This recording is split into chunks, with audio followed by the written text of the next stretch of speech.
Hello, all you chill cats, killer kittens, and variations thereupon.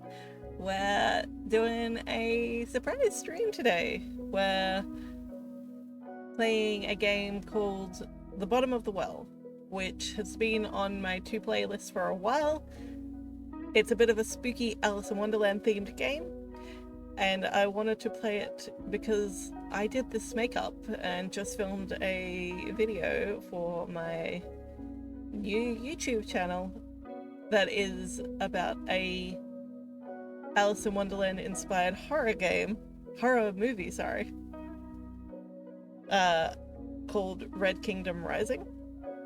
And I thought, what better to follow that up with but playing a Alice in Wonderland inspired horror game.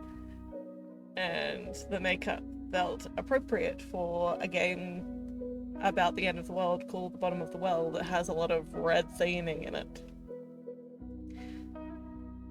So it just felt like a great opportunity. I don't know that much about this game. I'm going to activate the warnings that I am aware of at the moment, which I know that it happens in a surreal, unsettling, dreamlike world. It contains a plot that's about the end of the world, sort of like a doomsday plot. Involves death as far as I'm aware and disturbing events, but I don't know any of the details, so the warnings were a little bit difficult for this one. So we're gonna do the best we can with the information we have available to us. And we're going to get into it.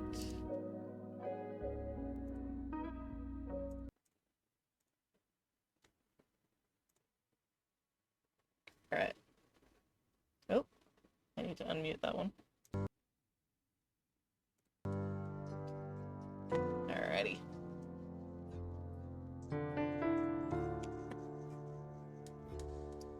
So I've never played this before. I have no idea what to expect. Might put that volume down a little bit because it's louder than I was expecting.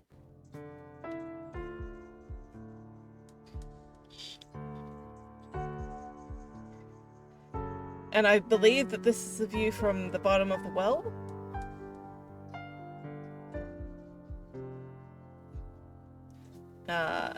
And our cursor, I love that it's a little spade. Already I'm getting like Alice in Wonderland vibes off of this. And I'm loving it. I'm loving it.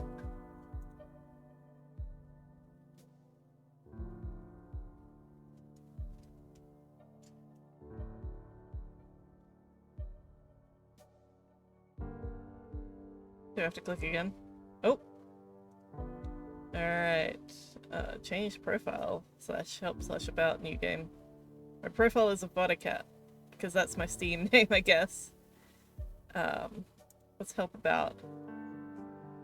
Welcome to Bottom of the Well, version 1.5.1. This game is a visual novel.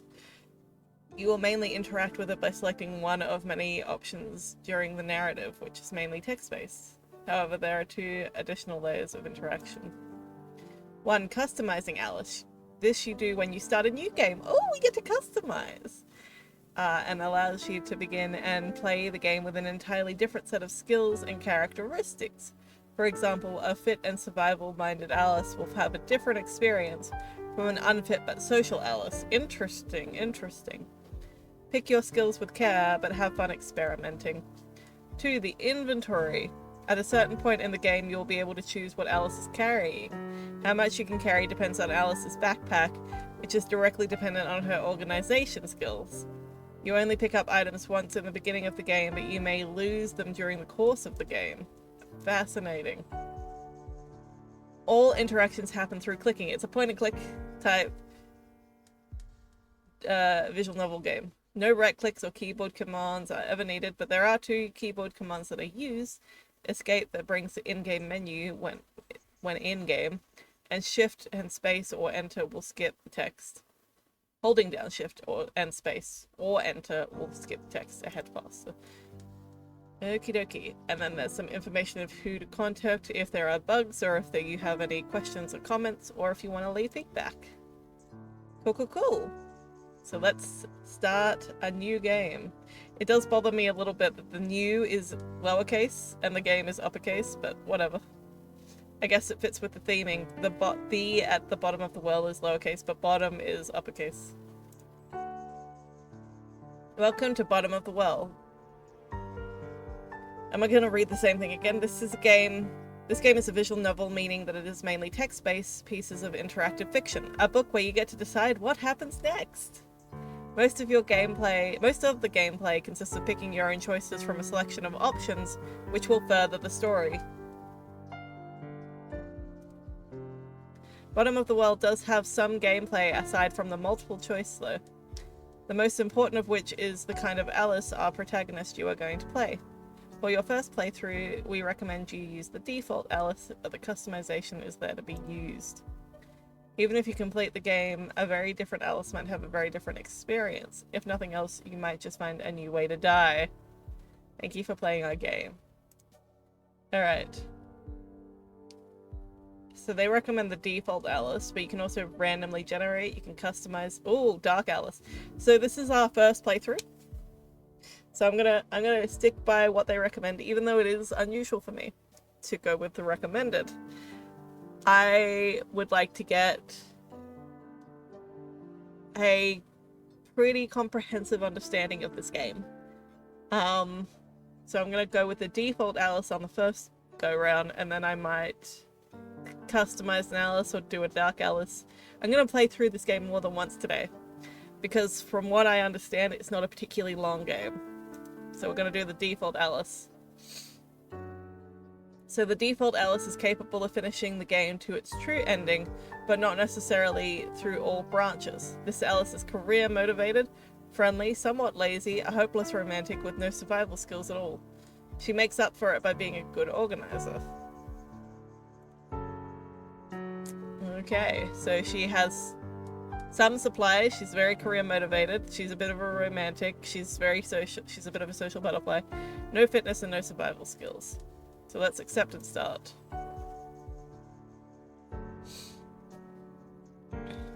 Dream Diary. September 13th, 2015. Oh my god. Hang on.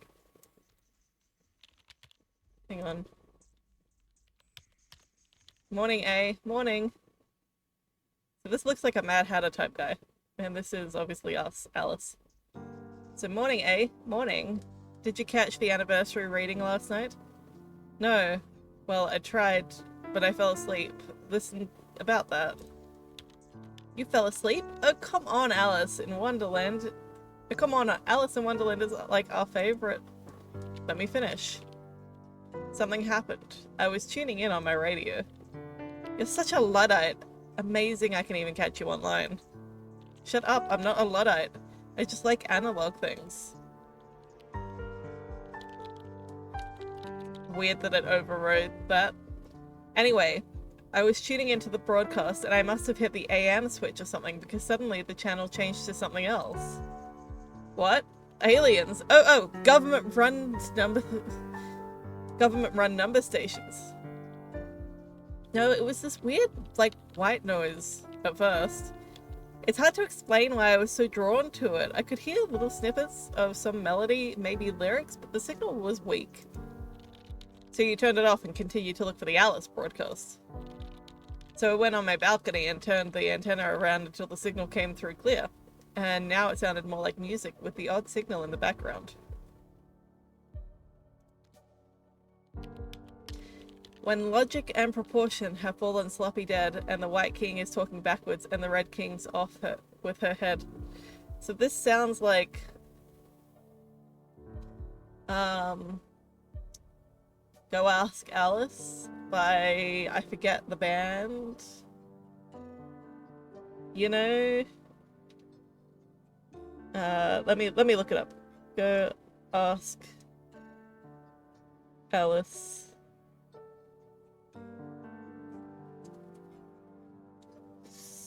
So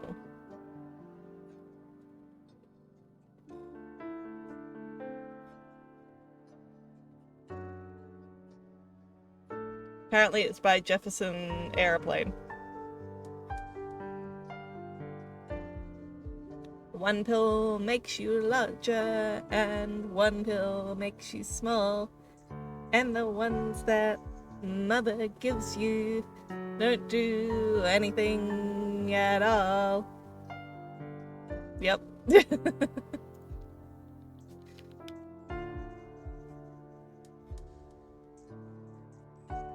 Oh, so someone's pirate radio broadcast of golden oldies? Felt like there was something else there, some message that the music was hiding. I know it sounds weird. And then I fell asleep. What a story. No, hear me out. I dreamed. I dreamed a dream in time gone by. And I didn't know I was dreaming. Do you understand? It was like entirely lucid. But like waking up in another world, except I didn't think of it as another world. Ugh, does this make any sense? You had a super lifelike dream where you didn't know you were dreaming, but you were still lucidly in control. Sounds pretty rad to me. I'm sure it would have been, except for the whole end of the world apocalypse bit in the dream. Okay, now you've got my attention. Oh, here we go. So, like I said, it was the end of the world. The end of the world as we know it. Everything I did that day felt like the real thing. Every smell, every sound, every color, every touch. It's important to know that I wasn't acting like I would in a dream. I didn't know it was a dream. Heavy. People using the word heavy as like casual vernacular always makes me think of Back to the Future. Is there a density problem in your time? There was no warning, no build-up, nothing. Just between one moment and the next, the TV had turned on to an emergency alert. To the emergency alert system, and this voice sounded like it had been recorded in the 60s, told us we were under attack. Were you alone? Yeah.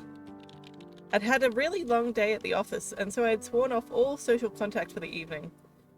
I had the TV on in the background, just as some noise. Wait, what? The office? You mean you got some kind of real adult person job in the stream of yours? Yeah, actually. At the college, student admissions office. Hey, don't sound so surprised. I am gonna graduate in just a few months, you know. Uh-huh. With a BA in English literature. Shut up. Such a skill with words. Anyway, what happened next? Like I said, the TV suddenly turned to the emergency alert system. Jacked up the volume all the way too. Didn't even know they could do that. The broadcast told us that we were under attack right now and that we needed to get to shelter. We had less than 30 minutes before the bombs hit. Jesus, sounds scary. At first I didn't want to believe it. I switched to the channel, but they were all the same. And then the sirens started. Jeez. Tornado sirens, flood sirens.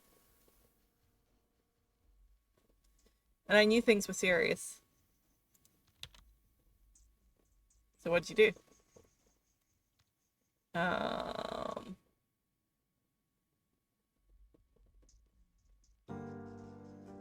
So our options are, I went online to find out what was going on. I immediately tried to call Chess. I assume that's the Cheshire Cat. And then I needed to think about my options. I'm gonna say I immediately tried to call Chess, because that's what I feel like I would do. Chess? Who's that?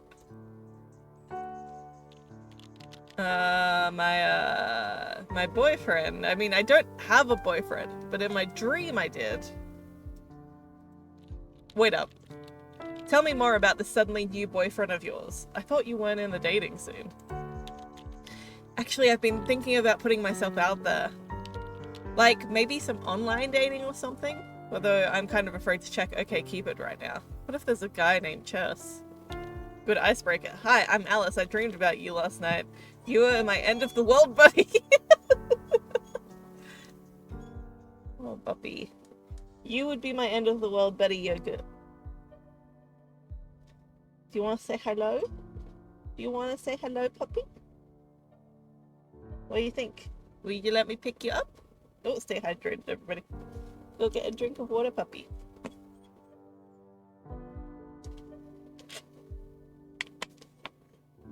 You gonna let me pick you up? Huh? You wanna get on my lap? You wanna get on my lap? She's definitely not gonna let me pick her up. I can try it, but she's not gonna let me.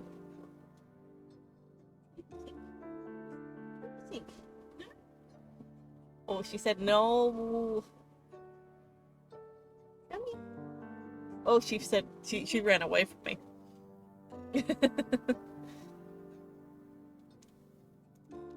Funny. Aren't I just? You were saying about Chess. What kind of name is that anyway? It wasn't really. I mean, yeah, he was pretty hot, I guess, and smart and into me. What more could you ask for? I can sense you blushing all the way over here. Maybe I should check my OkCupid profile, actually. So what did your boyfriend think? Well, first I tried calling him, but all I got was a pre-recorded network busy message. But the net still worked, so I hit him up there. I mean, we did most of our communication in chat anyway. And I found him, but there was no time for, well, anything. I started typing, you know, holy hell, what the fuck is going on style stuff, and he just tersely replied that he had to go. That's a little blunt. He told me that he needed to go get his sister. His sister? How come? He'd mentioned her a few times. She's disabled, but lives in a house by herself. Out somewhere in the boroughs. Did he ask you to come too? He didn't ask. I did. I'm going to be outside my apartment in 5 minutes, he said, and then logged off. I guess that's an invitation of sorts? What did you do? Well, I knew that Chess wasn't going to wait for me. If I wanted to go with him, I had to go right away. Just grab my stuff and go. Making quick decisions in spur of the moment. Doesn't sound like you, so what'd you do? I'm gonna go with Chess. I'm gonna go along. See what happens with Chess. I went with Chess to help him out with his sister. I decided to go with Chess. I mean, how couldn't I? He clearly needed help. Altruistic. How long have you been dating? Cynic. Long enough to know my feelings were real. I mean, they felt real in the dream. Where did the sister live again? In a borough, practically the suburbs, so pretty far. Chess said he usually takes the subway or a bus. Chess actually lived just down the street, and we always had a customary place to meet. We didn't even need to confirm the place anymore, but it didn't seem very likely that we'd be able to catch a bus or the subway. So how were you planning to get to the sister in less than 30 minutes? Oh, spoiler, the bombs did stop dropping on us within 30 minutes. It took much longer than that. They did start though. That's lucky. Yeah, well, it didn't mean we weren't in a hurry. But you didn't leave empty-handed though, right? Oh, right, yes. I grabbed the biggest bag I had. A backpack. People always called it magic. You could fit so much into it. Bigger on the inside and all that. Alright.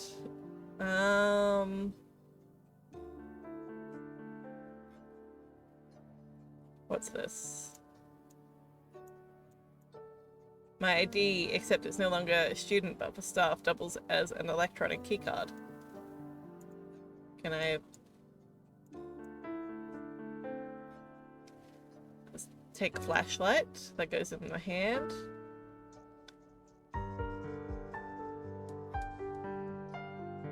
I'm not sure that I need spare clothes. I'm gonna take food.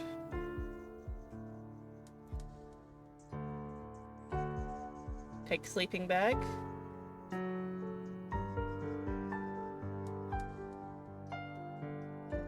Take map.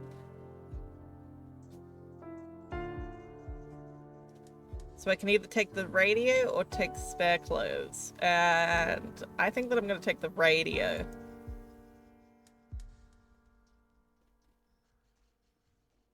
Can I take the spare clothes as well, or?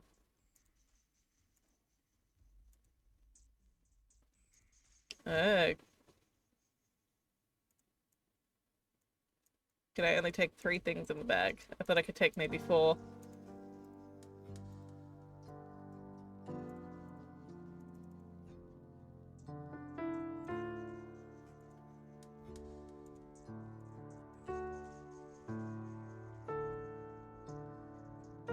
Oh, it's a miniature sleeping bag. Okay, so I can drop the sleeping bag. I'm gonna take the radio.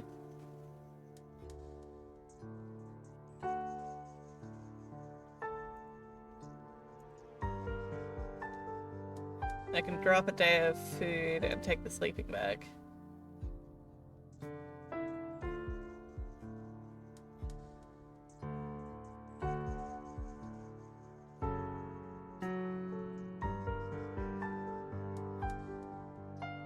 This seems reasonable. Alright. I'm doing this, so I've got a sleeping bag, some food, flashlight, map, radio, and my keycard. Alright. It's 9:19 on Sunday, September the 18th. It's cloudy. Go on, Burr, sister, bombs incoming. How did you plan to get there in the chaos? The chaos. Yeah, the streets were nuts. Everything and everyone was going crazy, crashes everywhere, but no one was responding. The streets were completely gridlocked. I'm talking maybe 15 minutes after the first announcement here. All it takes are a few cars in the wrong place. But you live pretty centrally, right? It had to be better further out. Did Jess have a car? No. But if we wanted a car, there were tons around. People just left the keys in the ignition and ran. Holy shit, it must have been bedlam. It was. I was so scared. So, steal a car or walk? We discussed walking. It was like 14 miles or something. It'd probably take at least 4 or 5 hours on a good day. And this wasn't a good day. Maybe a good start though. Things might clear up outside the downtown area, and you might be able to steal a car there. Appropriate a car. Stealing sounds so criminal. Whatever you say. Any other options except stealing, appropriating a car, and hoofing it? Something in between. I know a guy with a motorcycle. He really loves that motorcycle, but I wondered maybe if he'd be willing to borrow it. I mean, for fuck's sake, we're going to go rescue a disabled woman. You know him well? Reasonably. Didn't know you knew how to drive a motorcycle. I'm a woman of many talents. So what did you do?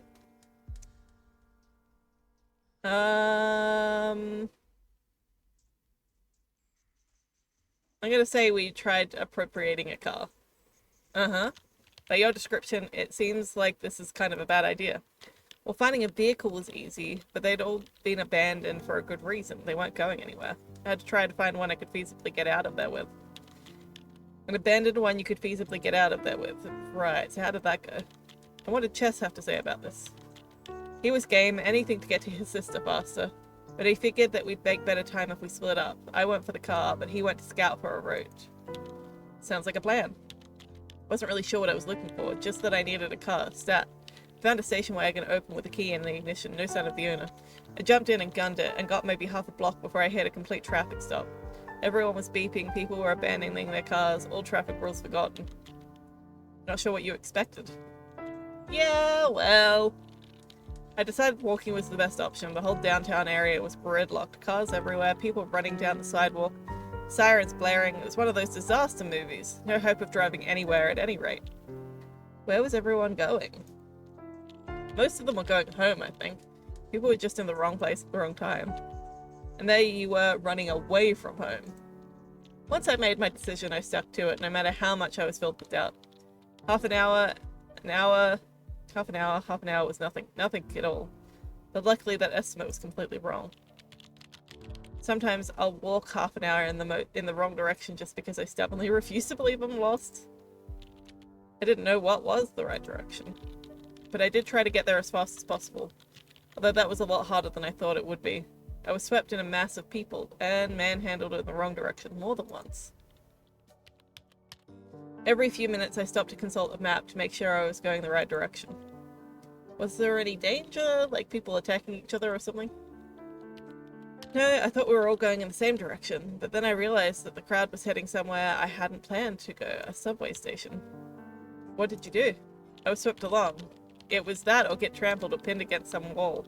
I finally managed to disentangle myself at the stalled mass of people just outside the entrance. Apparently it was closed and people were trying to break through the gates. By the time I was out though, I had lost a lot of time. Time, yes, isn't that the thing that you're fighting for? How far away were you planning on getting? well, a lot further than I'd gotten at that point. I could practically still see my apartment from my apartment building. But the crowd was slowly thinning, at least. I actually saw a vehicle in motion, an ambulance weaving between stalled cars with the sirens blaring. What'd you do?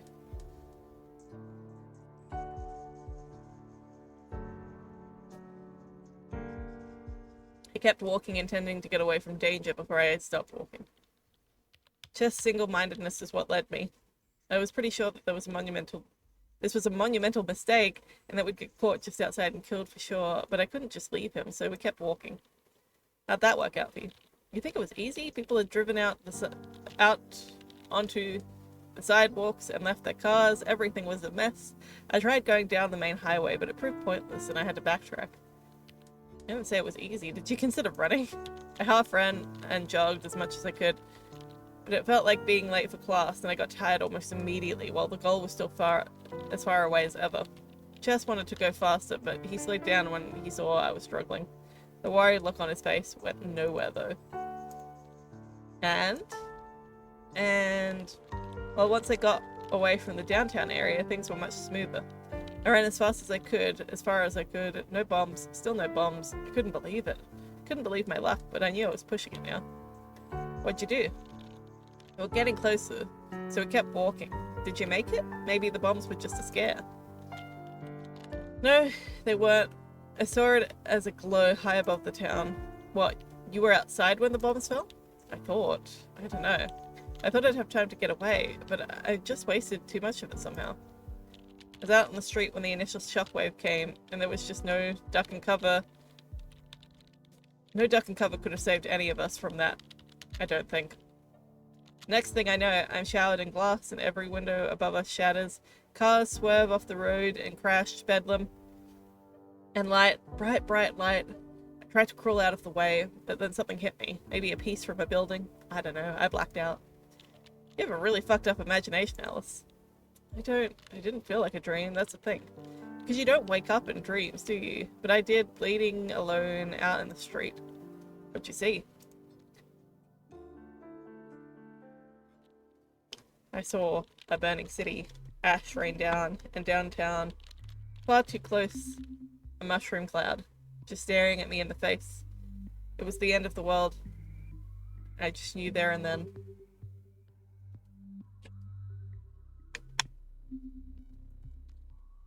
Jeez. And then there was a streak of light, and it was actually almost beautiful as it fell from space. Just a streak of light, at only a slight angle, and I just had enough time to think, no, we've had enough before it hit. And for some reason, I elected to stare right at it when it impacted the ground, in a terrible fireball. Ugh, please tell me the dream ended here. Yeah. I didn't really see it though. I died, eventually, in the dark. And thus concluded my dream. Well, that was interesting. What do you think? I think it felt incomplete, like there was something missing. That wasn't the way it was supposed to end, you know? Dreams are supposed to end certain ways? This one was, I think. It felt like it was trying to tell me something, but I wasn't listening closely enough. Maybe you can try again the next night, see if you hear the same recording? Speaking of which, what frequency was this on? That's the weird part. When I tried to see, I realized that I hit the right channel, and that it was in fact the reading Alice in Wonderland. This isn't exactly some obscure numbers station frequency on the AM bands. Well, maybe you'll dream about it again anyway. That's the good thing with dreams, you can always dream them again. And maybe do some things different the second time around. Ooh, so that's one of the endings, we die out on the streets.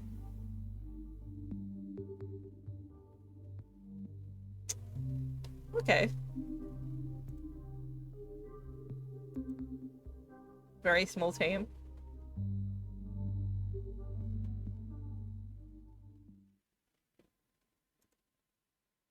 Let's go again. New game. Let's customize an Alice. I'm gonna... Oh, hang on, go back. like to customize an Alice. You can customize your Alice down to individual stat points if you wish, although it is not recommended for your first playthrough. It is, however, advised for subsequent playthroughs. You can invest all 9 points before you continue. Okay, I'm gonna start customizing. 3 in survival. 3 in supplies.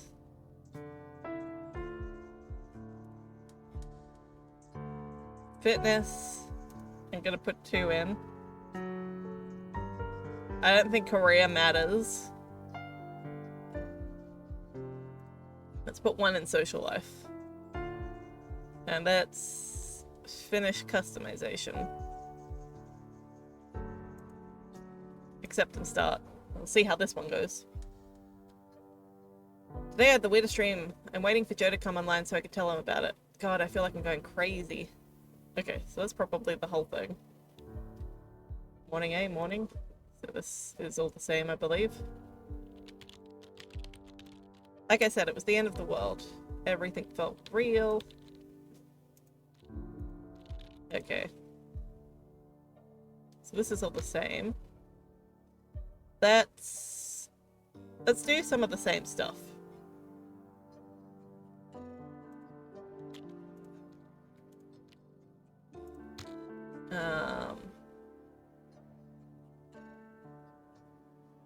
Hang on.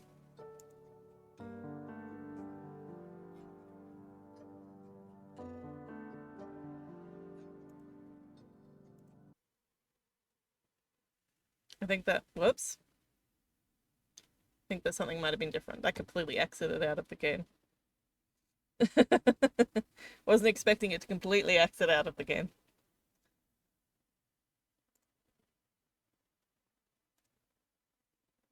Just wanted to see if anything would be different.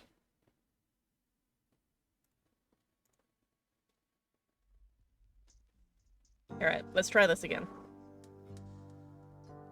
New game. Customize. Start customizing. I'm gonna do the same. Put 2 in fitness and 1 in social. And finish customizing. Accept and start. Ah, there's a little music down here. So we've got essay, and thesis. So let's skip this.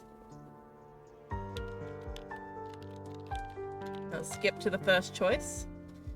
I immediately tried to call Chess. Chess? Who's that? My, boyfriend. I mean, I don't have a boyfriend, but in my dream I did. Wait up, tell me more about this sudden new boyfriend of yours. I thought you weren't in the dating scene. I've actually been thinking about putting myself out there. Like maybe online dating or something, although I'm kind of afraid to check OkCupid right now. What if this guy called Chess? That'd be a good icebreaker. Hi, I'm Alice. I dreamed about you last night. You were my end of the world, buddy. Funny. Oh no, Jess.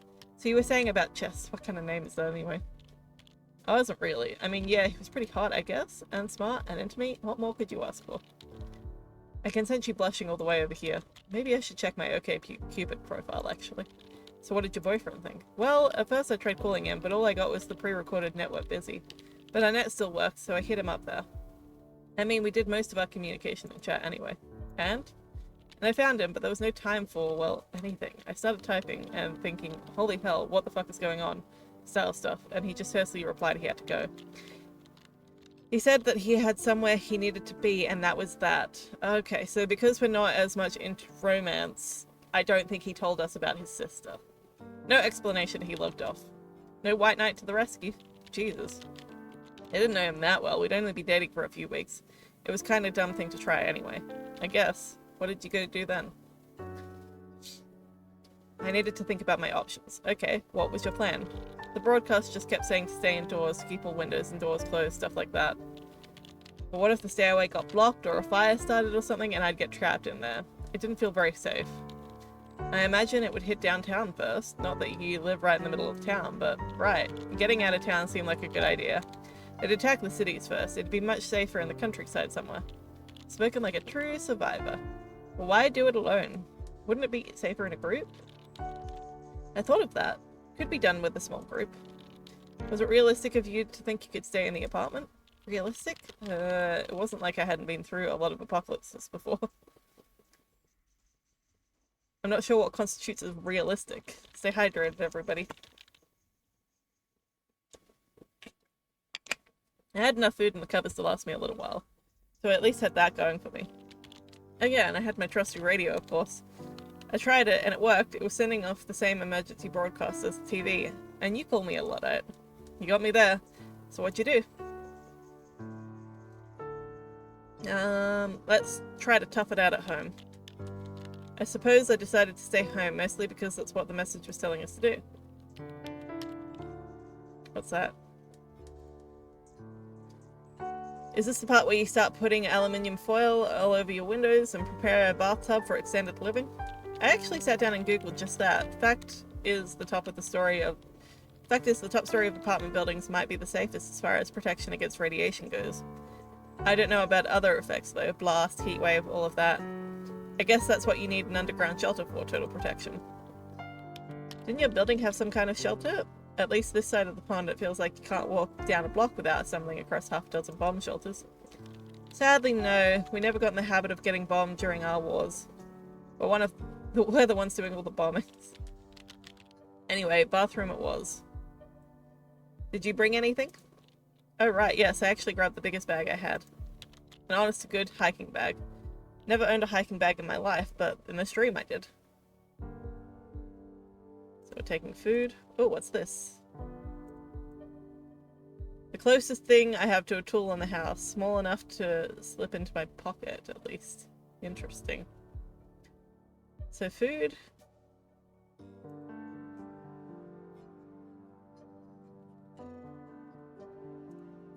First aid kit, flashlight.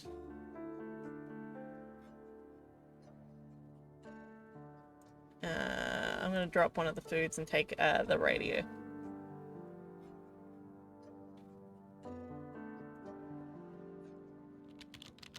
Serious question. Why didn't you just bring your entire apartment in with you into the bathroom? I mean, like bed and every scrap of food, etc. First of all, I was kind of afraid the building would, collapse, and I wanted to be ready to run, so I packed my bag in advance. Secondly, the truth is, I didn't come to think of it. I'm sure I had tons of other useful things laying around that I just didn't think to bring along. Alright, so what happened? End of the world? Come on, let's hear it. Took a lot longer for the bombs to begin falling than they said, and I stayed online for as long as I could. With my laptop in the bathroom, doors closed, everything edible stacked up around me. The news suggested that the US missile defenses were working, and that it was shooting down the Russian missiles before they could land, but I guess sooner or later our luck ran out. Go on. Well, first the electricity went. I remember being lit up by this laptop screen, and before I had time to panic, there was this rumble, and then plaster started raining down from the ceiling, and the toilet seat underneath me began shaking. Underneath me started to feel kind of oily? I don't know, like I was in danger of sliding off it. Jesus. I was completely terrified. There's nothing really that can prepare you for it. It's just one of the first ones. How many did they send your way? How should I know? After the first hit, the internet was down, the lights didn't come back on. But then a few moments later, there was another one. You know how you kind of count the seconds between seeing the flashes and hearing thunder when there's lightning? Yeah. This felt like that. Shock after shock, and then counting the little white flakes dropping down from the ceiling, hoping and praying they would be the next one wouldn't just obliterate you. Did it go on for long? I don't think so. After the third one, my laptop and phone both stopped working suddenly. EMP? Yeah, probably. Didn't know you were into the secondary effects of nuclear explosions. I read about it in some novel or other. It's weird. I didn't know that you were into those kind of things. That's kind of weird. Dreamy definitely knows more things than real me does or did. How long did you stay there? Well, the man on the TV said to monitor the broadcast until an all clear was given, or at least 24 hours. I brought my portable radio with me. The net went down, but the radio waves remained, at least for a while. And along for the win. The broadcast stopped after a while, but not before reporting on the wind patterns. There was going to be a lot of fallout raining down right outside my window, right around the 24-hour mark.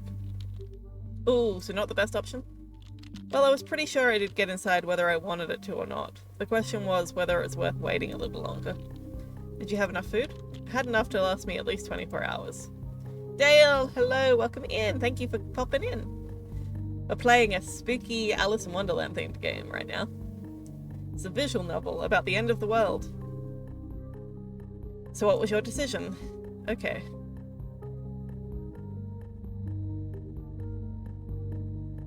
I stayed as long as I could. So, like, in a situation like this, once you found your shelter, you should stay as long as you can.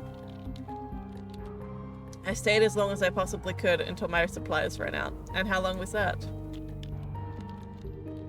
Well, I could have stayed at least a few days, and I was preparing for that. I hoped maybe the internet or electricity or something would come back on, but it didn't look like it. The first 24 hours were alright, but after that it got pretty miserable. The apartment was cooling down and I hadn't thought to bring something to actually sleep on. But your room was right there. Couldn't you have gone and grabbed your mattress? The point of isolation is to not let the radioactive dust into your safe spot. My bed was lost. You'd made your bed, now you had to lie in it, etc., etc. Precisely. My uncomfortable cold bathroom floor bed. I might have toughed it out longer even, but that's when I heard a knock. What, on your bathroom door? No, my front door. Holy shit, survivors? Rescue?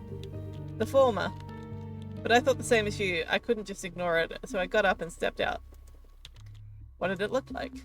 You know, it actually took me a while to wrap my head around that. That it was still my apartment. You could see all the windows had shattered, so everything was covered in shards, and there were books and papers all over, blown around by the wind and, I guess, ash. Ash? Yes, I was in shock, like stepping into another world. I walked across the debris, glass crunching under my feet, to the window. Everything was grey. Even though my phone said it was morning, it was raining ash. That can't be good. Did the city stand? I think the city was making most of the ash. I could see smoke rising from what little horizon I had visible from my apartment. And it smelled of burnt and smoky outside. It was also eerily quiet. Except for the knocking. Yes! Actually, I'd gotten so hung up on staring at the fallout that whoever had been knocking had given up. I rushed to the door and pulled it open just in time. Who was it? Didn't recognize him at first. He was all covered in ash and looked pretty shell-shocked, but he introduced himself as Ross from the floor above mine. Then I remembered him. I'd seen him from the elevator at some point. I was just so happy about seeing someone else. I was just so happy to see someone else had made it. I started asking about the building, about the city, about everything, but he just... well... he actually led me to a door that was open. It faced the opposite side of the building. What does that... Let me finish. I peeked in, calling out a hello, and find myself looking out at nothing.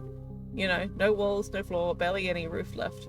No windows, no people, kitchen cabinets hanging loose above the abyss, that kind of thing.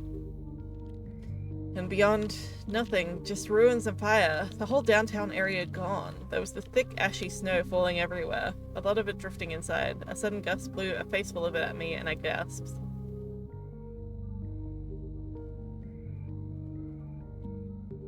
That doesn't sound good.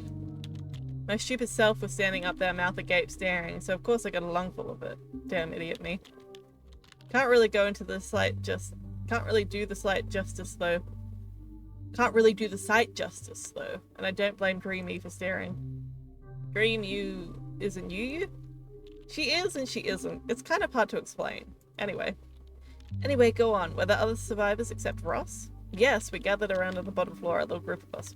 Ross, me, an old lady from the ground floor, a family with 2 kids, the night janitor who had hidden in the broom closet when the bombs hit. No one was badly hurt, but we were all coughing from the ash. Weren't you worried? I mean, about radiation? Very.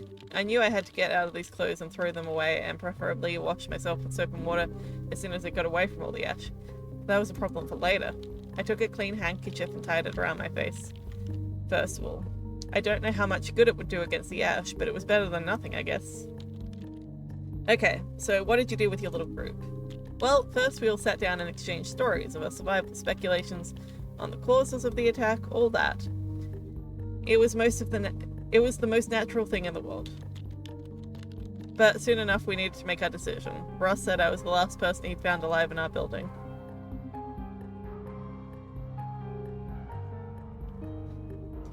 I suggested putting as much distance between Ground Zero and ourselves as possible. See, like, I don't know, at this point, I don't know that staying put makes sense because we've run out of food and we've already exposed ourselves. So if she was still in her bathroom, I would say stay put. But she's already gone out, she's already exposed herself, so you might as well keep going. Put as much distance between ground zero and ourselves as possible. I argued strongly that we needed to leave right then and there, but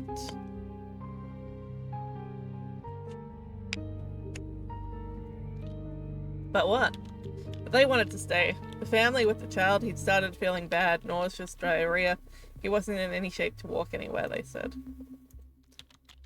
I told them that we had no medical supplies here. If there was anything that could be done for him, it would be out of town, maybe at some government evacuation center. Good thinking. So what did you do?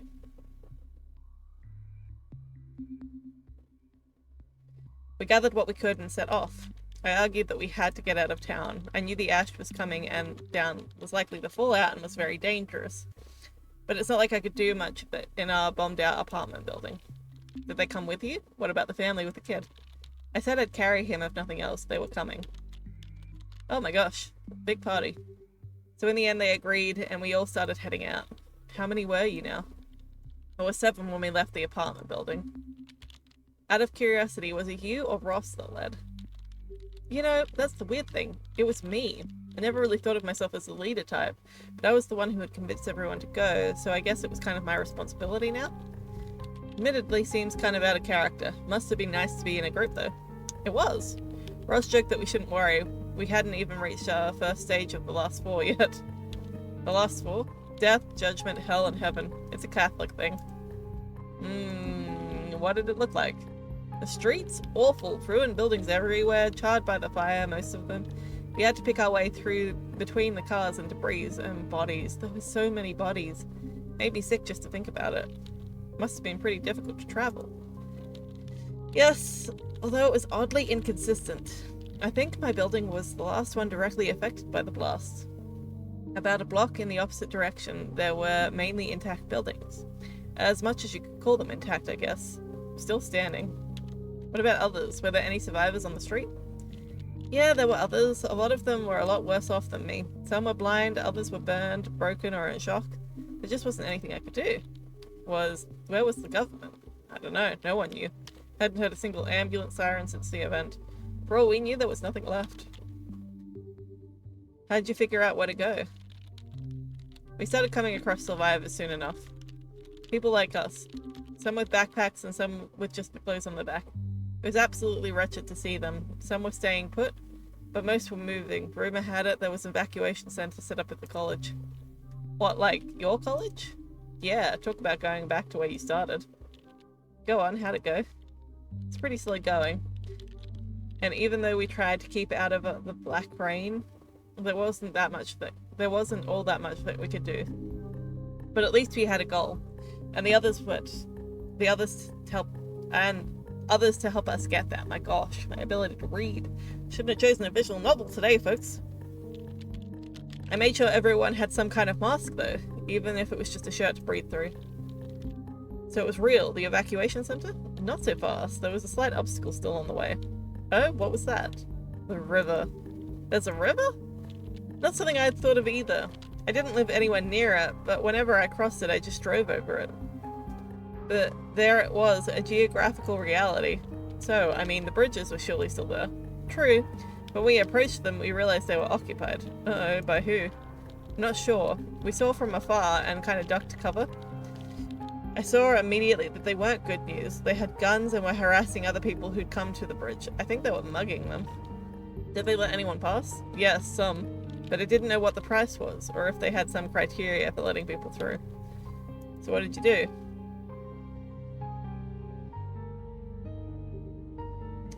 There are other bridges across. I went downriver to find one. I decided to wait nearby and see what would happen. I went up to them and confronted them. I'm going to say there are other bridges. We went downriver to find one.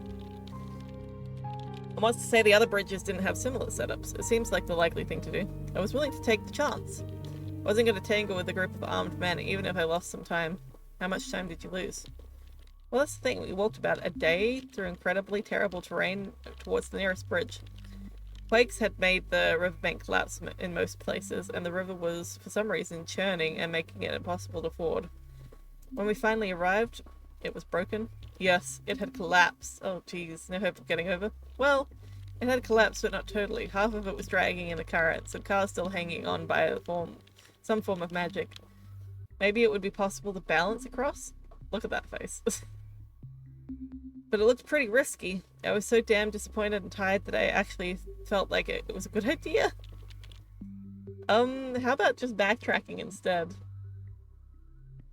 No, damn it, I'd gotten us this far, I was crossing. Such a bad idea, Alice. I wasn't sure how much longer I could go on without making a stupid decision. Or maybe this was my last straw. What was your plan? Take it slowly and carefully. I edged my way across it in fits and starts, but it still held a few cars, didn't it? What difference would one human make? When it started creaking, I picked up my feet. I was too far along to turn back.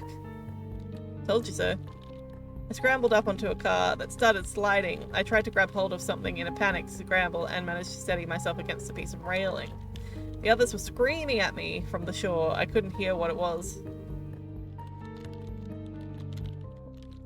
And then I was yanked bodily and violently backwards, and my coat had somehow gotten snagged on the car, and I couldn't even see how. Calico, how you doing? Good to see you. Thank you for popping in. We're playing a spooky game today. It's about the end of the world in an Alice in Wonderland themed visual novel. Interesting. I'm liking it.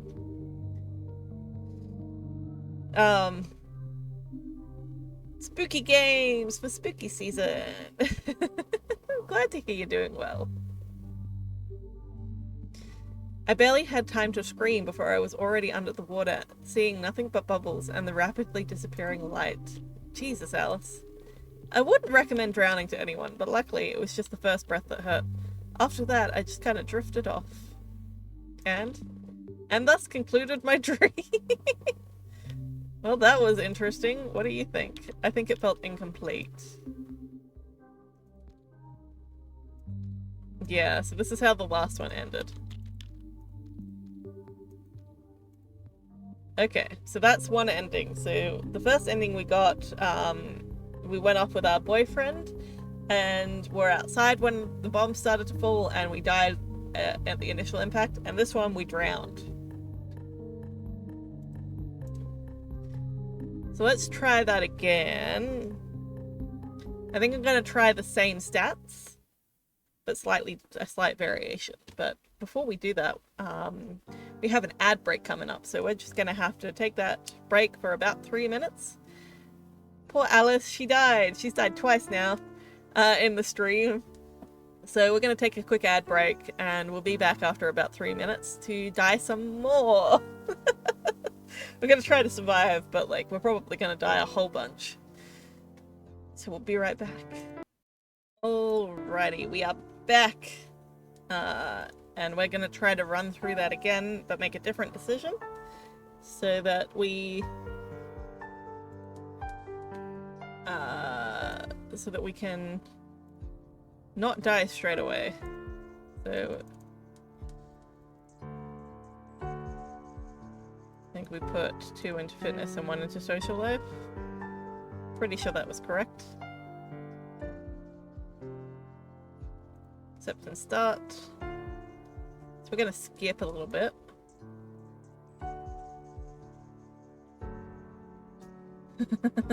My name is Ivana. Ivana, not die straight away. Alright, let's skip. That's not called chess because he's not going to be responsive. We're going to think about our options. And tough it out at home. So we're taking the flashlight, we're taking the first aid kit, a couple days of food and the radio.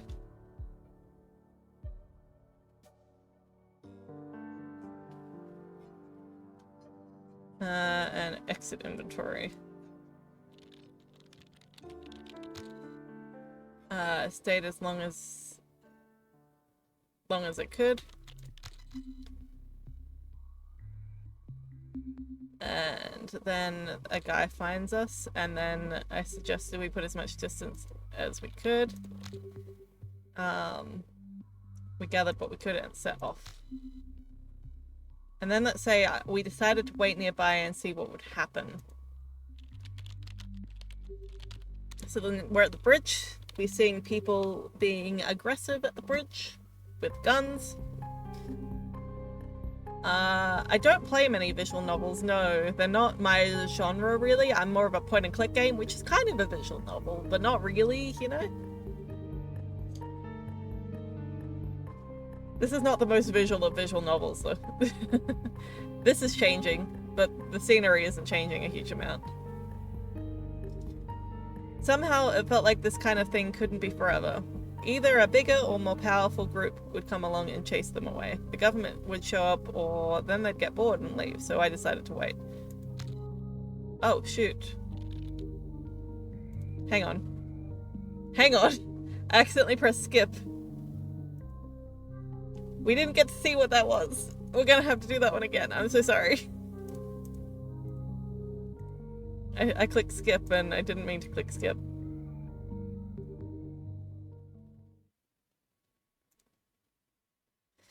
That is my bad. I'm gonna have to do that again.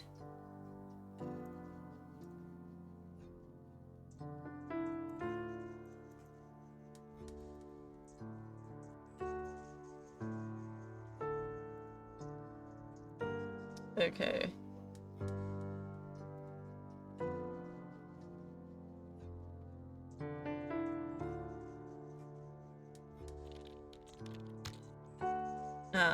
Options. Tough it out at home.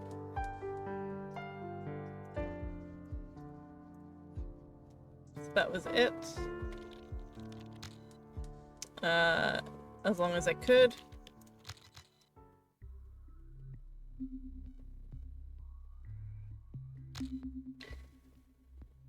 Get as much distance. Gathered what we could. I want to see what this option is, even though it's obviously the wrong one, and then the next one we're going to do is confronting them. Somehow it felt like this kind of thing couldn't be forever.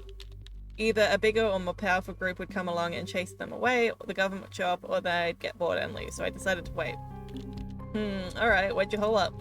There's actually a parking garage nearby. You could just stroll there and walk to the upper stories. From there you had a perfect view of the river. Right, not the best cover though. I scouted through and found the staff area. It was small but empty. The problem was, of course, where to fit everyone, so we created a rota system where some would wait and watch the top of the parking garage and others would find somewhere else to hole up. I was in the garage permanently. What about supplies? There was always loot to be had from surrounding buildings, even if not all of it was perhaps the safest. I did a run before setting in and gathered up what I could. So, down to Wade, how'd that go? There's actually not much else to say. Huh? Well, I'd been feeling it for a long time already, but by then it just came to an end. I couldn't move anymore. I was too weak. I had to rest, but I couldn't even keep food down. In the end, I couldn't even stay conscious or talk. Radiation poisoning? Yes. Of the acute bad kind. I suppose it's lucky. Can't really say much more of the last time on Earth. I was too delirious, too out of it, to really notice or realize anything anymore. Maybe some of the others tried to help me. I don't know. I came in and out of it, but I mostly remember incredible pain whenever I was conscious. And I died. Wait, that's weird. Huh? The dream? Yeah, really weird. You weren't kidding when you said it was lucid. It was more than that. I feel like I've done this before. Many times, and I keep getting the wrong end. You're having deja vu over a dream? Except the deja vu doesn't end right, dude. Yeah, something like that. It's a sensation of knowing exactly what words or acts or thoughts come next, yet unable to do anything about it until now. Till now? So like you broke the deja vu just now? Usually when something happens to me, it just means the situation is over. Yeah, for a moment maybe, but no, I don't know. I'm still having it. Deja vu. God, it's annoying. Well, maybe you'll dream it again. That's the good thing about dreams, you can always dream it again. You already said that. I think I'm going crazy. There's some meta narratives going on, guys. It's deeper than we think. Alright. Let's try again.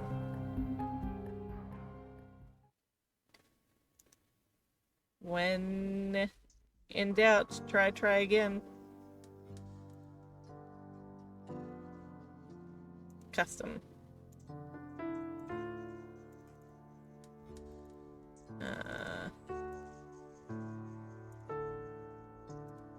Alright. We're gonna try everything the same except that one ending part. Probably still gonna die though.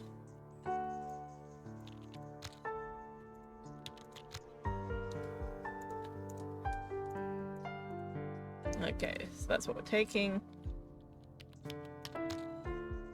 Stayed as long as I could.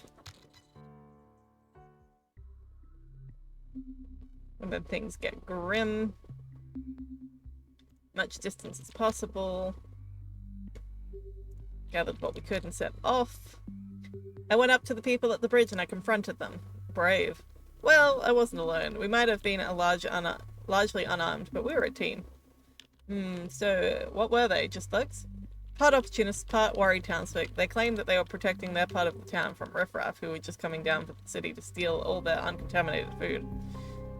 It was just a concerned citizen roadblock. Conveniently in the way towards the main evacuation center. Yeah, but well, I mean, they had a lot of guns, but didn't really detect a lot of malice in them. Didn't seem like they particularly wanted to use them. So what'd you do?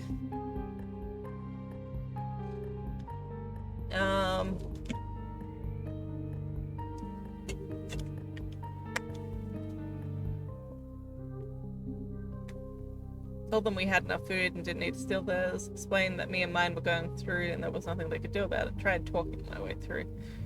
I'm not going to say I tried talking my way through because that seems wrong. I'm going to say we had enough food. Told him the truth. No, we had nothing. I opened my pack to show him and he grabbed it, emptying it out and rifling through the contents. So much for concerned citizens. What'd they do then? They told me I was just a looter and that I should fuck off. At least they gave me my backpack back. Thank you. Pizza.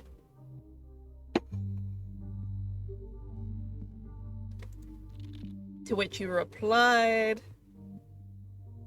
I explained me and mine were going through, and there was nothing they could do about it. Well there, what about all the guns? I charged, assuming overwhelming numbers would be enough. It was, but... Oh shit, did you get shot? No, I went in for the boss since he was the closest. He turned his gun towards me, but I grabbed it and yanked it from his arms before he had time to utter a threat. I smacked the bat of it into his head and he went down, but a lot of other people got hurt. But the bridge was ours. Well, I can't say I condone it, but you did get through. Yeah, and ahead. The evacuation center.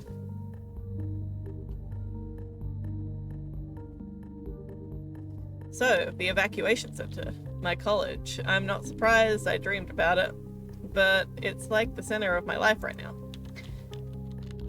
Is this the part of the dream where the dream turns weird and the college starts sprouting legs? Oh, thank you.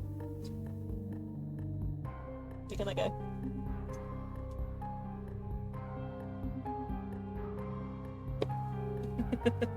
I got food and a drink.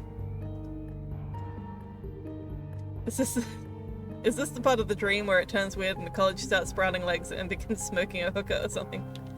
Unfortunately, no. That would have been a pretty welcome respite. Even so, it must have been a respite.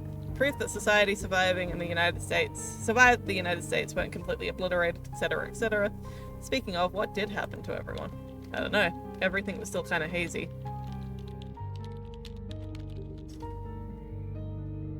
News was sporadic and often hearsay. There's a lot of talk about a missile defense system and no one knew we even had that had apparently managed to shoot down something akin to 90% of the enemy warheads. Wishful thinking. Based on what I was seeing, I don't really see the difference. 10% was clearly more than enough to wreak unimaginable havoc. Hell, 1% probably would have been enough. Anyway, go on. I want to get to the end. What happened at the center? At the gates, there was a screening process going on. Big plastic corridor. We were all told to undress and go through a super cold shower, after which men in gas masks and plastic coverings ran a Geiger counter over us. Seriously? So, what happened? There were 2 doors at the end of the corridor. Beyond the men in masks with guns. Whenever the Geiger counter frazzled and complained, you went right. Whenever it was quiet, you went left. I went left. What about your crew? Some went left, some went right, depending on... It didn't matter. There were no more groups, just the living and the dead. After the check, they gave us new threads. Honestly, they looked like prison garb, but at least they weren't radioactive. All of that old stuff would be disposed of. I think that they just gave them to the poor people going right. I saw them go through the fence, heading off to God knows where in their old clothes. Many of them too tired, too sick to even walk upright. That's really sick. Can't even imagine how many million casualties they had to deal with. I suppose this was just them being pragmatic. Ugh, anyway, what earthly paradise were you led to then? They had set up shelters for us in the dorms and in some of the lecture halls. Indoors with proper protection and daily washing and clean food. We were scheduled to stay there for just a little while until they could relocate us somewhere safer. It all seemed very organized, in control. Go on. Did you rebuild society or something? How much longer is the dream? Should we maybe continue tomorrow, like a part 2 or something? No, it's almost over, but this is where it gets weird. Remember the music I heard on the radio before falling asleep? Yep. So I was taking a walk between buildings and enjoying the fine weather, since they had given a full-out all clear. They sprayed the lawns daily and checked them for radiations. When I heard it again. Kind of like you'll turn the sound of thunder into explosions. Kind of like you'll turn the sound of thunder into explosions in a dream. What? Okay. No. Or maybe. Actually, yes. That's not a bad analog. I didn't understand it.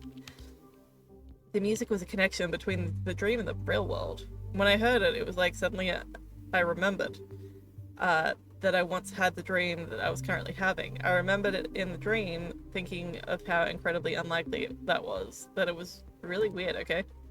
Dreams are weird. So the music, where did it come from? It came from the admin building. This big place with the rector's office and a bunch of other offices. No teaching spaces, off to any side. Off to the side a bit, closer to the stadium. Shouldn't have heard it by any means, yet somehow I did. I walked closer, but that building wasn't part of any turf. The doors were all under lock and key. There was a fence cutting off the main entrance, but I knew it came from there. Okay, so what did you do?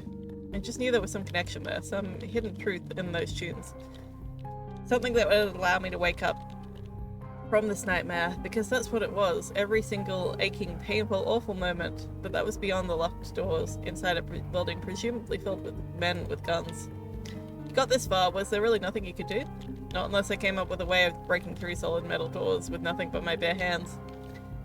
But I stood there and listened to the music, and that's when I felt that I knew this was a dream, this wasn't real, or that it was... but it wasn't all that was real. There was an alternate version of this dream where I'd done things differently, where my life had been different up until this moment. And as a result, I ended up somewhere else, in the stadium with the sick, or somehow inside that building. Some kind of multiverse theory applied to strange realistic dreams. If there's an endless number of dimensions, who's to say? There's not one where dreams are more real than reality. Anyway, no, more like I remembered making certain choices that about what I wanted to do with my life, how I was going to spend time, and all those choices and a million others had led up to this moment of helpless separation. But if I had done things differently, things would have been different. Bravo. That's kind of the arrow of time. That's kind of how the arrow of time works. If you do X today, maybe Y happens tomorrow. Do Y today, maybe Z happens. Yeah, except what if you can foresee where the arrow of time is going to hit? What then? You're saying you had a prophetic dream? That's what I'm saying. The dream ended shortly after that. Because I knew I was in a dream, and I knew somehow ended up wrong. I don't want to talk about how I ended things, but it wasn't difficult, and then I woke up. Oh. And I died. Wait, that's weird. Huh? The drink? Yeah, that's really weird. Okay, so this is... So it's still the wrong ending. Alright. Cool, so we got kind of one of the endings. How are we going?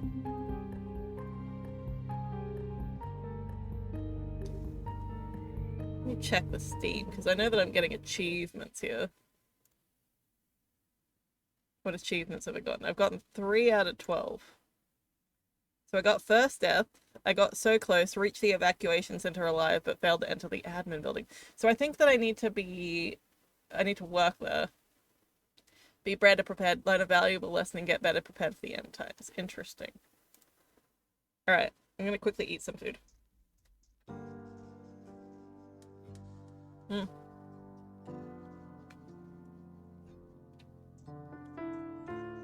Stay hydrated, everybody.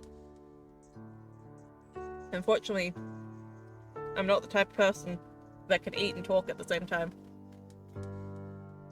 Food. Exactly.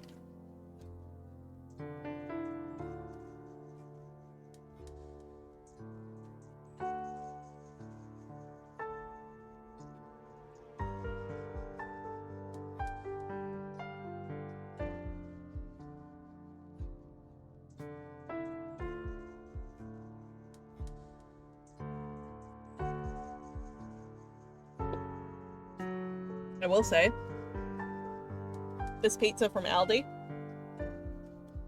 it's a frozen spinach pizza, costs $6. Very, very good.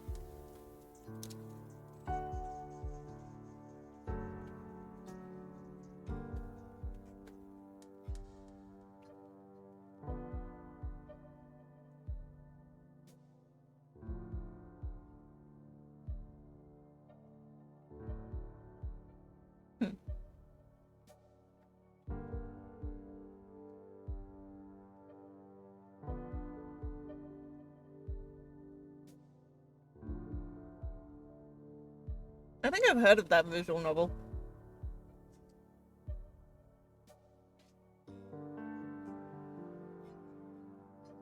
But yeah, I think I'm not a big visual novel person, but this one intrigued me because I am a person that's kind of obsessed with Alice in Wonderland.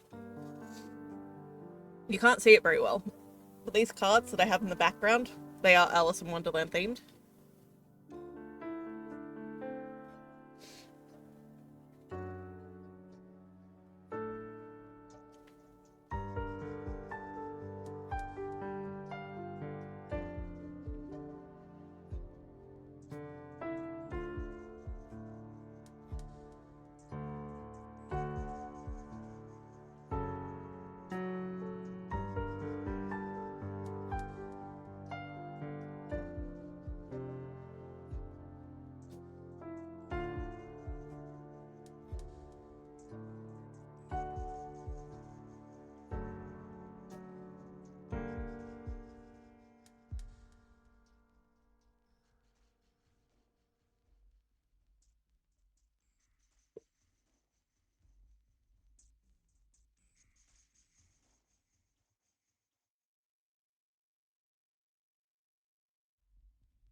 Okay. I've eaten one of my 2 bits of pizza. So I want to try to do the romance one now. Let's increase our fitness and put the rest into supplies. Okay, we're gonna try to do the romance angle now.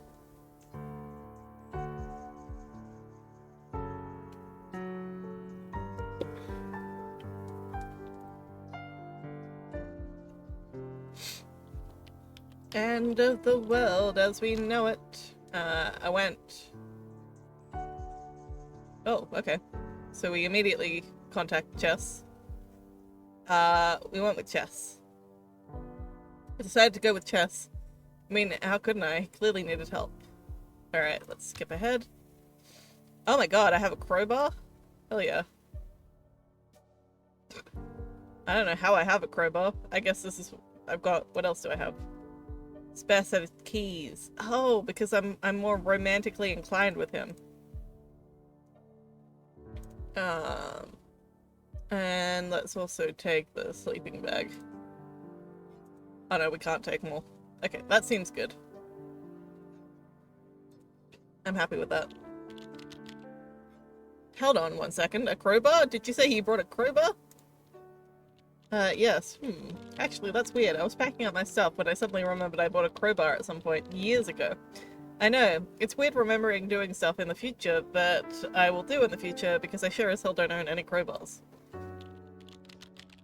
I don't think a lot of people do. It's a pretty specialized tool unless you're a farmer. Well, I did say it was a pretty special dream. Go on, Burra, sister. Bombs incoming. How did you plan to get there in the chaos? The chaos, yeah. The streets were nuts. Everything was going crazy. Crashes everywhere. No one was responding. Street was completely gridlocked. I'm talking maybe 15 minutes after the first announcement here. All it takes is a few cars in the wrong place. But you live pretty central, right? It had to be better further out. Did Chess have a car? No, but if we wanted a car, there were tons around. People left them, keys in the ignition, and ran. Holy shit. Must have really been bedlam. It was. I was so scared. So still a car or walk? We discussed walking. It was like a 14 miles, so it'd probably take at least 4 or 5 hours on a good day, and this wasn't a good day. It's a good start, though. Things might clear up outside. Appropriate a car. Any other options except stealing or appropriating a car or hoofing it? I know a guy with a motorcycle. He really loves that motorcycle, but I wondered maybe if he'd be willing to borrow it. I mean, for fuck's sake, we're going to rescue a disabled woman. You know him well? Reasonably. Didn't think you knew how to drive a motorcycle. I'm a woman of many talents. So what'd you do? I'm gonna try to get the motorcycle. Tried it with my acquaintance with the motorcycle. The motorcycle seemed like a good idea at the time. Except when we arrived at his building, the first thing I saw was him outside prepping his ride together with a group of similarly attired, similarly equipped motorcycle guys. So much for borrowing a motorcycle then. He recognized me when I approached. He looked pretty distracted, packing things up in saddlebags in the motorcycle, with all kinds of things, but he stopped for a second to talk. Hello, I see you are making your escape. Would you happen to have a spare spot in your escaping machine? He said he was heading towards a fallout shelter. When I asked him what he was talking about, he said that it was an old shelter on 3rd under the Rad Bar. Your old hangout? What are the odds? Anyway, he said he could take me. He knew the owner of the place. Sounds like a good alternative. What did you think? Well, Chess immediately said no thanks. He looked at me. What'd you tell him? Let's go get your sister. That might be a good option to look at in the future, but let's go get your sister. So no daring escape into the sunset on your motorcycle with bombs going off behind you. What a pathetic excuse for a power fantasy, the streamers of yours. I don't think it was ever a power fantasy, or necessarily a fantasy at all.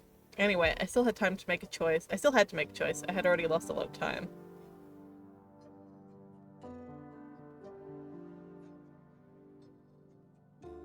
Try to walk past the worst.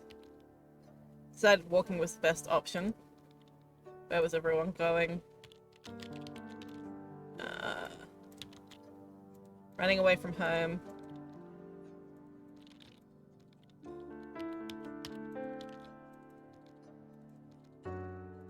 Subway station. A lot further than I'd gotten at this point.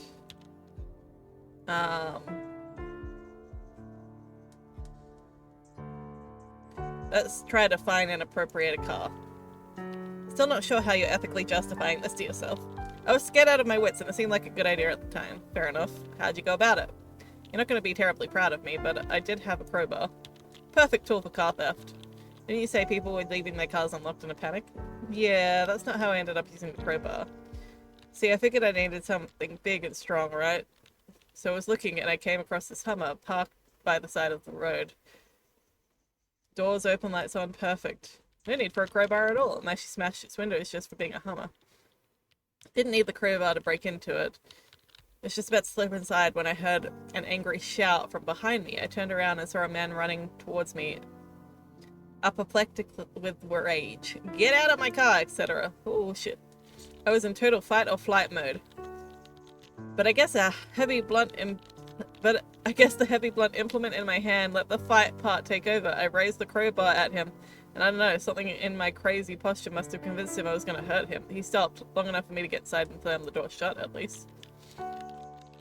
Whoa, an hour after the announced apocalypse and you're already looking like you're ready to bash your head in for a ride. Jesus Christ, Alice. Believe me, I thought the same thing. Also, the guy chased after me. I mean, I had just stolen his car, so I had to lose him first since traffic was moving so slowly he could have easily caught up with me.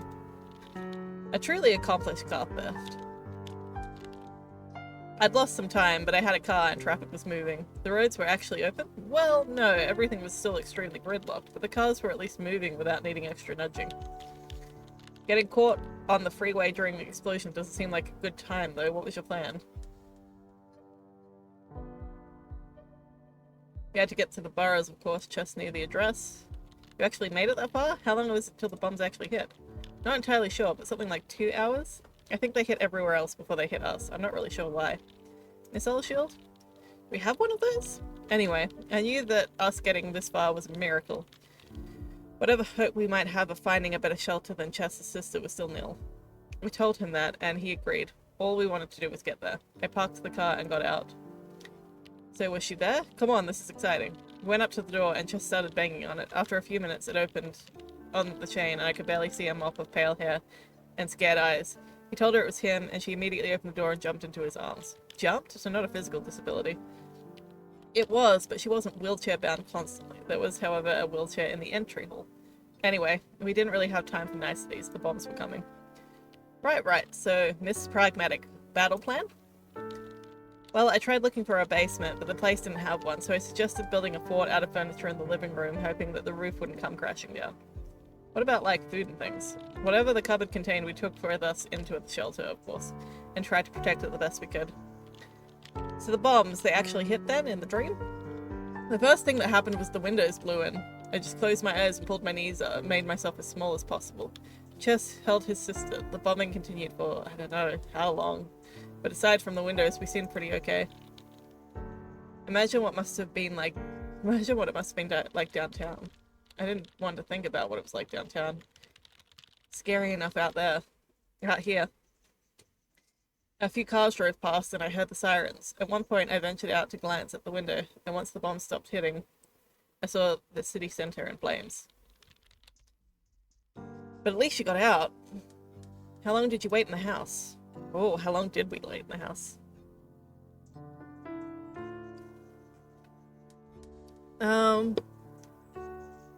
Wasn't planning on leaving. Really? You felt that comfortable there? I was tired. I didn't want to fight anymore. Sure, a lot of the food in the house was covered in dust, and I wasn't sure exactly how.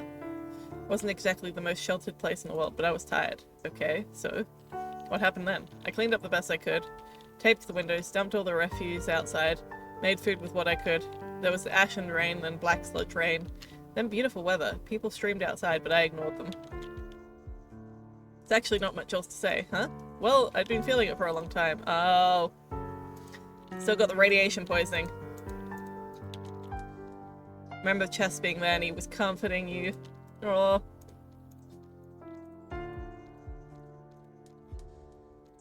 Okay.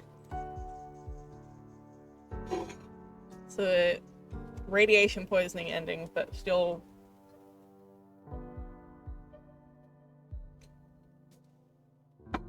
Alright. Maybe we can be smarter.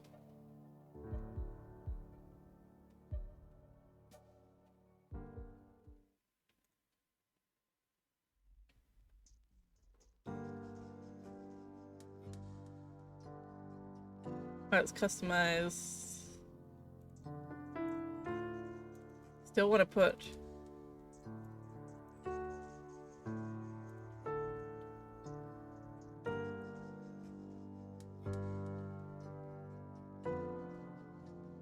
Let's do that. See what happens.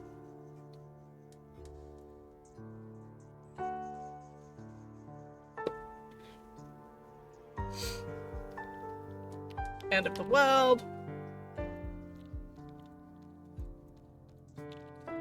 No, I was with Chess. We were on a date. Okay, so that's what it was. We were kind of ignoring the movie, although shit, I think it was the new Star Wars. Wait, who's Chess? My boyfriend? I mean, I don't have a boyfriend, but in the dream I did. Here, hunk? I'll take that as a yes. Then what happened? Like I said, the TV suddenly turned to the emergency alert system, jacked the volume up all the way. Even though I didn't even know they could do that. Broadcast told us that we're under attack right now. Less than 30 minutes before the bomb hit. Sounds scary, didn't want to believe it. Switched channels, they were all the same. Chess was right there and he, wait up, tell me more about the sudden new boyfriend of yours. I thought you went in the dating scene. Actually, I've been thinking about putting myself out there. Like online dating. I wasn't really, I mean, yeah, he was pretty hot, I guess, and smart and into me. What more could I ask for? So what did your boyfriend think? That's the thing, the moment they made the announcement, he got this face, like panic. He tried calling a number, but the network was clogged, and he jumped on my laptop for a moment to type up an email before basically rushing towards the door. What, without you? No, I mean, it was his sister. His sister's disabled. She lives in a house by herself. Needs a lot of assistance. Blah blah. He told me all about her. The point is that we had to go get her. He asked if I wanted to come along. Oh damn, did you? Well, I knew that Chess wasn't going to wait for me. If I wanted to go with him, I had to go right away, so I just had to grab my stuff. Making a quick decision at the spur of the moment doesn't sound like you. What'd you do? I went with Chess.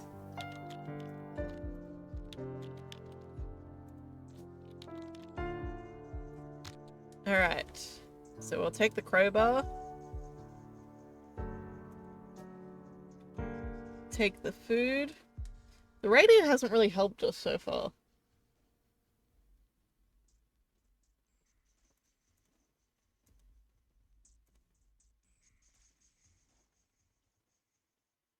Let's take spare clothes.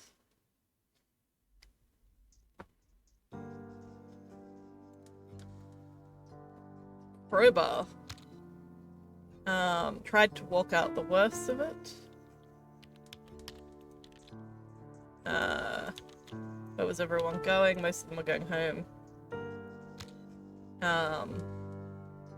Found a car.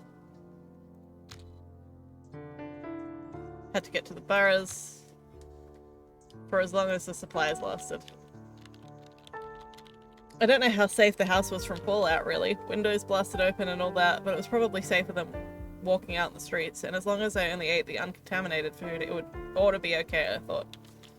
I also took the opportunity to change out of my old clothes. I can't believe the difference it made. Ugh. All the food really did go, and in the cupboards, in the end I had to supplement a bit from the cupboards. I'm sure it was fine. I also got to spend some time with Chess while waited. And his sister. Her name was Mary, and she was just the nicest girl imaginable. She had this thing, Graves' disease? Some kind of autoimmune thing, anyway. She had to pop pills for it all the time. Sounds nice though, boyfriend time, I mean. Some of the perks of the apocalypse.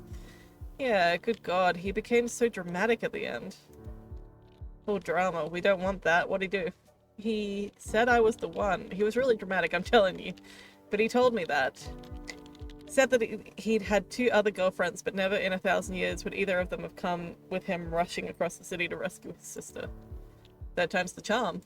It just stuck with me, I guess. His one and only. No one had ever said that to me before.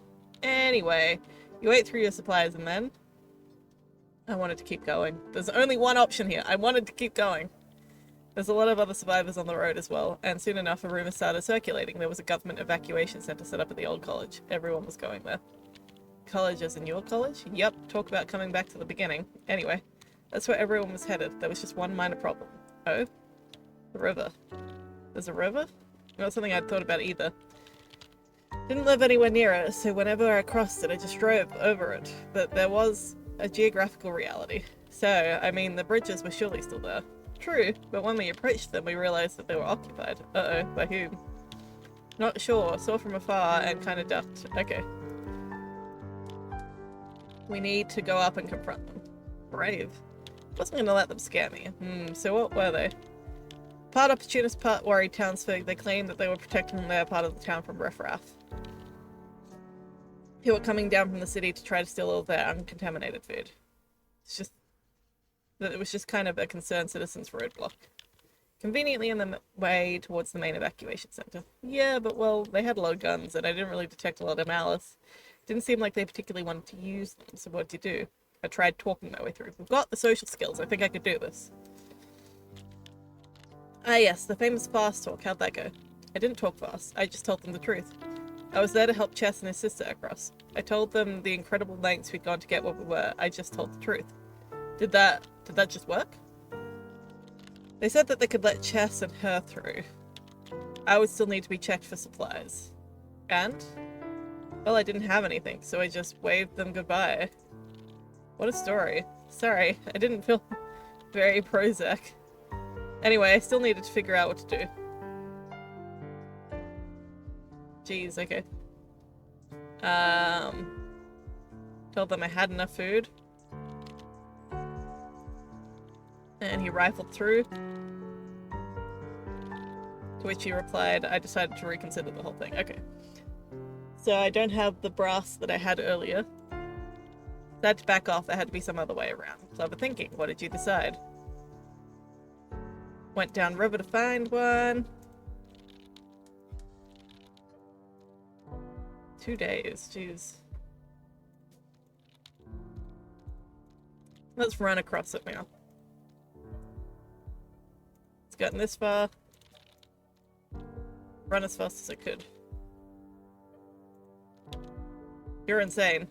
I ran the first stretch easily enough, climbing over a car just about to collapse into the abyss. As my feet hit the ground on the far side of it, it started to move and groan, and the whole bridge shuddered like a drunk trying to keep its footing. Uh-oh. I ran faster. There was a narrow stretch of rebar. I didn't stop. I just balanced out on it like some action hero and ran across. I have no idea how I did that without falling off. Didn't you tell me a story the other day about how you fell off your stepladder in the kitchen when you tried to reach the top cupboard? Dreamy is more badass than that. So did you make it across? Yes, but not without injury. It almost reached solid ground on the other side when a car started sliding across the tilting bridge right at me. It was mangled, charred, black, and full of jagged edges from having exploded or burned or something. I dodged past it best I could, but a tip of the jagged piece of aluminium caught me across the thigh, cutting clean through my jeans. Oh no. I was only lucky it didn't snag me. I somehow, through pure adrenaline, made it across just as the whole thing collapsed behind me. Whoa, lucky. Lucky you. I felt so too for about half a second. What? The wound, it was bleeding profusely. Oh no, did you know how to stem the bleeding? Even if I did, I had nothing to do that with, so I thought I had a first aid kit. Tried putting pressure on it, but that was a huge gash. Blood seemed to be coming out of everywhere. Had it hit some kind of artery? Isn't there one in the leg? A femoral artery. You'd be dead in 30 seconds unless there was a hospital right there. Well, it took a bit longer than that, but not much longer. I put as much pressure on it as I could, but there was so much blood and I was too weak to do it properly. Oh no, you were so close. I actually thought that too, bleeding out on the other side of a broken bridge, far away from any help. Didn't take long, at least. I must have lost consciousness pretty fast. And I died. Okay. Did I get any new achievements for that? I don't think I did. I still only got 3.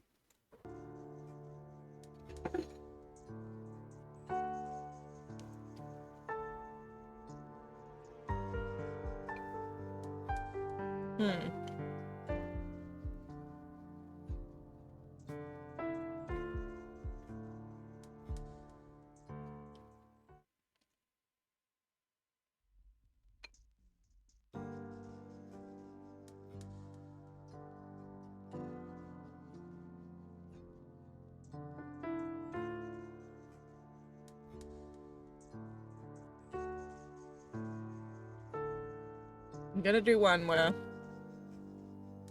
my career is really important. Dating life, not so much.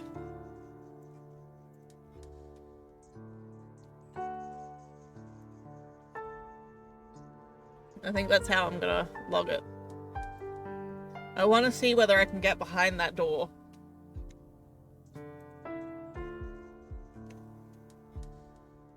Alright, let's skip this part.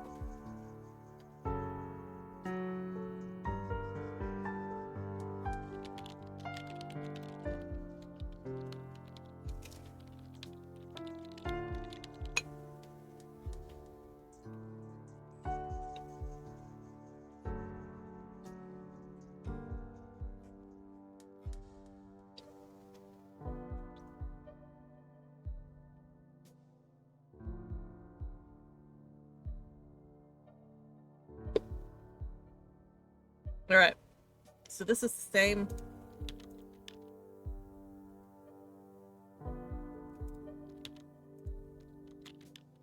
Oh, this time she was with friends. Were you alone? No, I was with some friends. We were actually having a movie night at my place. Watching, holy shit, I think it was actually the new Star Wars movie. There was a scene where old Han Solo was just about to get knocked over and the TV just switched. Wait, the new Star Wars as in episode 7 on DVD? You know that date's your dream, right?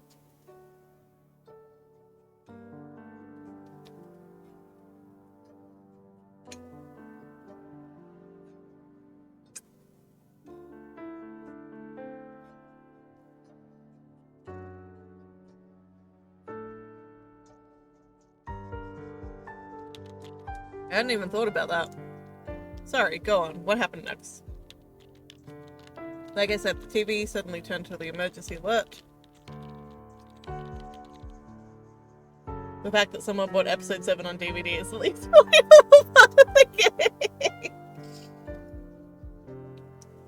True that, true that.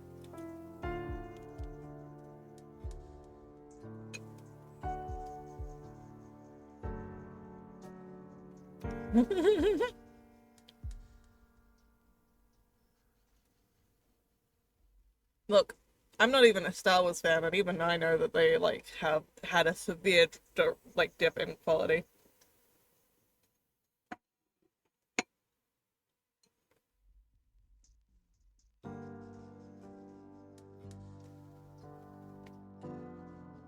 Alright, we're under attack right now. Need to get to shelter, have less than 30 minutes. At first, I didn't want to believe it. I switched the channels, but they were all the same. Then the sirens started, tornado sirens, flood sirens, I don't know, and I knew things were serious. You only really love The Empire Strikes Back? Which one's that? I genuinely don't follow them that well.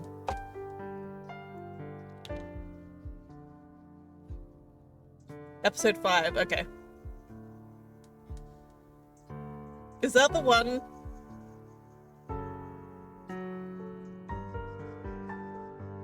No. Because they made like episode 4, 5, 6, and then they did episode 1, 2, 3. That's all I know. Okay, so it's not that one.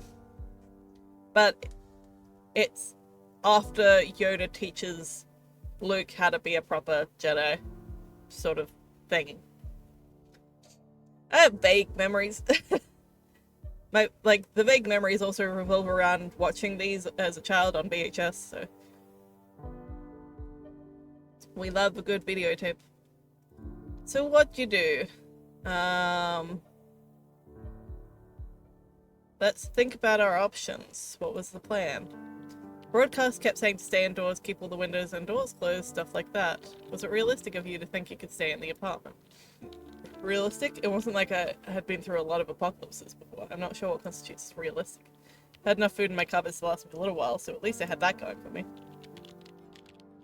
Oh yeah, and I had the trusty radio, of course. I tried it and it worked. It was sending out the same emergency broadcast as the TV, and you called me a Luddite. You got me there, so what'd you do?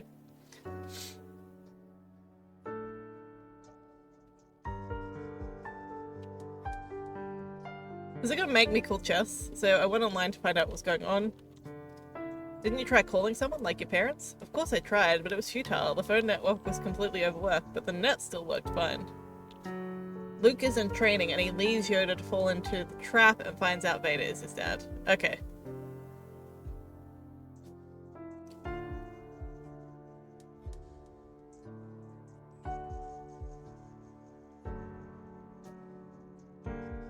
What did everyone else do? Everyone was pretty terrified. Some tried to make a joke out of it, but there was something about the voice on the TV that belied that. It's been ages since I heard that word. Once we figured out that the net still worked, everyone was on it. So what'd you find? The net was still working, but the bandwidth was seriously lacking. The major news networks were either down or overloaded. All the big search engines defaulted to some kind of government site in super simple HTML. Yeah, I was gonna say, government sites are always the first to break over commercial sites. Let's be real here. It kind of confirmed that it was really the real deal. Isn't the net supposed to be some kind of DARPA invention anyway? Wouldn't be surprised if they had kind of some kind of system to take in place to take it over if needed.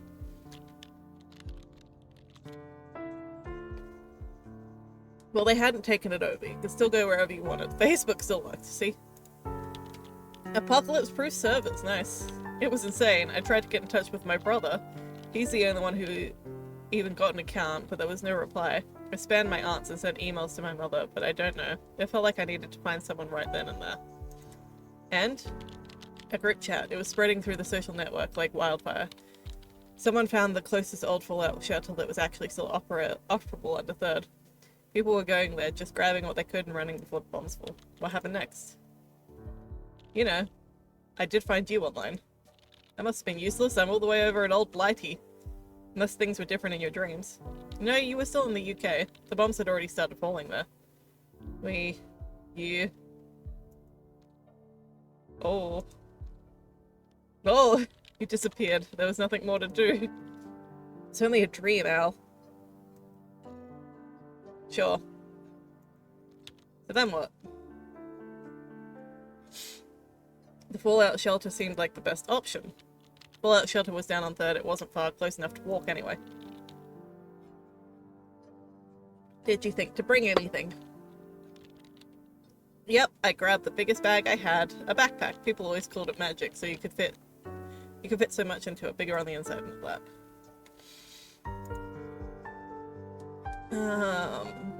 Not sure we really need the map.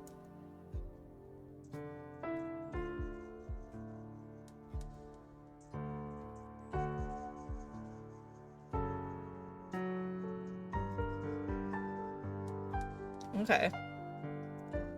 So I could take that and that, but it'd take up room in my bag. That's so fascinating.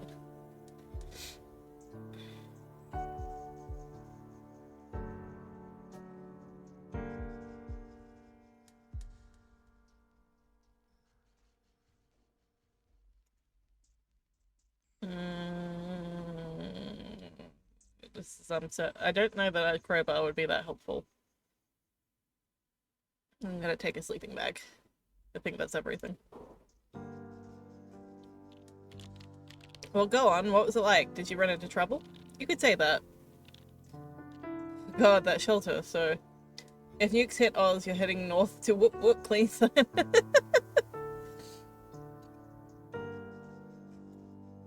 We headed towards the shelter, and I think we were all hoping that this was just a false alarm, and tomorrow everything would be back to normal.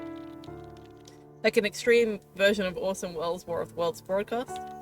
Actually, the panic that radio show caused was greatly exaggerated, probably by Welles himself. And it worked. We still remember it today. Great ad campaign. Guess that English literature is coming to some use at least? Yeah, well, it didn't really feel like it. I remember trying to think of the word to describe the way that the streets felt.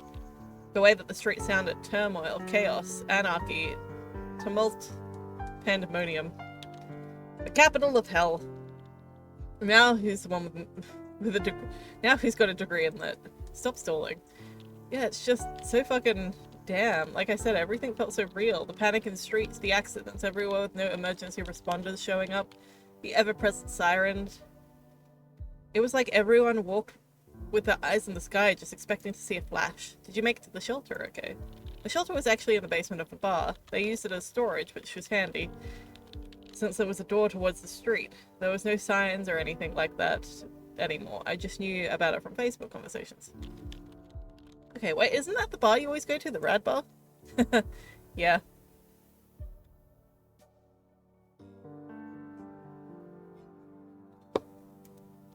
Go on, Alice. Did you get in? We went to the old entrance, which was down a narrow side alley. Some of the others were waiting for us there, and a few more had came while we said our hellos. It actually felt pretty safe in that big group. The suspense is killing me. So I knocked on the door and then immediately tried the handle. It was locked. Nothing happened for a while. Then the door opened just a bit, and she stuck her head out. She? The bitch queen. Oh my god! We've got the Red Queen! She was this red-headed chick who had taken charge of everything in there. She was the one who originally posted about the place, so I guess she felt like she owned it somehow. She stood in the doorway, looking me over, and then basically said, "We're full!" Like it was an exclusive club. Can't believe they'd keep you out for no good reason. Was it actually full? Not a chance. There was a sign outdoor that said capacity 100. There was no way there was 100 people in there already. I said as much, and she didn't reply. I guess she didn't just let it be at that.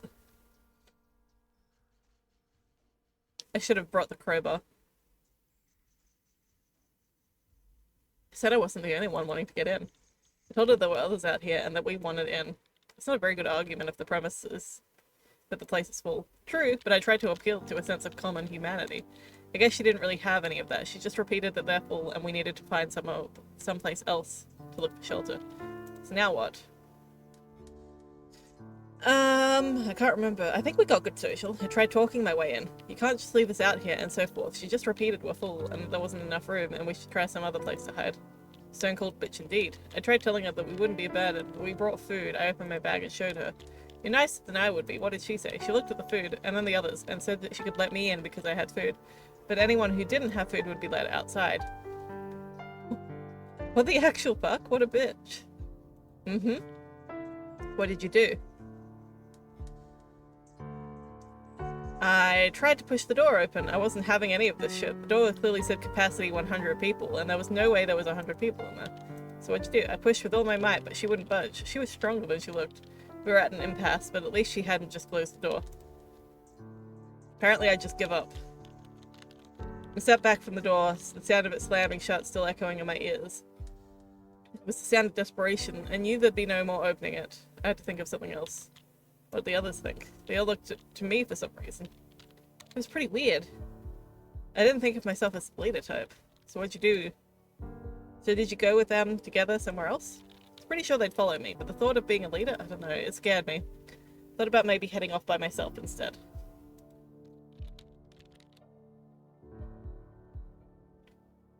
So realistically, what were your options?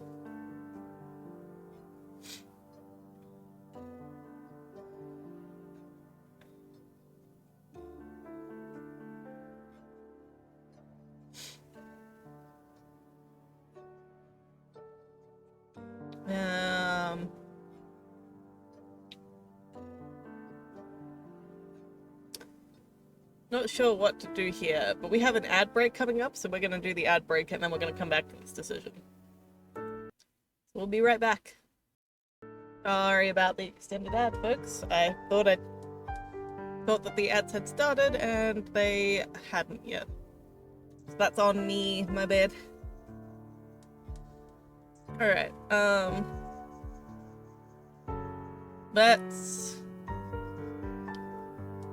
let's try to leave town with the group. Oh. A little post-apocalyptic... My gosh, my ability to talk. A little post-apocalyptic group of survivors. Did you have any idea what to do? Well, we needed to get out of the downtown area fast, which left us with a few options. The streets. I can imagine they must have been pretty bad. You live centrally, don't you? Yep. And yep, the streets were bad. Really bad. Accidents everywhere. Gridlocked as far as the eye could see. Panic, bedlam, awful. So no buses, no metro, and you don't own a car, correct? That's right, and neither did any of the others. But we had a few options. One was to start walking until we got out of the gridlock zone, and then steal a car. People were leaving them with the keys and the ignition and just running away. Okay, sounds awful and reasonable. Another would be to try to find a car as soon as possible and then use it to make a way out of the gridlock.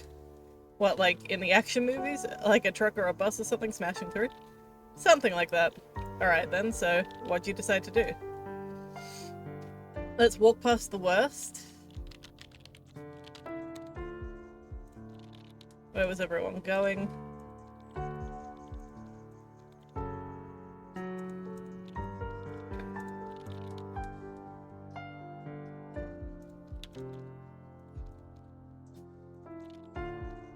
I'll let a few people ducked a weaved way through.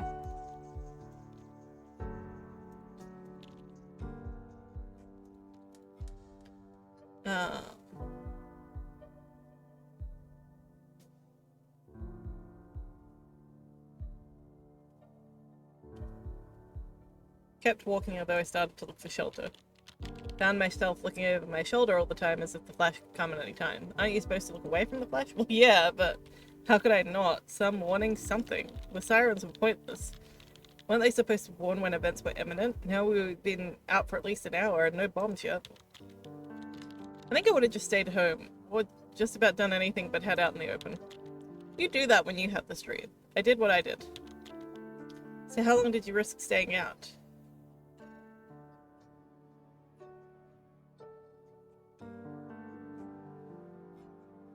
Let's go to the closest shelter we could find. What'd you find? Kept checking my map. I saw subway signs and knew that we were going in the right direction. I kept feeling like the bomb would fall on my head at any moment. It's probably not very safe though. I mean, it must have been packed. Oh yes. As I got closer, I did see something that made my heart surge. Policemen, actual government workers. They were ushering everyone down below, and people were actually moving in a somewhat orderly fashion. Is your subway system bomb-proof? I have no idea. I was caught in the stream of people either way, and found myself shepherded below the ground. It smelled like pee and vomit and body odor, and the crying and shouting made talking impossible. So a regular Friday night at the underground. Funny. Anyway, there was actually a semblance of water down here. Policemen were giving people places to sleep. Also down on the tracks. And you? Ended up on the tracks. At least I had my sleeping bag to protect me against the cold, hard ground. I wrapped myself up as well as I could while people kept jostling around me, waiting for the end. But at least you weren't alone. It had to be safer in the underground, right? I didn't feel safe, not at all. Someone could have knocked me out. Hell, someone could probably have shanked me right down there, and nobody would have noticed. I was almost more frightened of the other people there than I was of the bombs. The bombs that were just an abstract threat, while all these panicking people were right there. What, no coming together of people? No great communion in the face of danger? Every man for himself. Anyway, apocalypse. So it was real. I mean, in the dream. Yes. The first one was the worst. Because the light went out with it. I tried to make myself as small as I could, but I still got kicked once or twice by people running it by in a panic. A few moments later, there was a flashlight out, people shouting, police shouting, telling everyone to be calm. Be calm? Bullshit. The lights were out and it was completely, utterly pitch dark. The first one. There were more. I lost count. With every blast, there was a terrible sound from the roof, like it was crying out. Small pieces of it rained down with every rumble, and we all just responded to its cry. Jesus Christ. Did the roof hold? It groaned. Rocks tumbled down, someone got hit by one big enough to hurt, and they cried out. I don't think the station was very far underground at all, and it hadn't been designed with bombings in mind. It must have been pretty harrowing. Not just for me. A lot of people got up and said that they weren't going to stay. There was a surge of people. Panic was mounting again. It was quiet outside, but the policemen didn't want anyone leaving yet. There's a lot of screaming and some demanding to be let out. I had to stand up to avoid getting jostled or trampled again. What'd you do? That's when the final bomb hit. Close. Maybe it had been shot out of course. Maybe. Who knows? I was looking towards the exit when it hit, and I could see the firestorm swoop down into it, engulfing the hapless policemen and anyone who'd been pushing out against them to come out. Everyone screamed, but it was drowned out by the sound of the roof beginning to fall. Dust covered everything. Holy shit, what'd you do? After I finished coughing, something was burning, and so I could actually see, although I didn't particularly want to. What I saw was that most were either huddling down, praying to whatever god they had that they wouldn't get buried alive, or then try to escape. No one could get past the burning wreckage at the entrance, but the subway tunnels were wide open. Most were crowding into the tunnels leading westwards, away from the downtown area. But it was a stampede. The tunnel leading east, back from where I came, were practically empty by comparison. I'd get out of there if you, regardless of the direction. Where would you go? Ooh.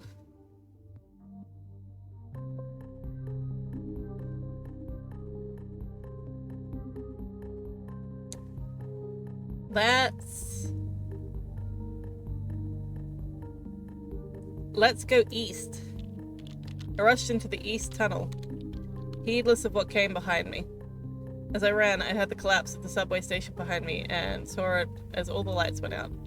Oh shit, good you got out of that one. Yeah, except I realized I'd lost my whole group. I was alone again. Hopefully they made it into the other tunnel alright. I had a flashlight, thank God. As I shot it around the tunnel, I realized to my amazement that I was the only one who'd run along it. Maybe others had run into the parallel ones, but I was alone in here. I went back to the tunnel collapse, but it was just an insurmountable barrier of concrete and rebar. On the other side of which you might have been.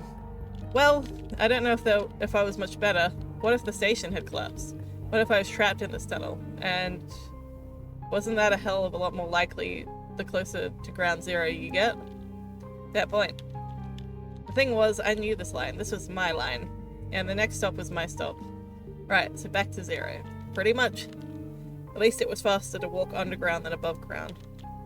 Had the station collapsed? Take a wild guess. Of course it had. That's not good. There was a similar pile blocking the entrance here, but I shone my flashlight over it, climbing up as high as I could until I saw something amazing, a glint of metal. A train? Yep, it must have been in the station when the bombs hit. I started digging. I mean, this took a long while. A full day at least, but in the end, I had unearthed an emergency exit at the back of the train car. You got that one open too? With some effort, and I had no shortage of blunt objects though. When I stepped into it, I realized it was sunlight I was seeing further ahead. I could have cried. So you could get out? Yes. Through one of the windows, I crawled through a short tunnel made out of debris, careful not to look at what else was in the tunnel. Careful to not look at what else the tunnel was made out of. Oh gosh, that's dark. And crawled up into, well, pretty dim, pretty foreboding sunlight. There's still sunlight. And what did it look like? Better than the tunnel, but not by much. The sky was dark, a rain of ash was coming down. The city was burning, scorched, ruined. A bit like me, probably, crawling out of that hole. Oh, I got a new achievement. What was my achievement that I got? Metro 2016, survived the apocalypse by sheltering in the subway. Did I survive? Radioactive ash? Presumably, although I was too busy breathing in gulps of fresh air to give a hoot. So what'd you do?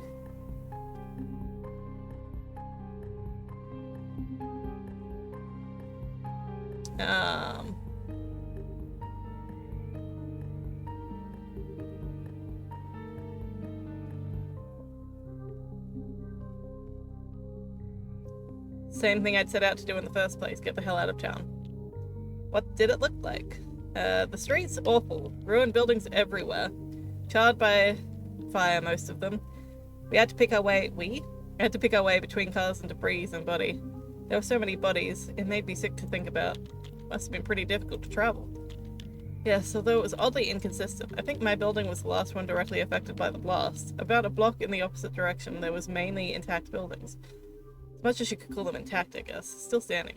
What about the others? Were there any survivors on the street? Yeah, there were others. A lot of them were worse off than me. Some were blind, others were burned or broken or in shock. There just wasn't anything I could do. Where was the government? I don't know, nobody knew. Hadn't had a single ambulance siren since the event. For all we knew, there was nothing left. Did you figure out where to go? I started coming across survivors soon enough. People like me, some with backpacks, some with just clothes on their back. But it was absolutely wretched to see them. Some were staying put, but most were moving. Rumor had it there was an evacuation center set up in the college. What, like your college? Yeah, talk about going back to where you started. Go on, how'd you go? It's pretty slow going, and even though I tried to keep out of the black rain, there wasn't all that much we could do. But at least we had a goal, and others were helping us get there. So it was real, the evacuation center. Not so fast, there was still a slight obstacle in the way. Oh, what was that? A river. There's a river? Not something I had thought about either. I didn't live anywhere near it, so whenever I crossed it, I just drove over it. There it was, a geographical reality. So, I mean, the bridges were surely still there. True, but when we approached them, we realized they were occupied. Uh-oh, by whom? I'm not sure. I saw them from afar, then kind of ducked into cover. People with guns! They seemed to be mugging people. They were letting people pass, but I didn't know what the price was, or if they had some criteria. So what'd you do? Went up to confront them. Wasn't gonna let them scare me. So what were they? Just thugs? Part opportunists, part worried townsfolk.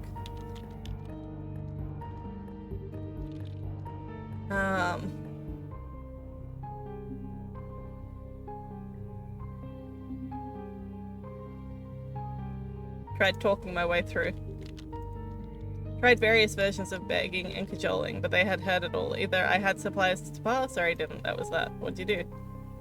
Told them I had enough food and didn't just steal theirs. Opened my backpack and showed them my food. Although it felt like a monumentally foolish thing to do, still, if they wanted to rob me, they had all the guns anyway. Just as I was going through, one of them stopped me and asked if I had any more than that. I knew they were actually highwaymen, bastards. I told him the truth. No, I had food for exactly 1 day. He grabbed the pack and rifled through it, but I was telling the truth. Disappointed, he handed it back to me and let me through.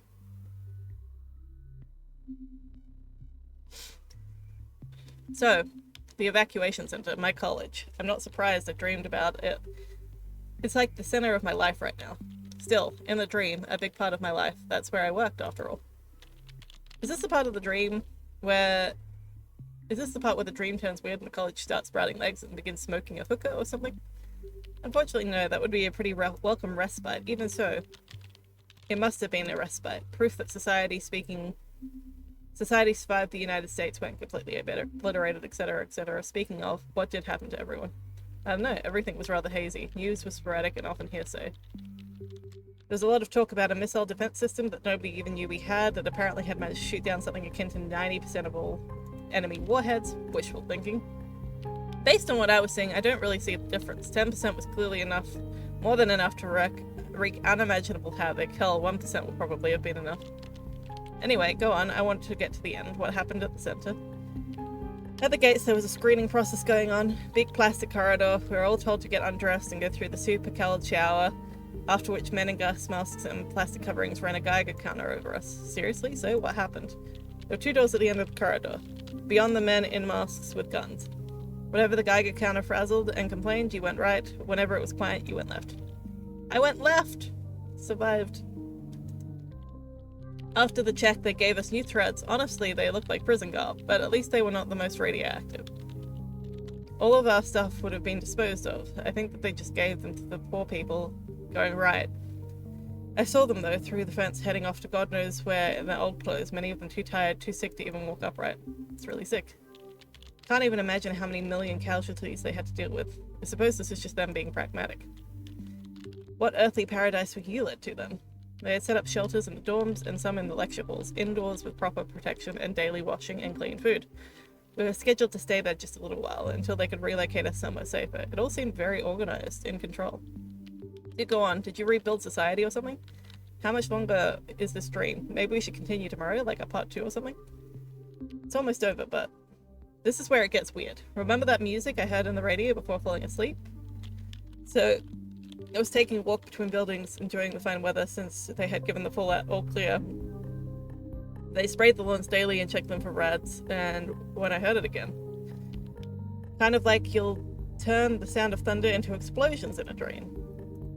No, or maybe. Actually, yes, that's not a bad analog. The music was a connection between the dream and the real world. When I heard it, it was like I suddenly remembered that once I had a dream I was currently having. I remember in the dream thinking how incredibly unlikely that was, and it was weird. Dreams are weird, so the music, where did it come from? It came from an admin building, this big place with the rector's office and a bunch of other offices. No teaching spaces. Off to the side a bit, close to the stadium. I shouldn't have heard it by any means, yet somehow I did. I walked closer, but the building wasn't part of our turf. The doors were all under lock and key, and there was a fence cutting off the main entrance. But I knew it came from there. Okay, so what'd you do? Just knew there was some connection there, some hidden truth to those tunes. Something that would allow me to wake up from this nightmare. Stay hydrated, everyone. Because that's what it was, every single aching, painful, awful moment of it. But it was beyond locked doors, inside a building presumably filled with men with guns.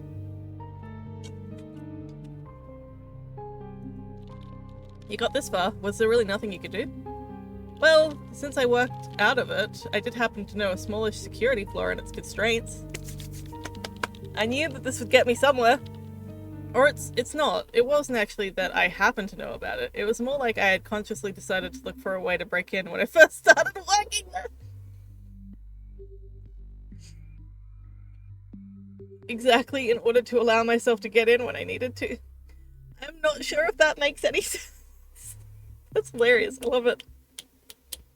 I love that.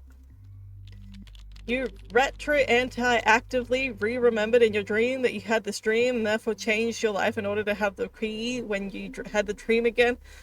Like when it happened in real life. Exactly. Exactly. Makes total sense. This is the weirdest goddamn dream, and I've had a lot of weird dreams. Anyway, what's next? Well, the security flaw. The security flaw was that one of the electronic locks on one of the side doors would actually just open if anything vaguely magnetic was passed over it. So I borrowed a metal platter from the bacteria. Oh my gosh. From the cafeteria and swiped it myself in. It took all of 3 seconds. Nice, so you got in.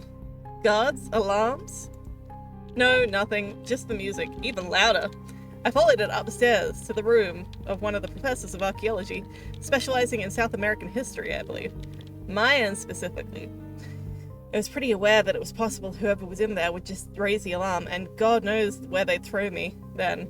Maybe in with the stick, but music, I had no choice. I opened the door. There was a man in there. He was sitting behind a professor's desk, feet on the table, bobbing his head to the music.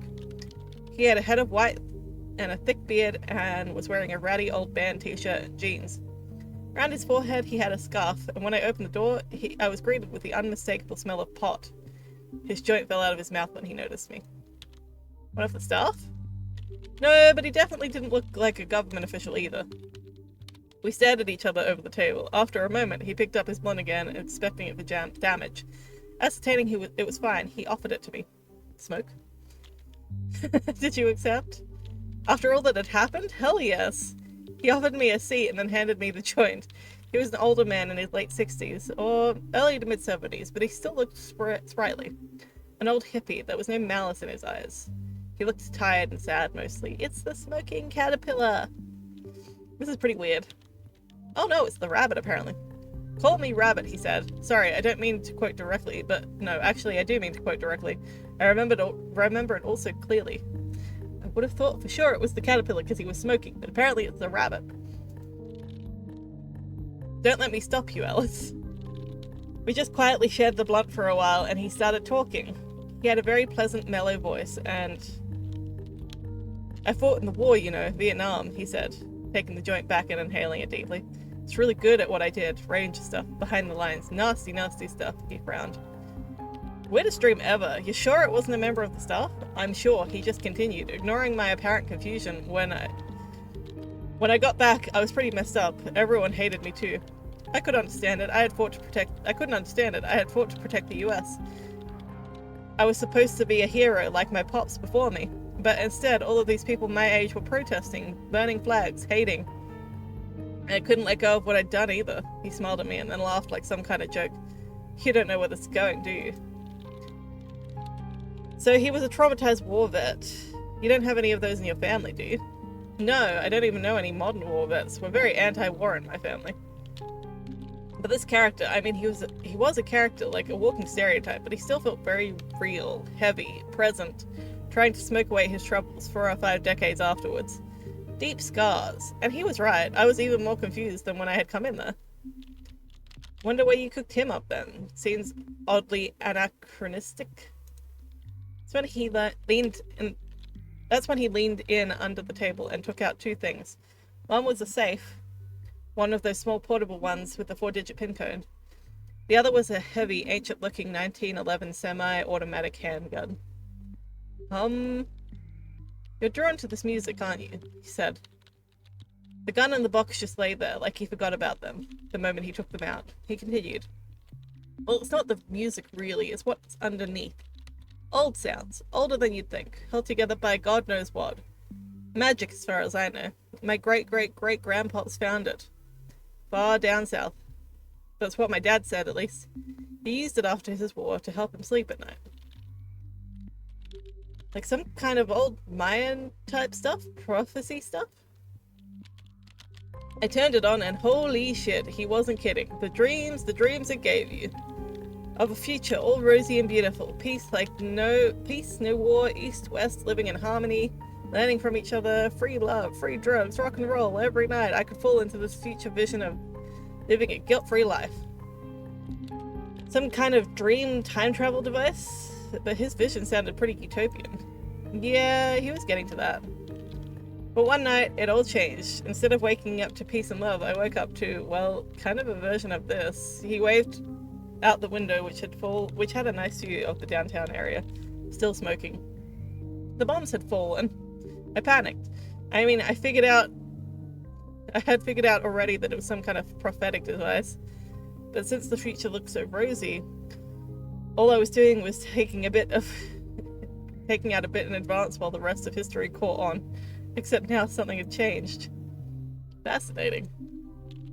So I did the worst mistake a person could do. I brought it to the government. I knew there was no other way to convince them of my vision, which I had had for a solid month straight now. Was true. I managed to get my old buddies in the CIA through the military connections. I set them up by the recorder, walked them slowly through the vision. They were convinced, and they also knew something about what caused it, some secret scheme they'd been cooking up, which had clearly backfired. I'm not sure this explains all of recent history, or does the exact opposite. Here's the thing. They would have happily thrown me to the dogs after getting hold of the thing. But the problem was, it had attached to me. Maybe to my bloodline, maybe to something else. God knows. I was the dreamer. And it showed. Me. My dreams. Which granted was the future of mankind, but still, they needed me. So wait, if they could predict things, why didn't they predict 9/11? Or the fiasco of the wars in Iraq and Afghanistan? Afghanistan, my gosh. I know you have a lot of questions, but we really don't have the time for those. He glanced at the clock and then picked up the handgun. I tensed. 10 minutes I'm scheduled to wake up, and when I do, everyone else attached to the stream also wakes up, including you. No, you have to ask him about the radio signal. Why was it on public radio? And the box, what's up with the box? I did. And he laughed and said, it's not, never has been, and never will be. The recording is locked in the deepest vault of the Pentagon, somewhere next to the Ark of the Covenant and the Holy Grail. They run it once a year in a very controlled environment. You wouldn't believe the controls they have, the secrecy. There's no possible way you could have heard it. That's incredibly unhelpful, he added with a twinkle in his eye as he lifted up the pistol. And again, my old grand, etc. pops did reportedly say that he heard it calling to him through stone, rock, and soil from any unexcavated burial chamber. And my pop said that he heard it playing from the attic one day after his dad's funeral, even though that was just impossible. Maybe it just calls for its next dreamer, when it knows the previous one is on its last legs. Shit. Hey, wait, the strongbox. That was the bloody weirdest part. He indicated the box with the gun and then looked at me. I'll give you 2 minutes to open this box. If you are the new dreamer, which I think you might be, then that shouldn't be any problem for you. And then he just got up to finish the blunt by the window. What? That makes no sense. How could you possibly know that? What did you do? I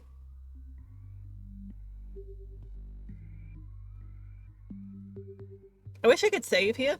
I guess I tried to open the box. Okay, so 4 digits. That's a lot of possible combinations.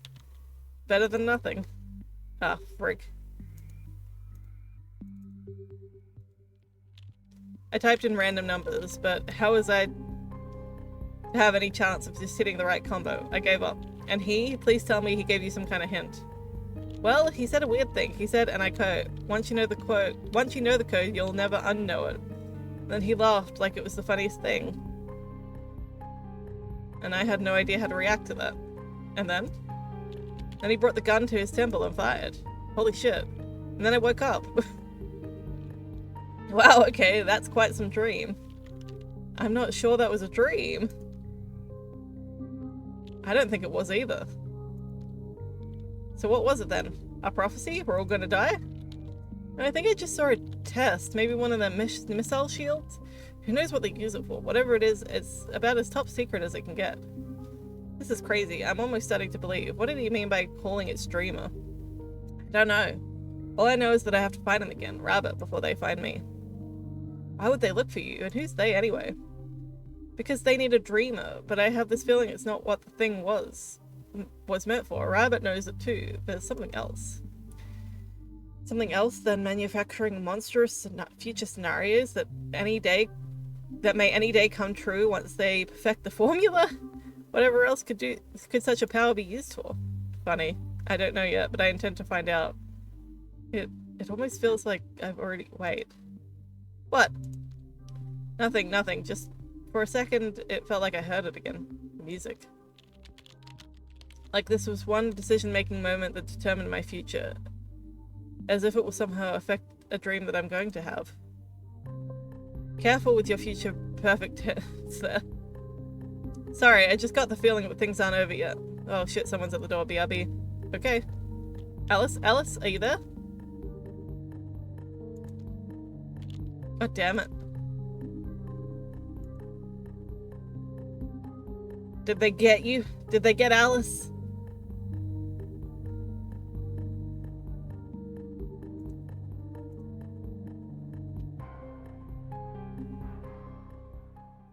What achievement did I get? Oh, I got follow the white rabbit. Reach the evacuation center. Follow the music to its source. So what other okay, so I can see some of the achievements. Oh. Explore the many ways you can die during the apocalypse. So I got 8 out of 10 of those. Ooh.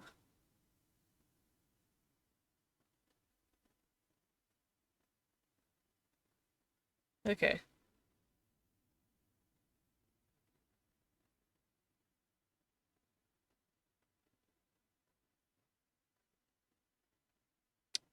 Interesting. Pay no attention to the man behind the curtain. Pay no attention. So we got a few more achievements. I think that I know how to do some of them. I want to try to do a thing with there's a version called Dark Alice, and I have no idea what that is, so I'm very curious about it, so I'm gonna do that. I would like the Dark Alice. Interesting. That's very similar to something that I picked earlier. Dark Alice is an Alice min-max for maximum ruthlessness and efficiency. She'll most certainly be able to survive most of what the world throws at her, but she will not be able to reach the absolute final ending. She is a canny, super fit survivor with excellent organizational skills, albeit without a social or romantic bone in her body. I have played American McGee's Alice. It's one of my favorite games. It's actually one of the earliest things I remember streaming. It wasn't the earliest thing I streamed. I remember when I started streaming, though, I really wanted to like play it on stream, and I ended up doing it. And I played Alice Madness Returns on stream as well. Both great games, because I played American McGee's Alice when I was a child, and I could not get past the underwater level, and I really wanted to replay it as an adult so that I could actually finish the game, and I did. So, you know, when I say that I really like Alice in Wonderland, I'm not lying to you. I'm not joking. Alright, let's go with this. Alright, let's skip these.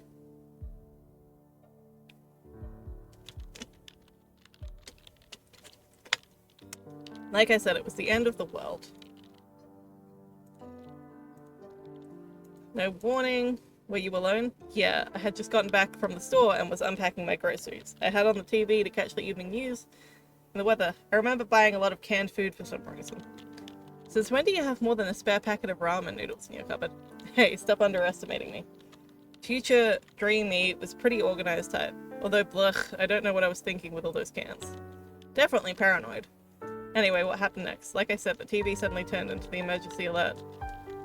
Jacked the volume all the way up too. Didn't even know that they could do that. The broadcast told us that we're under attack right now and that we needed to find shelter. That we had less than 30 minutes before the bombs hit. Sounds scary. Went online. Did you try calling someone like your parents? Of course I tried, but it was futile. Net was still working.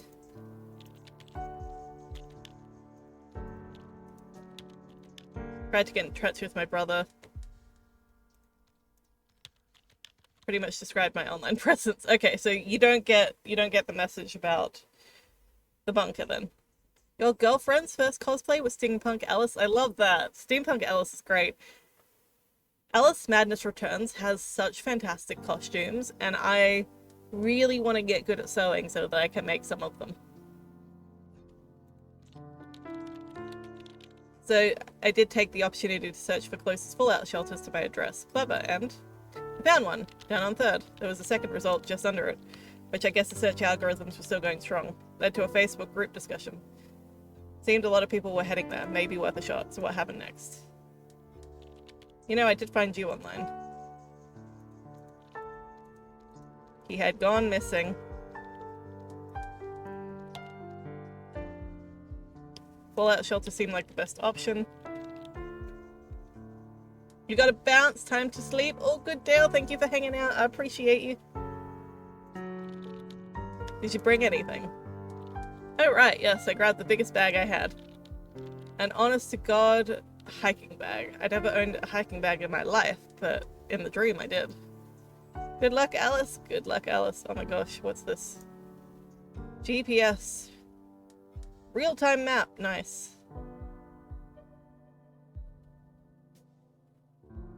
Keeps trying to connect to the internet to update. Okay, so we're taking the first aid kit.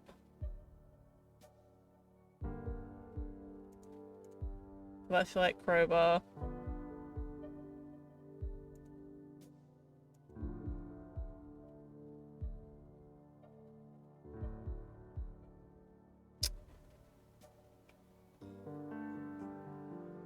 Let's take the radio as well.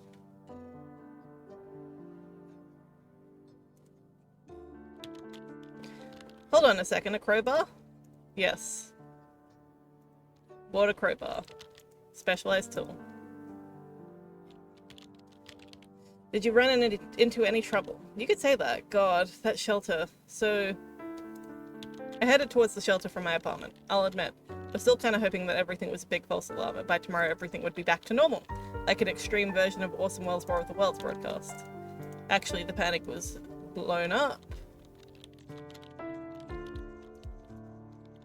Capital of hell. Alright, to the shelter.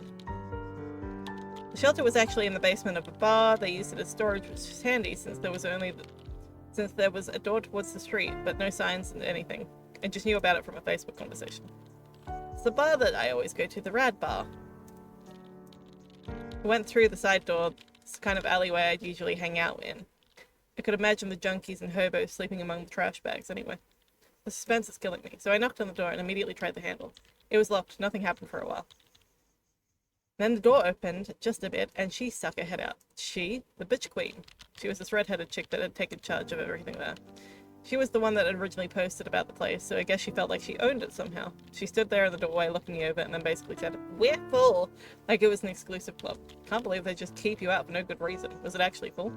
Not a chance. There was a sign that said capacity 100. There was no way there was 100 people in there already, and I said as much. She didn't reply.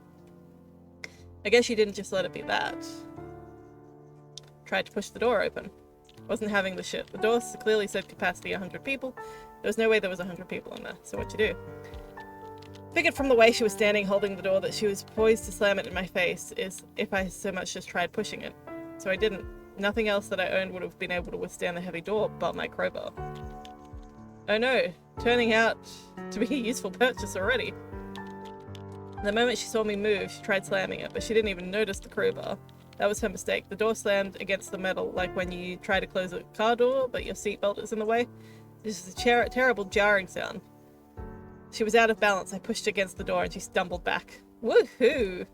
So she let me slip in, closing the door behind me with a bang.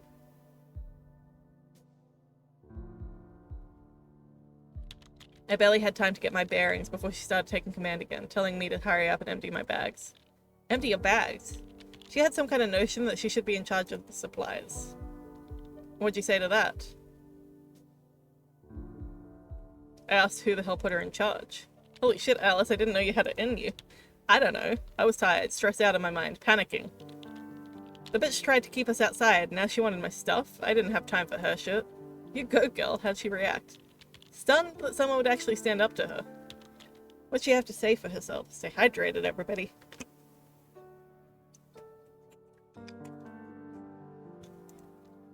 She said that she was the proprietor of the Rad Bar, and therefore the legal owner of the Fallout shelter, and that it was the only one of her. It was only out of the kindness of her heart that she allowed us inside. Allowed you, huh? Tell me about it. I reminded her nuclear war was about to go down out there, and whatever bullshit ownership ideas that she had were quickly going out of date. There'd be other forms of currency soon enough. Jeez, Alice. This is what, half an hour after the announcement? You got real fast. I guess. I mean, this is kind of what I had been preparing for. I was just mentally in the space, I guess. Anyway, a lot of people stopped and took note, and, well, she went quiet. Did she leave you alone afterwards? The place had maybe 20 people in it, us included, but she stayed away from the most of the rest of us, so yes, she did. Were you the last to arrive? No. Soon after us, there were some others. She let these in without any trouble, embracing one of them. Big burly guy with a motorcycle jacket. Someone you knew? Kind of. I think his name was Ray. He liked motorcycles. I don't think he recognized me, though. But the place was still empty? Yeah. Soon after, though, there was another knock, and this time Bitch Queen tried to do the same thing she did with me. What'd you do? I stepped in. This was unacceptable. Damn right. When I raised my voice at her, she just turned red. What was your approach? Did I mention that I was damn fit in the stream? I didn't give her a chance to protest. I just pushed her away and opened the door to the people outside. She tried jumping me. Catfight? But my friends backed me up and pulled us apart. But then her crew, Ray and his friends, showed up, and all of a sudden there was a whole fracas. People waiting outside took the opportunity to stream in, although half of them just slunk into the shelter. And the other half? Join in on the fracas, of course. So I guess in the end you won? Well, the alternative is that she would have won. What happened next? The end of the world happened next. The bombs. We were all underground. Down a set of stairs leading to the actual bunker. It was filled with barrels and barrels of beer and other drinks, but at least it was light for a while. So what actually happened? The nuclear war? Yes, we had a radio with us, and we all sat clustered around it. At first, there were sporadic reports that the US missile defense system was working, and that they were shooting down incoming warheads, but then the signal turned off, and a few moments later we felt the rumble. Holy shit, but you were okay? The shelter did what it was designed to do, yes. Though at one point there was a terrible sound just above us, and the shelter was briefly filled with dust. I was pretty sure we were all dead. People were screaming, babies were crying, the lights flickered and died. It was the end. Holy shit, your subconscious wasn't joking about. We subsisted on candles and flashlights and waited for the radio to come back. It did after a while. What did it say? Just about expected Fallout patterns. It sounded very recorded, but I guess there had to be someone alive up there still to be clicking the buttons. But even after that ended, that ended after a little while. Okay, wow, so how long did you stay down there? Well, the radio said that there was a cloud of radioactive ash coming our way within 24 hours, and told everyone to stay inside until further notice, and then it died. So I guess you stayed for at least 24 hours then. Of course. The problem came when we tried to leave. What? Well, the shelter was underground, underneath a big trapdoor. In the house above, it had apparently collapsed on the trapdoor. We tried to open it, pushed and pushed, but it wouldn't budge. Damn, that's like a real nightmare, buried alive. Well, we had food down there for a while, and we started drinking beers with our meals. And if we started drinking beers with our meals, we could probably stretch it out for weeks. But of course, we'd all be kind of drunk that time too. But then what? Maybe there'd be a rescue? Maybe. Or what if there wasn't? What did the others think? Ray and his queen wanted to sit tight and wait for help. A few of the others wanted to find an alternative way out. Maybe through one of the ventilation shafts? A third option would be to keep working on the trapdoor, and it opened out, but if we removed the hinges and got it to collapse inwards and then dug through the debris. The radioactive debris. Yeah. But the radio had mentioned Fallout falling within 24 hours. Staying put even after a few days longer. Staying put, even if just for a few days longer, and then trying one of the options might be optimal. Anyways, people were getting very antsy, so it was time to make some kind of decision. What'd you do?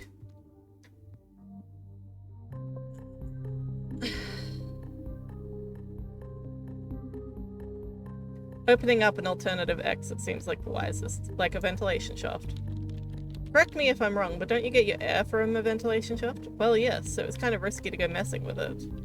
We all knew that, but the trapdoor didn't feel like a good idea, and neither was just staying put, so it was worth a shot. What'd you find out? Well, I stood on the shoulders of some of the others and managed to dislodge the grate on one of the shafts in the roof. I shone a flashlight in and saw that it was barely big enough for one of the thin-shouldered people. Sounded like someone I know. Yeah, I might be thin-shouldered now, but in the dream I was considerably more buff. I tried, but I couldn't fit. You have the weirdest, most specific dreams. I mean, seriously. It was specific. Anyway, we asked around for volunteers, but nobody wanted to do it. It was a very small shaft, and nobody knew if it was actually could be traversed or not. What if you just went around the bend and got stuck? How would anyone get you out? So what did you do instead? Let's try the trapdoor instead. Trapdoor, huh? Seemed like the safest idea. What did the bitch queen think? She was set on staying inside. She wouldn't lift a hand to help. I'm pretty sure that even if we managed to open the door to the outside, she'd stay still. Did you open a door? We managed to break open the trapdoor so that it opened inwards. This only took a few hours. The guys who had been helping me with the door were both hit by the rubble. I think one got his leg half crushed and the other got a really nasty blow to his head that gave him a concussion. My god. But aside from that, it must have still felt pretty damn great, right? Not really. For a brief moment there was a flash of daylight from the outside, but it was just flash. Like someone offering you hope just to snatch it away immediately. But at least we were reminded that the sun still existed. How much work was there? A lot. Really a lot. I wasn't alone at least, but it looked pretty bleak. So, did you go at it? Well, I also knew that the dust would be radioactive, at least to some degree. There were 10 of us to help me clear the rubble. We needed to get it done fast, as if we were planning on living tomorrow. What'd you do? Started digging. It took maybe 2 days, but by the end of it there was a light. And then... well, I and most of the others felt like complete shit. We were throwing up. We had absolutely awful migraine headache. Ugh, it was awful. A lot didn't make it at all. We were just too weak. It was the radioactive dust. But it didn't affect you as badly. I managed to soldier through it, but then I had a feeling I wouldn't be bearing any children with only one head after this. Why am I not laughing? Because it's not funny. What did it look like? The world. It was destroyed. We crawled, black in the face and bleeding from our hands, into hell. The city was rubble. Everything was dust. Everything was covered in black ash, and some of it was still falling from the sky. In the distance, fires all around, silence.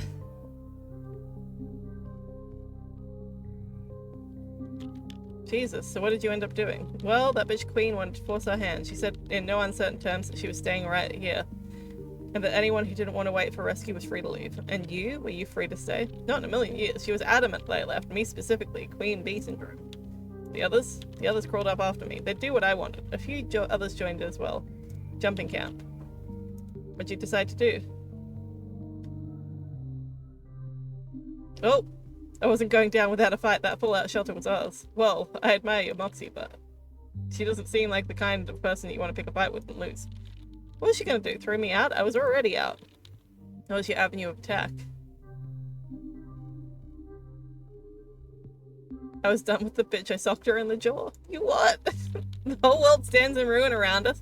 There are people hurt and injured all around, people in need, people who could use the shelter, and this bitch and her crew are standing there essentially giving out death sentences. She deserved at least a beating. But I was acting on impulse. She never saw me coming. I lifted up my crowbar and wait, what? Your crowbar? You attacked her with your crowbar? Yeah, I was all pumped up on adrenaline and just grabbed it. She tried lifting her arms to protect herself. I think half the reason it was so effective is that she wasn't expecting it.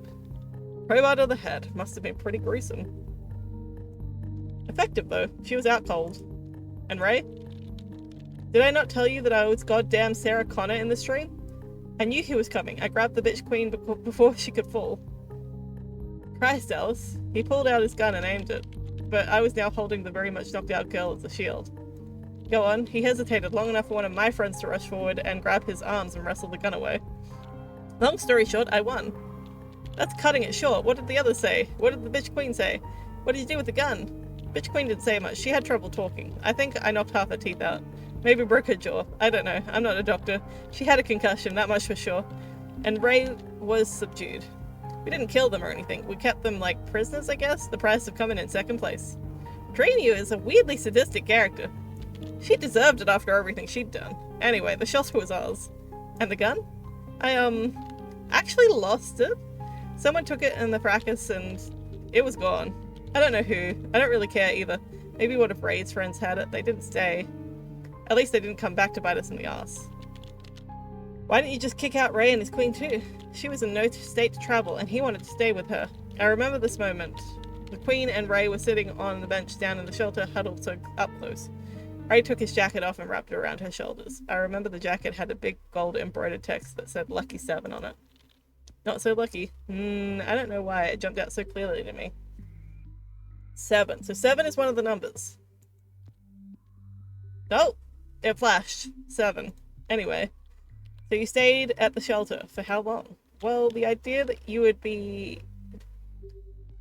The idea that you would be able to wait out the worst of the fallout period.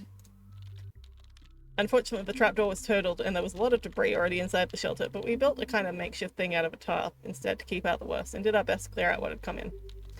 Alright, so how long did you stay? Essentially until our supplies started running out, so... Which is practically immediately, but at least you got a moment's rest. Where'd you go after this? Well, by this time we'd actually gotten a few other wanderers come by. Most of them were headed out of town towards an evacuation center set up at the college at the edge of town.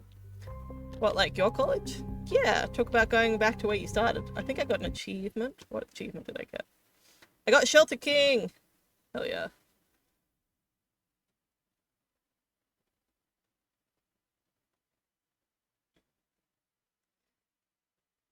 I still need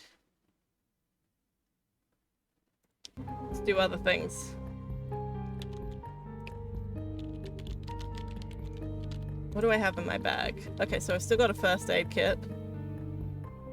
So I can try running... I can try going by that,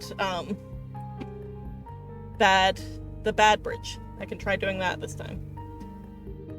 Thought about doing something else, going to look for Ches or whatever, but I felt like I was responsible now for all these people. They looked to me to make a decision. The only right decision was to go there. So you bundled everyone up. Well, almost. The bitch queen wasn't going anywhere. Her loss, and not everyone at the shelter wanted to go.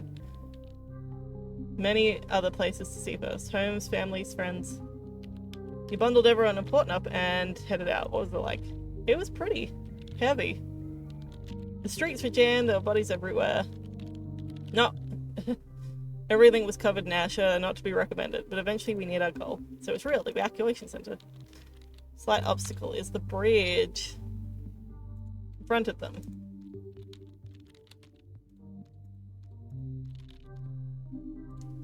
So we confronted them. Told them we had enough food and didn't steal theirs.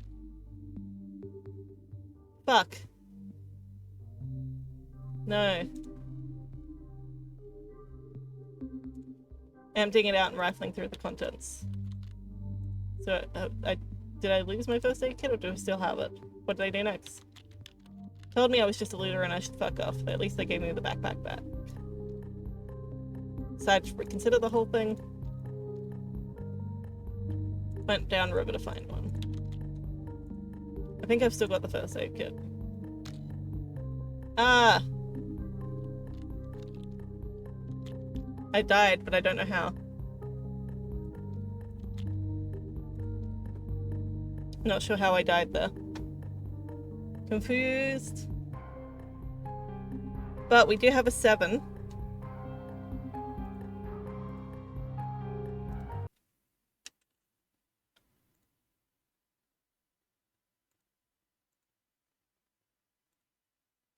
I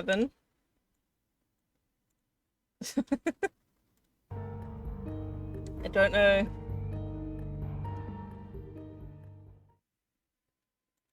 I don't know what 7's for. But we've got a 7. I mean, like, it's for the glove combination, but... Gonna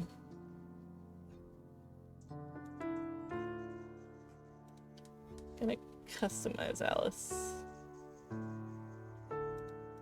Let's try getting...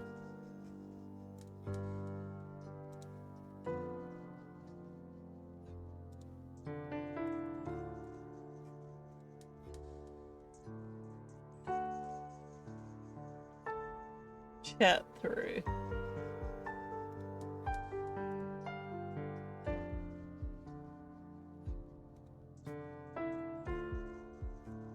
Alright, accept and start. I'm gonna try the chat.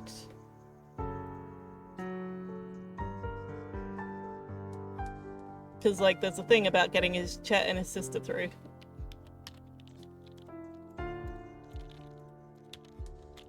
With Chess, I keep calling him Chet, but it's Chess. It's for Cheshire Cat, Chess. Alright. Went with Chess. Alright. Spare clothes. Need these things.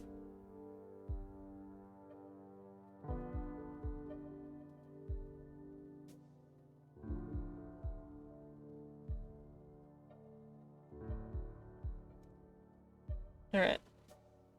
Let's do this.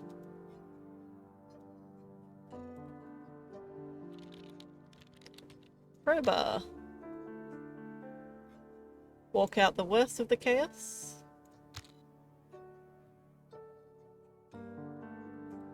Find an appropriated car. To the boroughs. As long as the supplies lasted. I wanted to keep going.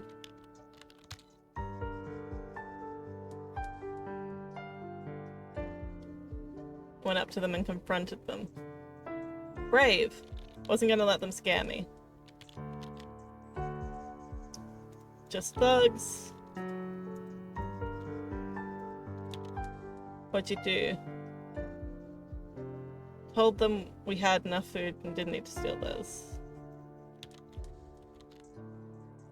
I opened my pack to show him and grabbed everything. So much for concerned citizen. Told me I was just a looter and I should fuck off.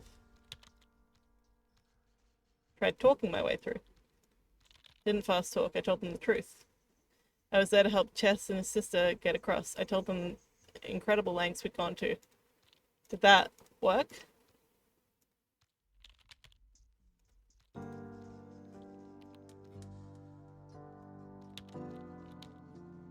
But I have supplies, I'm so confused.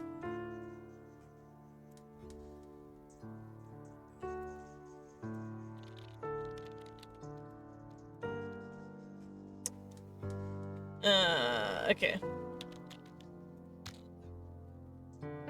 Time to go back, so I walk back for 2 days.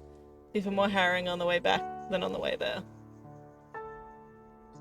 In the end, only back where I started. Anything changed in your absence? The government. There was a line of soldiers wearing full NBC protection gear, gas masks and all, directing traffic on the bridge. No sign of a damn highwayman.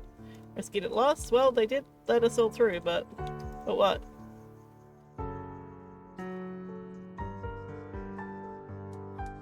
So, the evacuation center.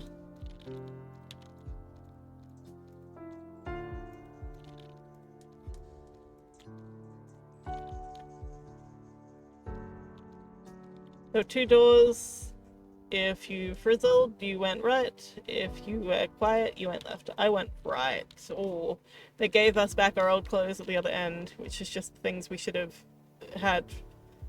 Which is the thing that really should have freaked us out. Most of us were just grateful, but that meant they considered you dead. Yes, through the fence I saw the ones going left, leaving towards the dorms, all wearing what looked to be prison uniforms. At least they were likely clean and uncontaminated. And knew where'd they lead you. To the football stadium. Can you believe that? They didn't even care enough about us to get us out of the fallout. But at least they had set up tents and stoves and kitchens for us, all staffed by similarly irradiated people, of course. Presumably serving us irradiated food that they didn't want to feed the healthy ones. This can't be where your story ends. No, the weirdest part is still about to happen. The legs and the hooker, maybe a mushroom, maybe that makes you grow 10 feet high. No, but remember the music? Yep. Well, as I was lying there...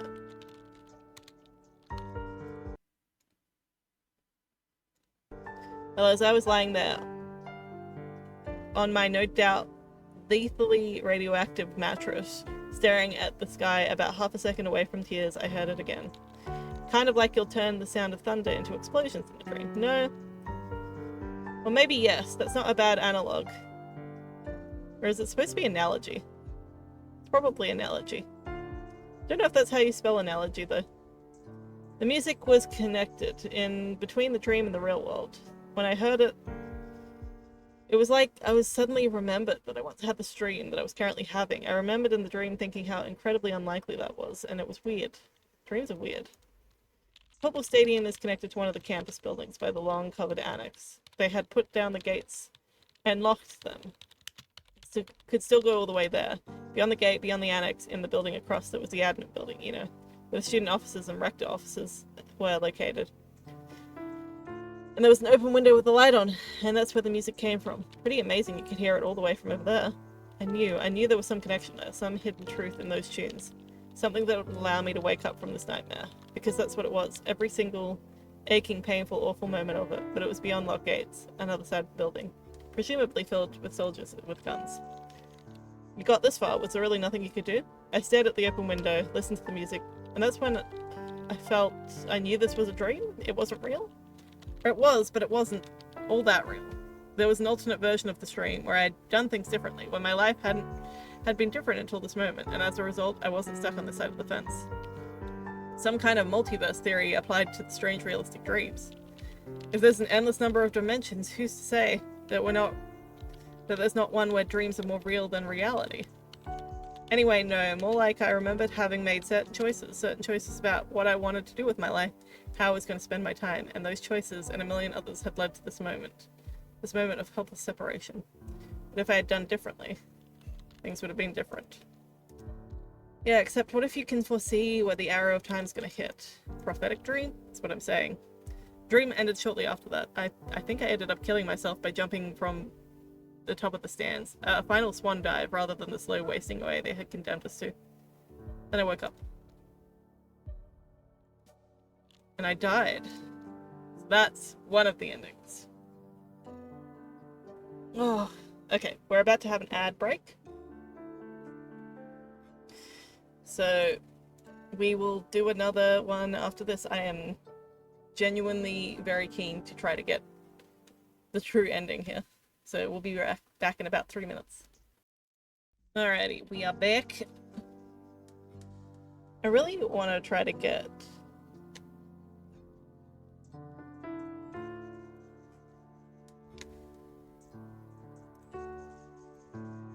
the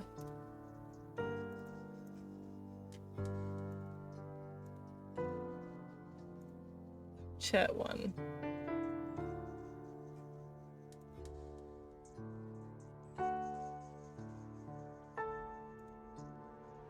Alright. Oops. I want to try to get the chat one. The chess one. Where I get Chess and his sister.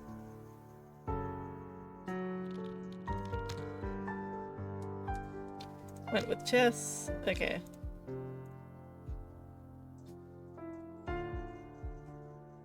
I want to take spare clothes.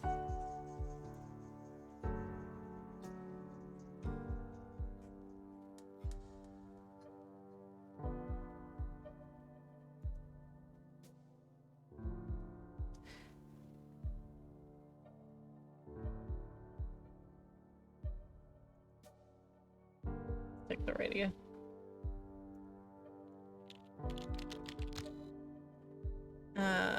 Walk.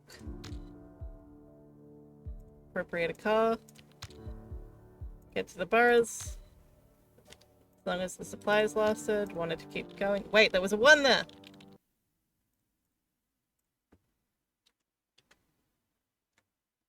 I just saw the 1.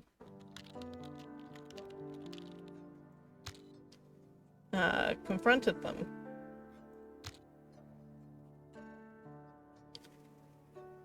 Tried talking my way through.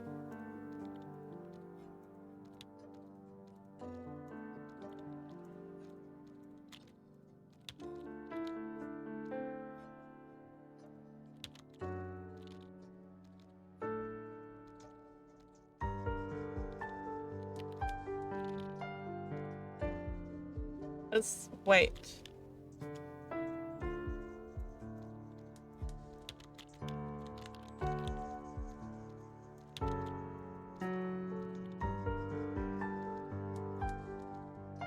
Eventually the government showed up. I was on lookout when it happened. The men down there saw something, and then suddenly there was a huge hurry packing up their guns and loot and running away as fast as their legs could carry them. A few minutes later, these huge military trucks came driving down, unloading soldiers before continuing.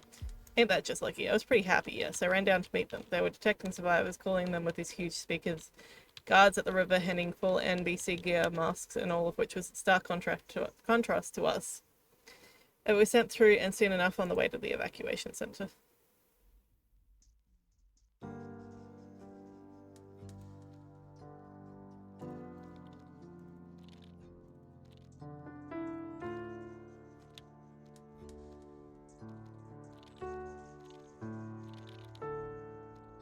I went left.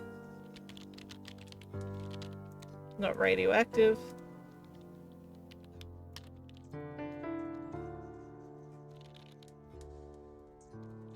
Was Chess and his sister there? Yes. Yes, they had made it. He was incredibly happy to see me. I was pretty happy to see him too. Great. Got it. Aside from the millions of casualties, a happy ending. Did you have hot dream sex and then wake up? No, and our happiness, like you so kindly pointed out, was relative.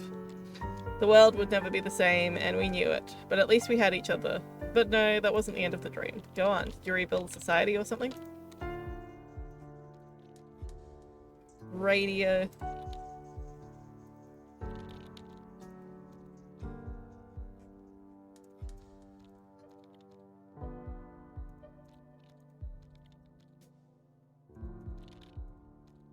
Not unless I came up with a way of breaking through a solid metal door.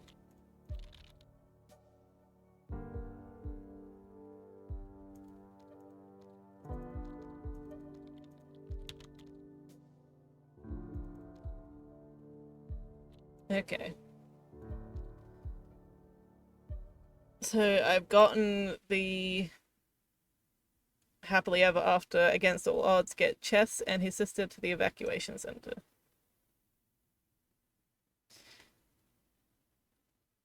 Okay.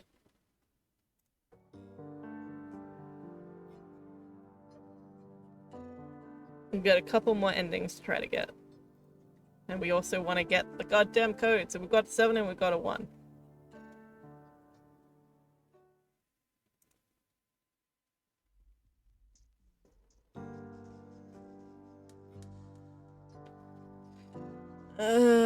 Custom. Start customizing.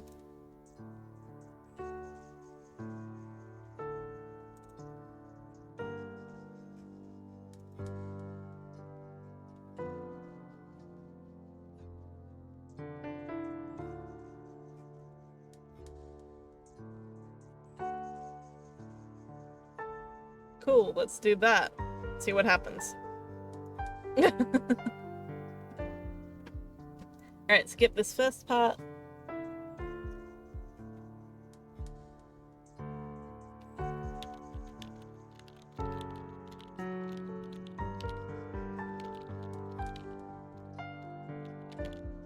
Was I alone? Gotten back from the store.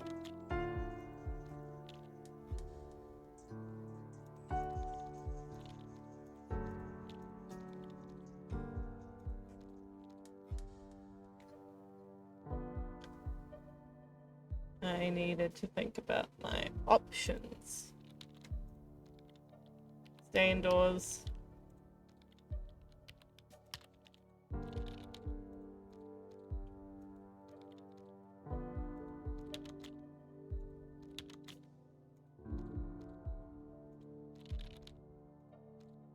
Ba, ba, ba, ba. I decided to leave town. I had a feeling that this is going to prove more difficult than just taking the Greyhound. Knew I didn't have a lot of time to spare, so I hurried out. Wait, you didn't leave empty-handed, did you? Oh, right, yes. I grabbed the biggest bag I had. First aid kit is a must. Crowbar and flashlight.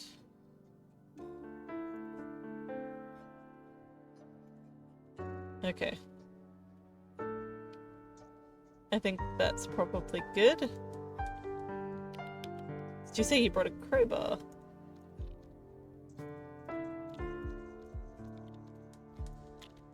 My hands were shaking the whole time, but I was kind of working on automatic. Even turned off the TV and the lights before leaving. So you weren't planning on sticking around for the bombs to fall. You weren't planning on going to a shelter to hide from them. What exactly was your plan? I need to get out of the downtown area fast, which left a few options. The street. I can imagine they must have been pretty bad. You live centrally, don't you? Yep, and yep. The streets were pretty bad. When I got out to the front door, it struck me. Accidents everywhere, gridlocked as far as the eye could see. Panic, bedlam, awful. No buses, no metro, and you don't own a car, correct? That's right, but I had a few options. One was to start walking until I got out of the gridlock zone and then steal a car. People were leaving them with the keys and ignition just running anyway. Sounds awful and unreasonable. Find a car as soon as possible.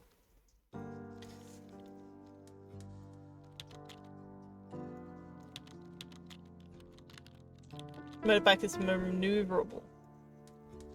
What do you decide to do? I decided to steal a vehicle right away. Finding a vehicle was easy, but they'd all been abandoned for a good reason. Not going to be terribly proud of me, but I did have a crowbar.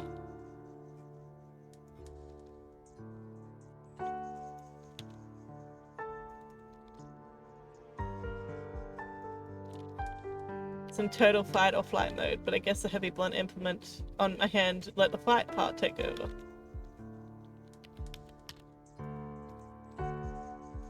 Guy chased after me. I'd just stolen his car, so I needed to lose him, which involved a lot of looping around the same narrow area since downtown was gridlocked. Finally, I got away by ramming through 2 parked cars. A true accomplished car thief. I'd lost some time, but I had a car. Unfortunately, traffic wasn't going anywhere. So how exactly did you and your Hummer get through downtown gridlock? With ruthlessness, I was driving a very strong big car with the perfect profile for pushing other cars the hell out of the way. Whoa, Dreamy was a bit of an arsehole. It was that, or it was just abandoned cars. Abandoned the car I'd stolen, but it didn't come without its costs, of course. I managed to crash my way out of downtown, but by the time traffic eased up, the car was totaled. I had to get out and start walking. So the car was done for. Wasn't it about time for you to start looking for shelter anyway? Right, yeah, I left the car by the side of the road with some regret. I'd gotten out of the immediate downtown area, but it didn't feel like it was enough.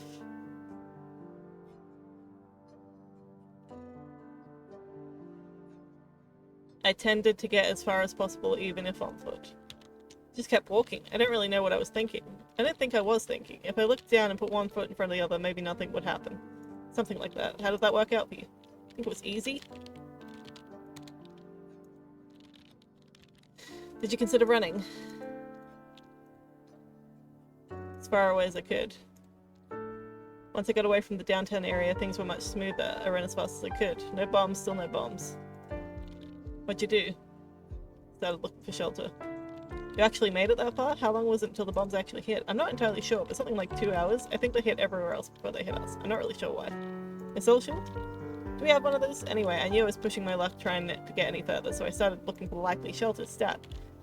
The area I was in was mostly filled with single houses, many of them occupied, but some looked empty. I was running out of time, so I thought I'd start banging on doors and asking them to let me in. The first house I went up to, well, I tried the handle, it just opened, so I went in. Huh, you're lucky as hell then. If what I hear about Americans and their castle doctrine is true, what if there'd been someone standing there with a shotgun? I don't know, a shotgun to the gut or a nuclear bomb searing off your face. I'm not sure which is worse. Point is, 4 walls is better than none. Fair point, so how'd it go? I knew the important thing was to get shelter away from the windows and walls. The bathroom is the center of the house, seemed the safest. No basement? No basement. What about, like, food and things? Whatever the cupboards contained, I took with me to my shelter. Of course, and tried to protect the best I could. So the bombs, they actually hit then in the dream. First thing that happened was the windows flew in. I just closed my eyes and pulled my knees. Made myself as small as possible. The bombing continued for I don't know how long, but aside from the windows, we seemed pretty okay. It's worth it to go all the way out of town then. Didn't want to think about what it was like downtown. It was scary enough out there. A few cars drove past and I heard sirens. At one point I ventured out to glance at the window. Once the bombs had stopped hitting, I saw the city center in flames. How long did you wait in the house?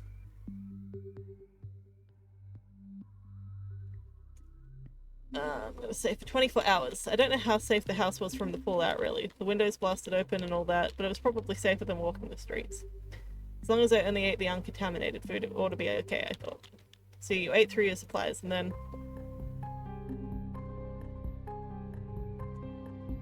What do I have in my backpack? Okay, so I've got a first aid kit. I wanted to keep going. There are a lot of other survivors on the road as well. Soon enough, the rumors were started circulating. There was a government evacuation center set up in the old college. Everyone was going there. The college is in your college? Yep, talk about coming back to the beginning. Anyway, that was where everyone was heading. Stay hydrated, everybody. There was just one minor problem. The river. Occupado. There are other bridges. I went downriver. What's to say the other bridges didn't have a similar setup? I was willing to take the chance. I wasn't going to tangle with a group of armed men, even if I lost some time.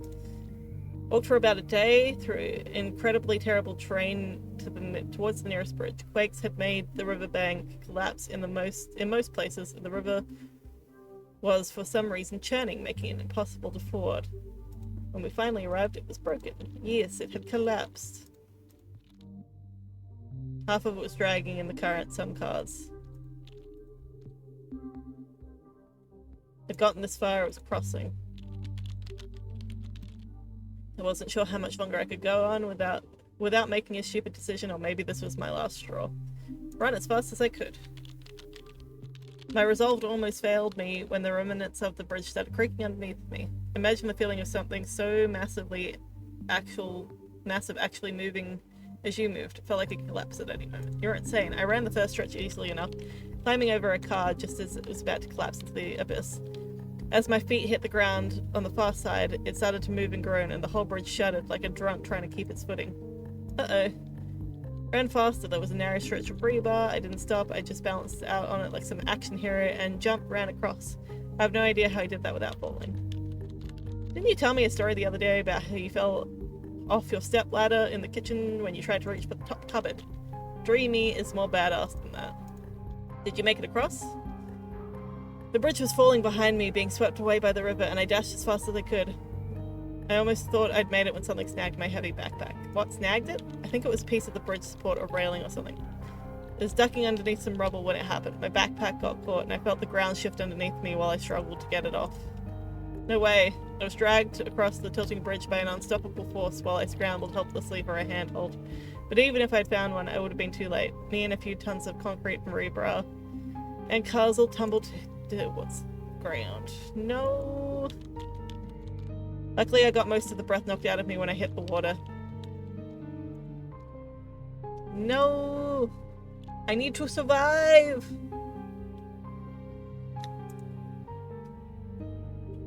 I think I need to be dark Alice for it.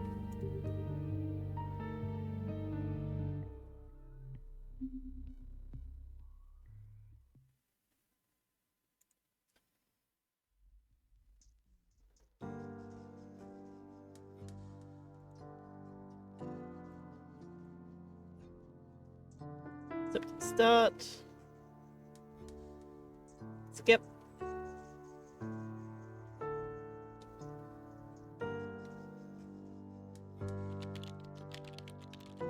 Skip.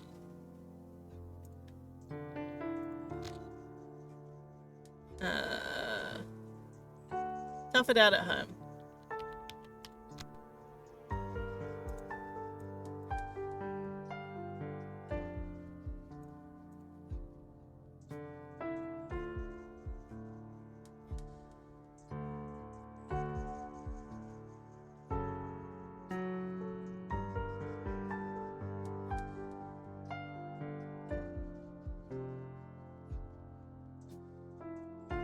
Okay.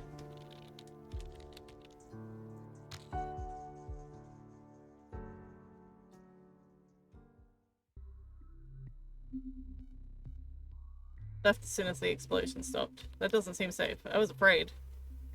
What if the building collapsed or something? Didn't want to be caught in a burning building. Besides, maybe it wouldn't be so bad. The bombs had just stopped falling, at least. I thought they had. I gathered what I could and carefully opened the door to my bathroom and was met with the scariest sight. What? Every window shattered, all my stuff blown around like some giant vandal had gone through my apartment. And outside, the shattered window of the city on fire. The sky was completely darkened, but it was lit up by the flames. I staggered a little closer and saw the mushroom cloud. Not sure what you were expecting.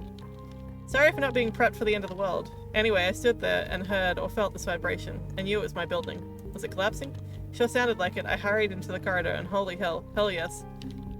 Appropriate word. Some of the doors were blown open across the corridor and I went to them and yeah, just in time to watch half the building fall away in a flaming sea of debris.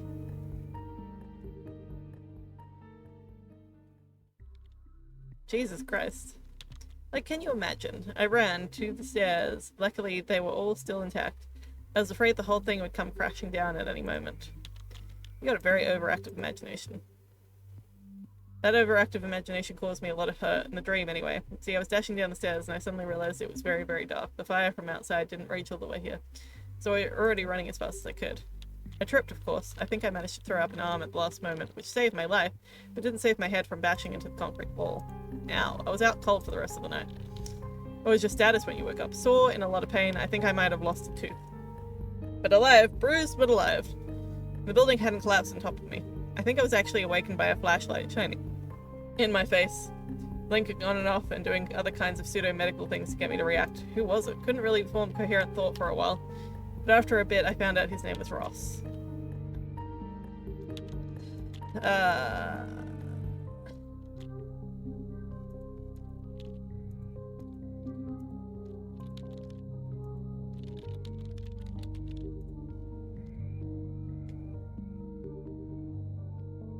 I left on my own.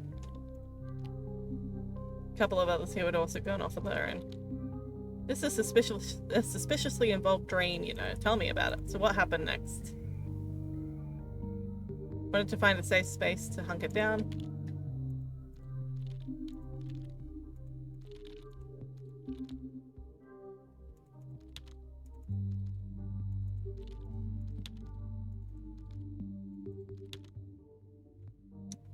It was actually Chess's building. Chess? My boyfriend in the dream, I mean. It was weird. Were you close? Well, no. I mean, we'd been dating for a few weeks, but it felt like it was going somewhere. He must not be that important if you haven't even mentioned him so far. No, I guess not. Anyway, since I knew where his apartment was, I thought I'd go check. Did you have the key? Of course not. That didn't matter. When I got up there, I found the door left open. He must have left in such a hurry he forgot to close it behind him properly. Still knocked before entering, but there was no one there. What'd you do? It was familiar to me, his apartment, I mean. We actually, when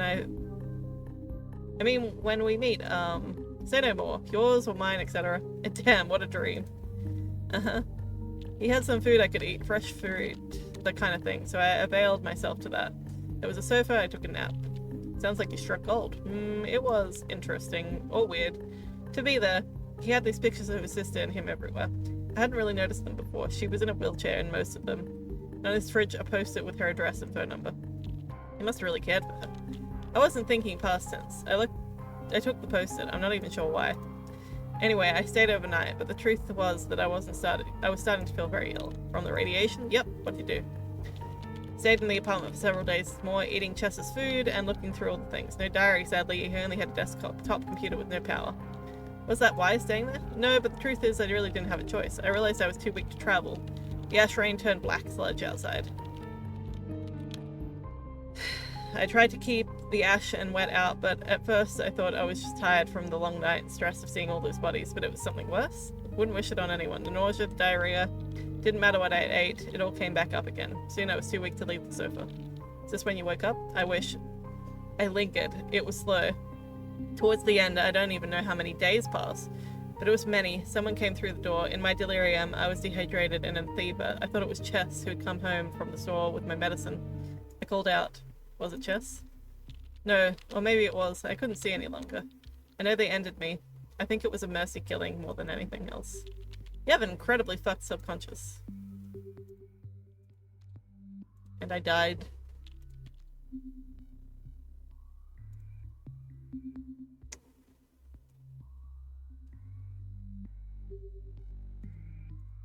Okay. I still need to make it across. What is it? I need to... Wait, I did that. Did that not count?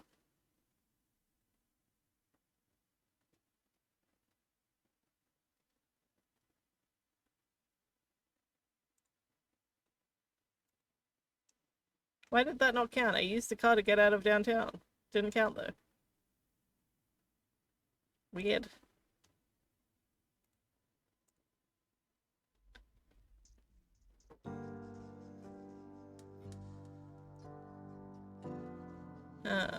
Let's do a custom.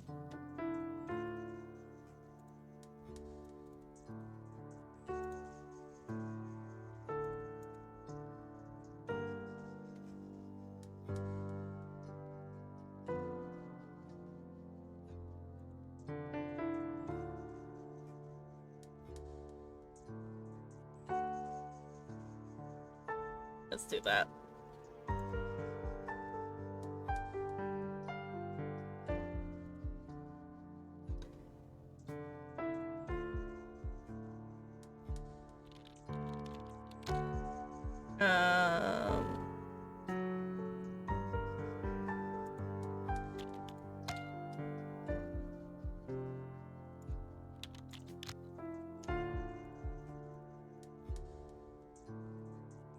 Okay.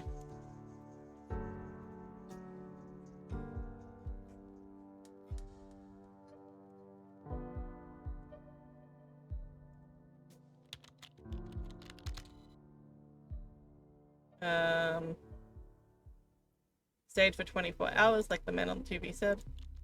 I made, well, not quite 24 hours. I waited the whole night and most of the morning, I think, but it got increasingly hard to figure out how much time it actually passed. Yep, you brought some candles and a book. I brought my laptop, but yeah, that didn't work out. I did have a copy of Gulliver's Travels in there, and Alice in Wonderland, of course. I didn't own any candles. Some English student I turned out to be. How archaic. Back to reading paper. Tisk tisk. Anyway, I sat on the toilet and read using the flashlight. It really did wonders to keep me distracted, and I had plenty of batteries. I have to ask, are you telling me that you sat through the night in real time? I told you, I had no idea I was dreaming. It was real. I'm awake, and I know it was a dream, but it was like I really experienced it. I get panicked just thinking about it. I always thought lucid dreaming would be fun. Maybe if you had powers. I had none. Did you get peckish? After a while, luckily I had some food. Although I had to eat it cold, of course. But it was food. It's not like I felt like having pizza. But it was good to fill up my belly with something. Comfort eating. Funny. So after you left the bathroom, what did you see? You know, it actually took me a while to wrap my head around it. But it was still my apartment. You see, the windows had all shattered, so everything was covered in shards. There were books and paper blown all over. I was in shock, stepping into another world. Glass crunching under my feet. Took a clean handkerchief, tied it around my face, first of all. I don't know how much good it would do against the ash, but it was better than nothing, I guess. I took my bag and I left. Did you need a flashlight? Took it out and everything, but there was actually a slight light everywhere. How come? Well, there were a lot of doors on the opposite side of the corridor open and light was coming out from them, which I thought was kind of odd. And I peeked in, calling out a hello, finding myself looking out into nothing. Okay. And we are outside. Remains of the city. I knew I was breathing death, that my makeshift breathing filter was... Yeah, I can't really do the sight justice though. I don't blame Dreamy for staring.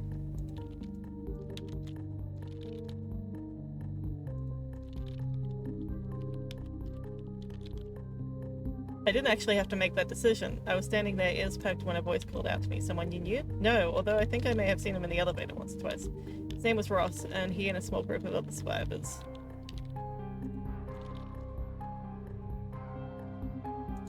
Original intention to leave on my own.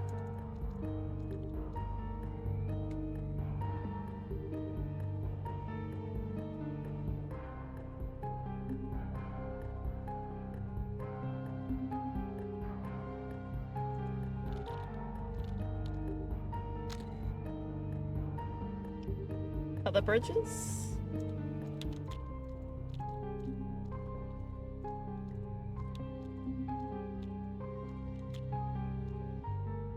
Gotten this far, I was crossing.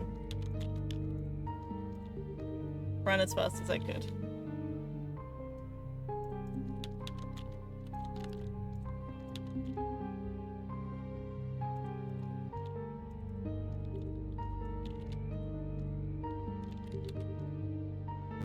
No! Something snagged my backpack.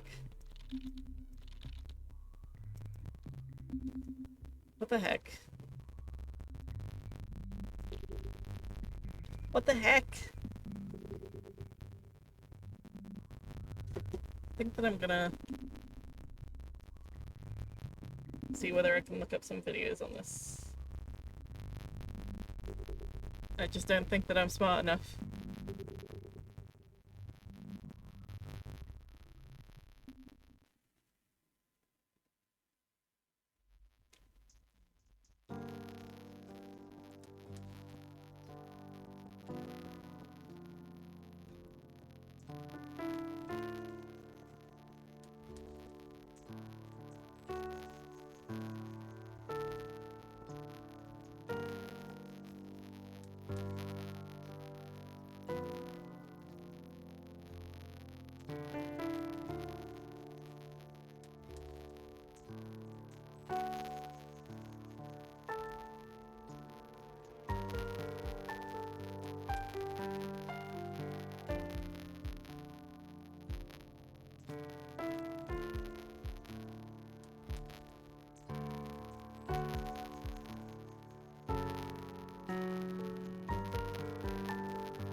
Meh.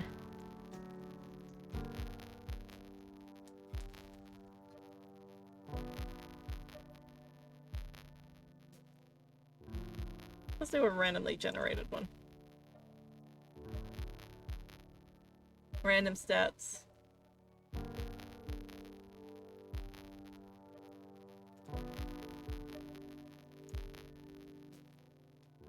Random Alice rolled.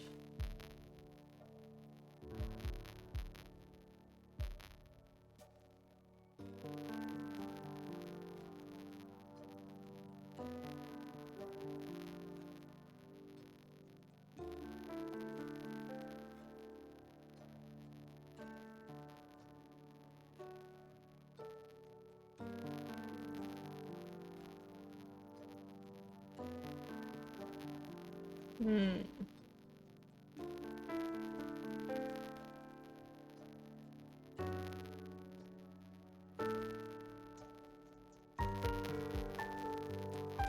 So this guy brute forced it. I got two of the numbers. There's a 7 and there's a 1.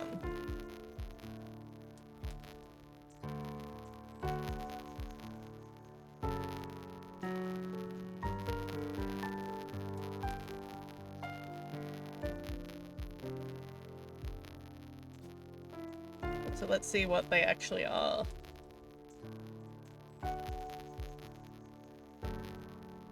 Four, 1, 7, 4. No? 4, 7, 1, 4.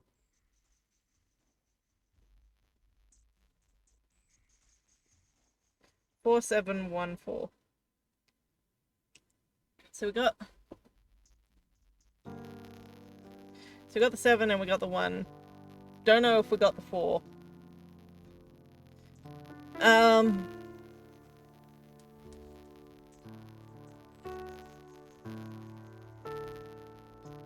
gonna customize. Take some out of survival, put it here.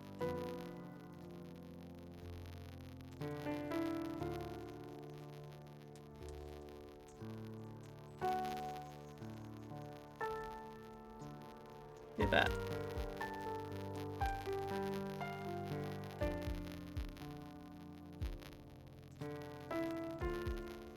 Alrighty. Ow.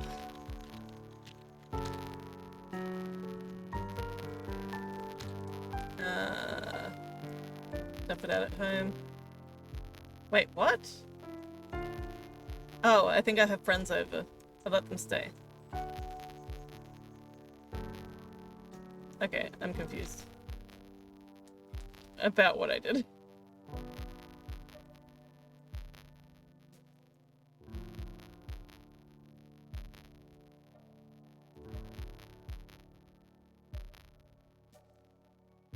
Okay.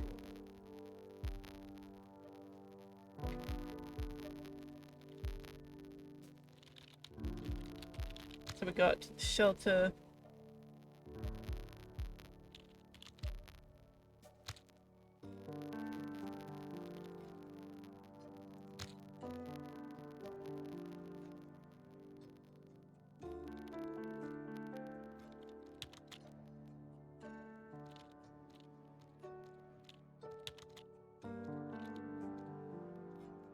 Back to my apartment.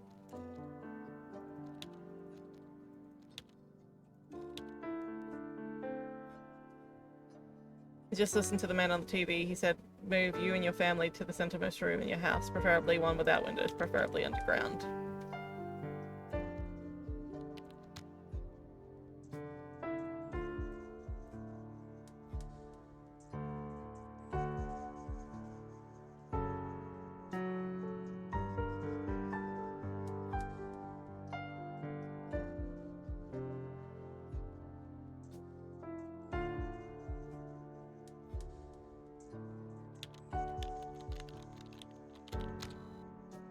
I stayed for as long as I could.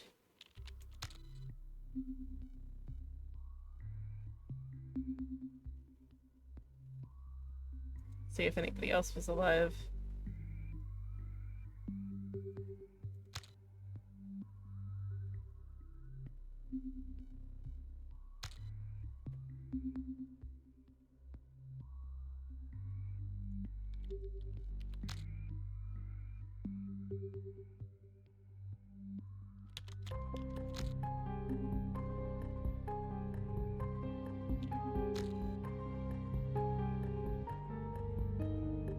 I don't have a first aid kit, so there's no way I'm going to survive this.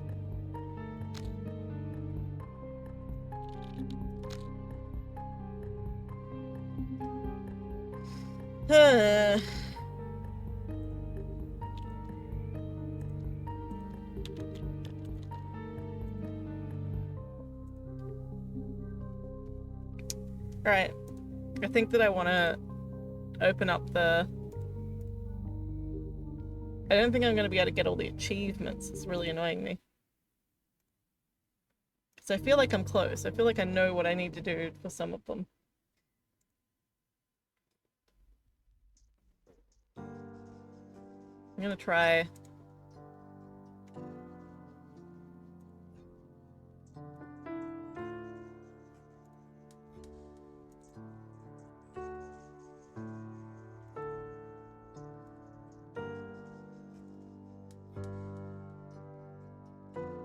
I'm gonna try this. We'll see where this gets us.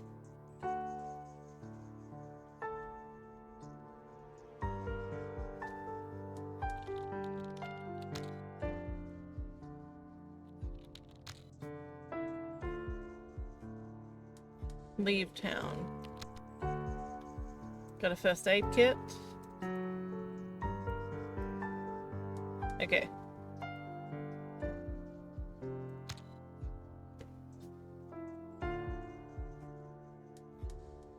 I don't have a crowbar, so I don't know how well this will go.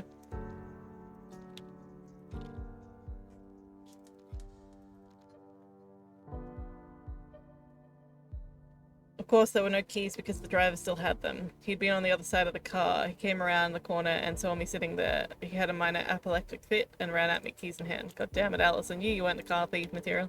Don't underestimate me. I went into fight or flight mode, and for some reason, flight won over. Some reason, as he came at me, cursing to get out, I grabbed the drawer and pulled it shut. He saw me go for it and ran forward. I slammed the door right on his key-carrying hand. Ow, Alice, Jesus Christ. And then I grabbed the keys off the floor while he was jumping, holding his possibly broken bones. I jammed it in the ignition. It sped off. I thought the same thing. This guy also chased after me. I had sis still in his car, so I had to lose him, which involved a lot of looping.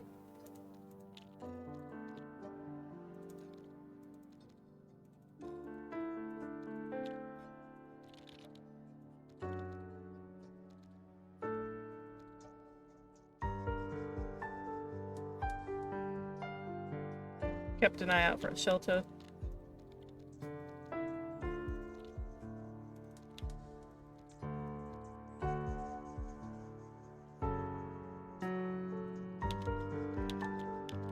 Subway.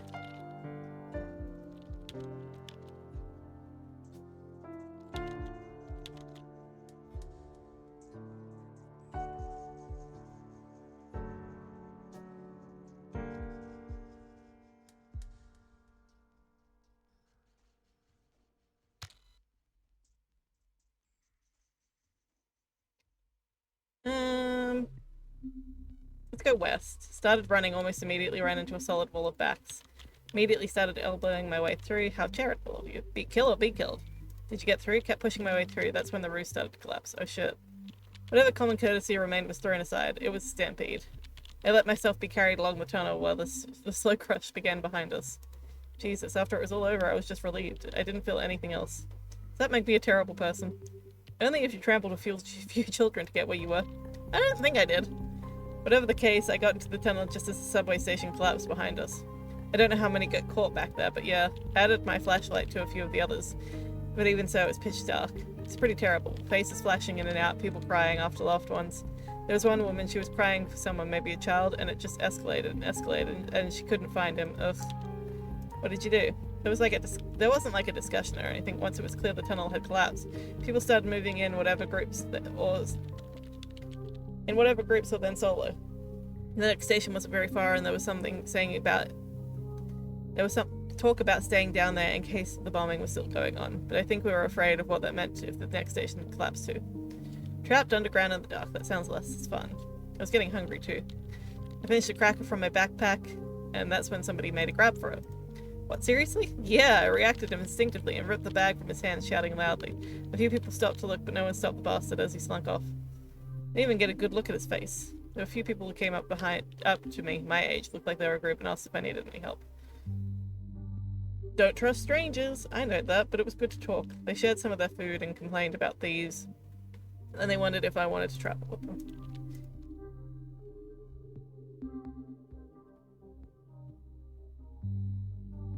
I accepted. It was an immediate load off my back, somehow to have a group of some kind again. So the next station, what did it look like? Like I said, these stops were very close to one another, so it didn't take long to get there. But yes, it had collapsed too, at least partially. By the time we got there, there was already some kind of excavation happening. Someone said that they'd seen light. Was there light? It was too far back to really see anything, but yes, at the top of the pile they were throwing down rocks and things. A big group, everyone shone their flashlights on them, and soon, beyond, we could all see the fire. Fire, really? Yes. I think that particular subway building was made out of wood. Some kind of heritage thing. Either way, the whole place was ablaze. They stopped digging immediately, in fact. They kind of blocked the hole, they dug a bit. No one wanted to get caught in a firestorm. I wrapped a shirt around my face and tried not to breathe in too much. I don't know how useful it was. At least you weren't trapped? True. Not that I got much sleep that night. The only lucky thing was that most of the smoke was swept away from the tunnels rather than into it. But even so, we were all coughing, our eyes burning. The worst was, I think, when there was a whiff of something else. Of barbecue. No way. At some point, I thought I must have fallen asleep, clutching at my possessions to myself. When I woke, everyone was already climbing out through the hole. My companions woke me up and said it was time to go. At least they hadn't murdered me in my sleep or stolen my shoes, so that was a good sign. So, the post-apocalypse, what did it look like? It's Tuesday and the skies are clear. Indescribable. Chaos. I mean, literal chaos. City is always kind of chaotic, but the parts stick together. Windows have window panes, doors are attached to doorways, walls make the difference between inside and outside. Now it's hard to tell where the streets ended and the ruins began, so to speak. I don't know what else to say. Did your companions have a plan? No, they were as dazed and confused as I was, but we all felt like we had to move away from the center, at least. That's where the danger was. Were there other survivors? Yes, just like us. Matthew 4:1.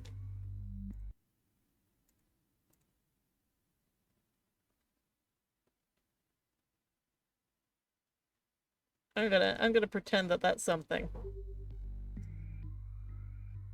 Just like us, they were walking the streets completely dazed. Someone had written on the wall of the subway station, Matthew 4:1. Cool. A quick Google gives me, then Jesus was led to the spirit of the wilderness. That definitely goes before 7.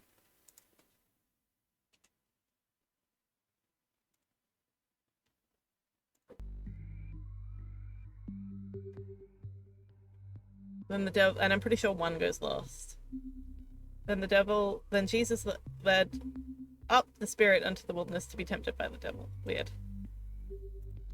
Not so weird. Wilderness, apocalypse, frontier. They're all connected. So what about radiation? I mean, wasn't that the big danger? Fallout? Yeah, there was this rain of ash coming down. Probably wasn't very good. I wrapped a shirt around my face and tried not to breathe too much of it. I don't know how useful it was. Started wondering about my friends and family, but I felt like they were so far away. Chess, though, I think he had left town just like me. My boyfriend in the dream, it was weird. Were you close? No, we'd only been dating for a few weeks, but it felt like it was going somewhere. I wanted to keep going.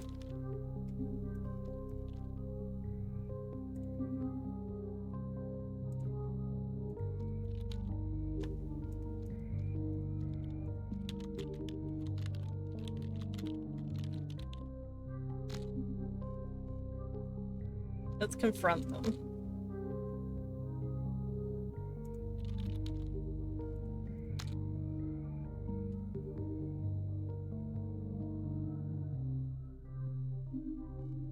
Interesting. Save a few, not including me. It's very noble of you. I'm quite proud of Dream You. I see. You think so little of real me. I'm not quite sure what the choice was. Didn't say that. What was your next step? Other bridges? So I still got the first aid kit though. I was crossing. Run as fast as I could.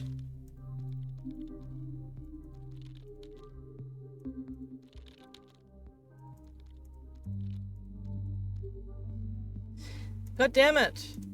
What was it that was like about my thing earlier that didn't have my backpack? Was it because I didn't have the radio?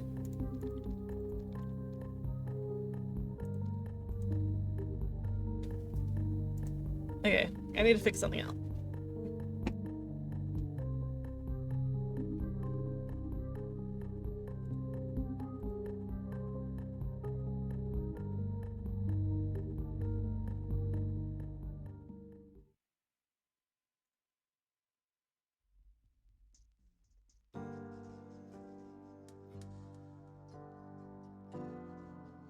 I'm pretty sure it wasn't the default Alice.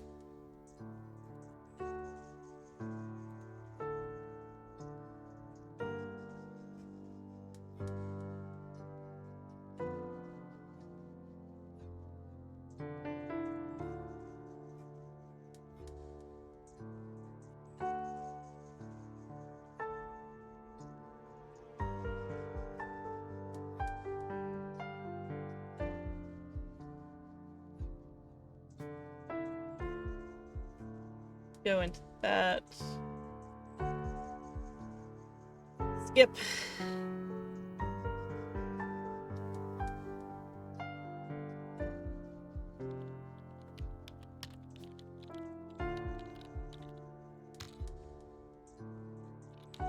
Options.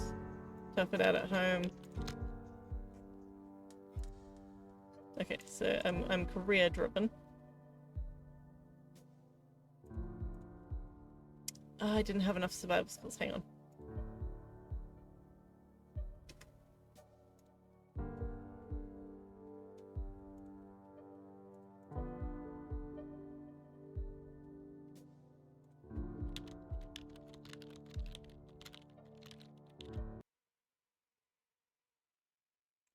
Hang on.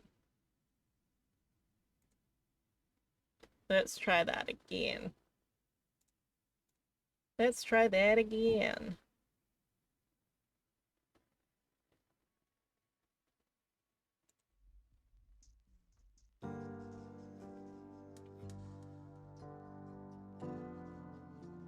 I need...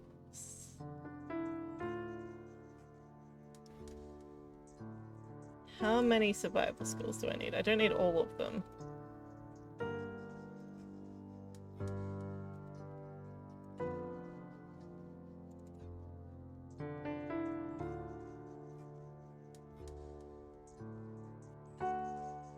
Alright.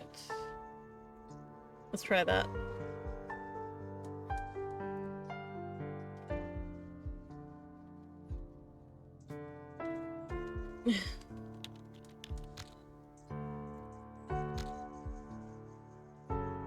Tough it out at home. First aid. So we don't want the radio. Need first aid and food for sure. Don't have a flashlight though.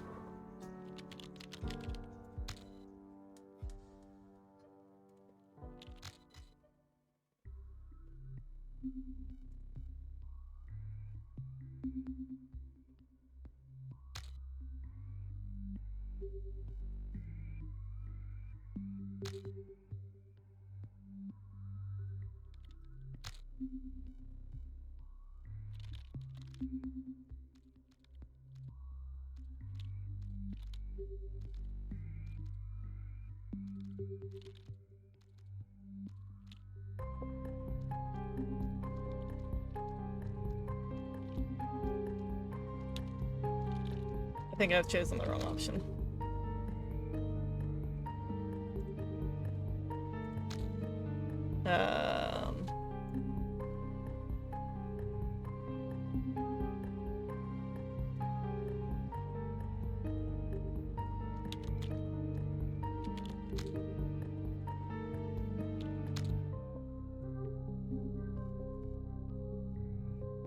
Oh, heck.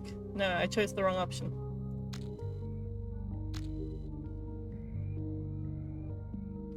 Okay, I tried to open the box and I'm pretty sure... Let me just double check. Pretty sure the code is for...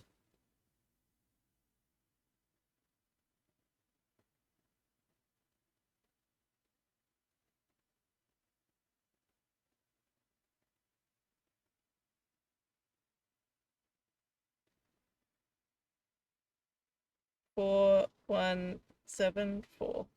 Nope. It's 4, 7, 1, 4. Okay. I got most of the numbers.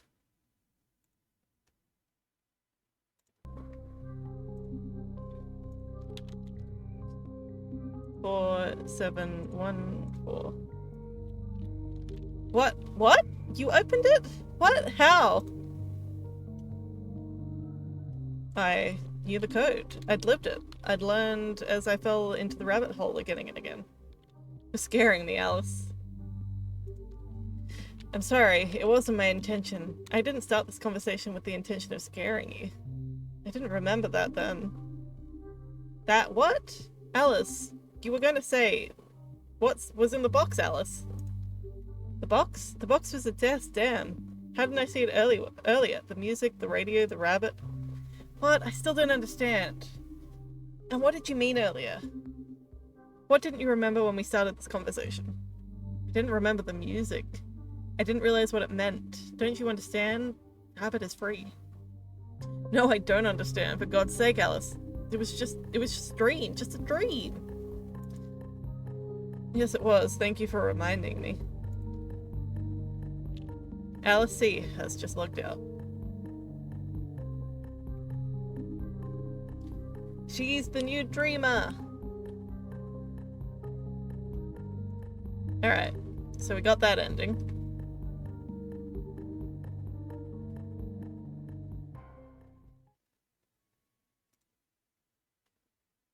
So we got that. Let's see, like, these three? I still haven't figured it. I got 9 out of 12 achievements. There's 3 that I still haven't got. I still want to try to figure out how to get across the river.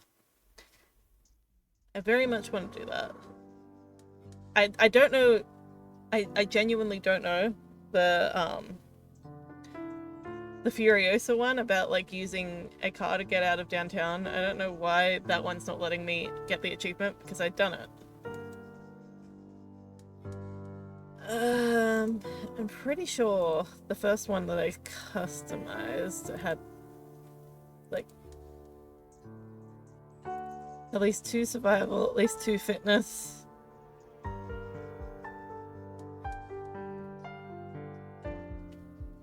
I don't think it had any career. I think it was like this.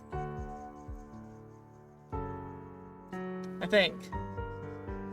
Not 100% sure. Might have been not quite that.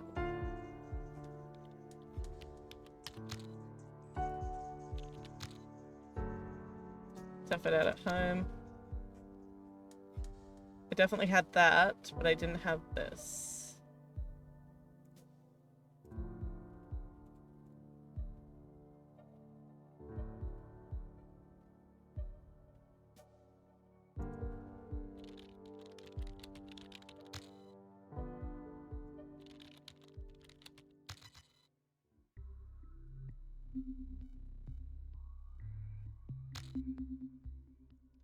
Just we do that. Gather together.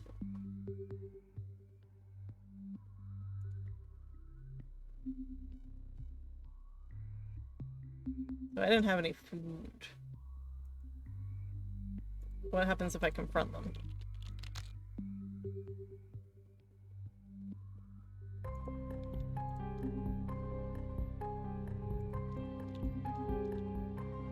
Back off.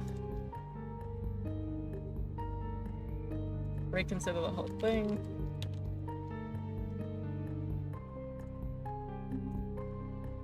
Other bridge.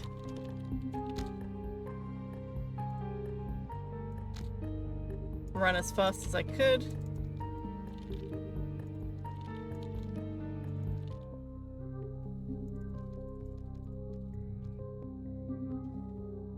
What? How? I have one thing in my backpack.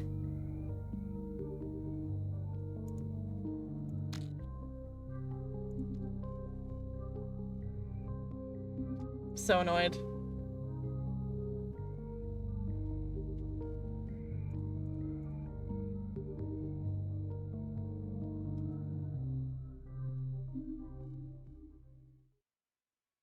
We have an ad. We'll be back in about 3 minutes.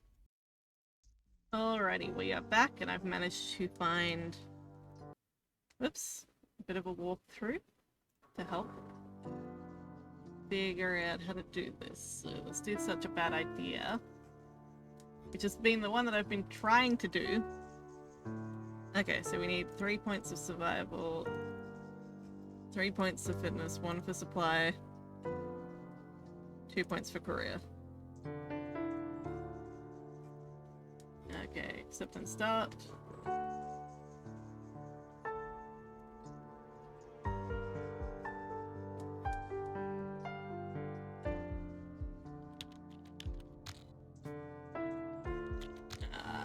Tough it out at home. What did it take? First aid and food. And that's it, apparently.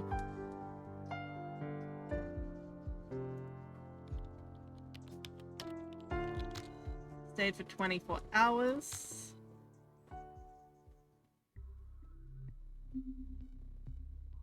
Took my bag and left.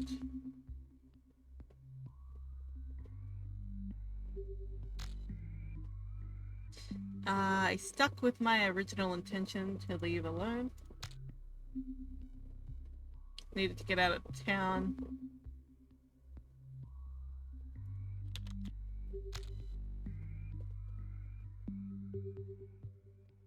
There are other bridges. I'd gotten this far, I was crossing. Run as fast as I could. So apparently, even though I swear I've done this option before, apparently this is what gets you there.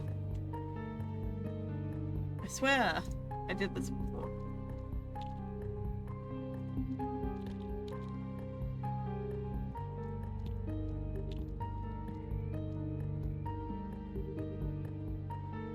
Not without injury. I'd almost reached solid ground on the other side when a car started sliding towards me, across the tilted bridge right at me.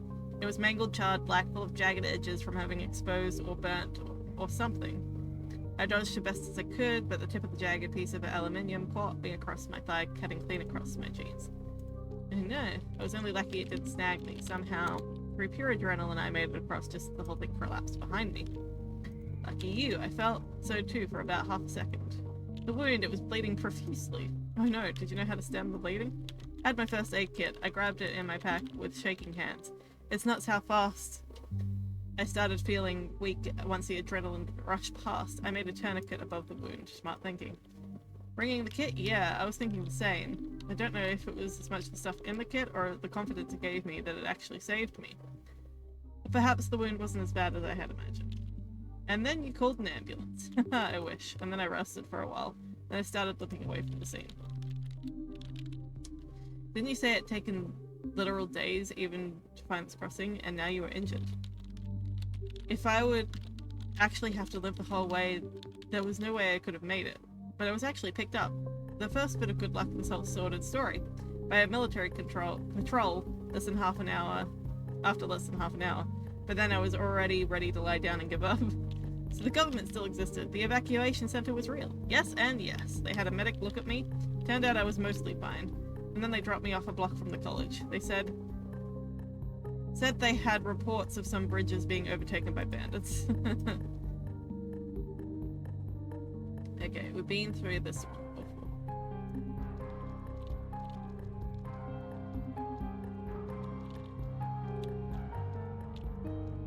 Okay, so you got to survive. Tried to talk to him. I ignored the box. Okay. Here's something new that we haven't done before. I ignored the box. I wasn't going to waste time trying to guess a 4-digit code, and tried to ask him more questions about how was he playing the song now if he was locked away somewhere? Was this all true? Was this world really ending soon? Where could I find him? Sensible questions. He turned around and smiled and said, the answers are all in that box, in this world or the next, or the one after that. He plain refused to say anything else. The 10 minutes were ticking down. What did you do? I got out of there. Didn't want to stick around. I told you how real the dream felt, and even though the music made me feel pretty sure it was, in fact, just a dream, there was something about standing in that room with the man with the gun that I didn't quite like. But so many questions. Well, did you manage to get out?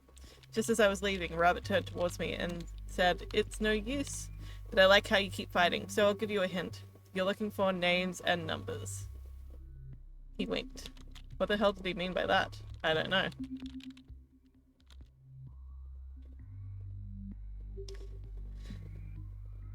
I hadn't gotten more than a few feet down the corridor before I heard a bang, and then I woke up. Okay. So did I get the achievement for that? I did.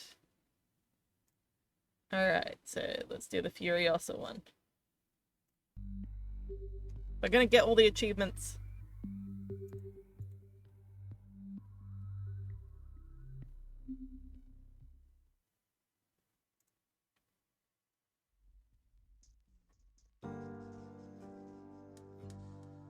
Alright, so for this one, 3 points of survival.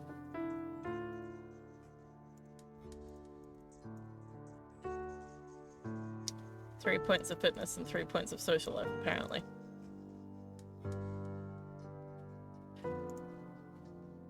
Accept and start.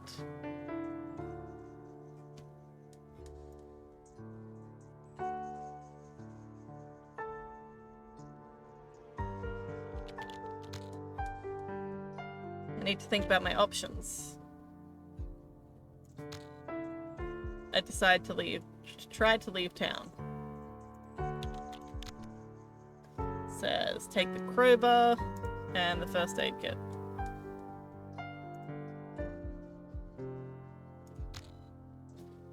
Try to steal a vehicle right away.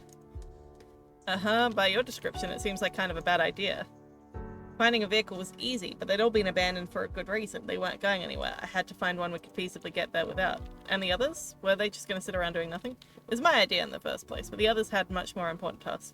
To figure out and clear an escape route once. And if I managed to find an appropriate car.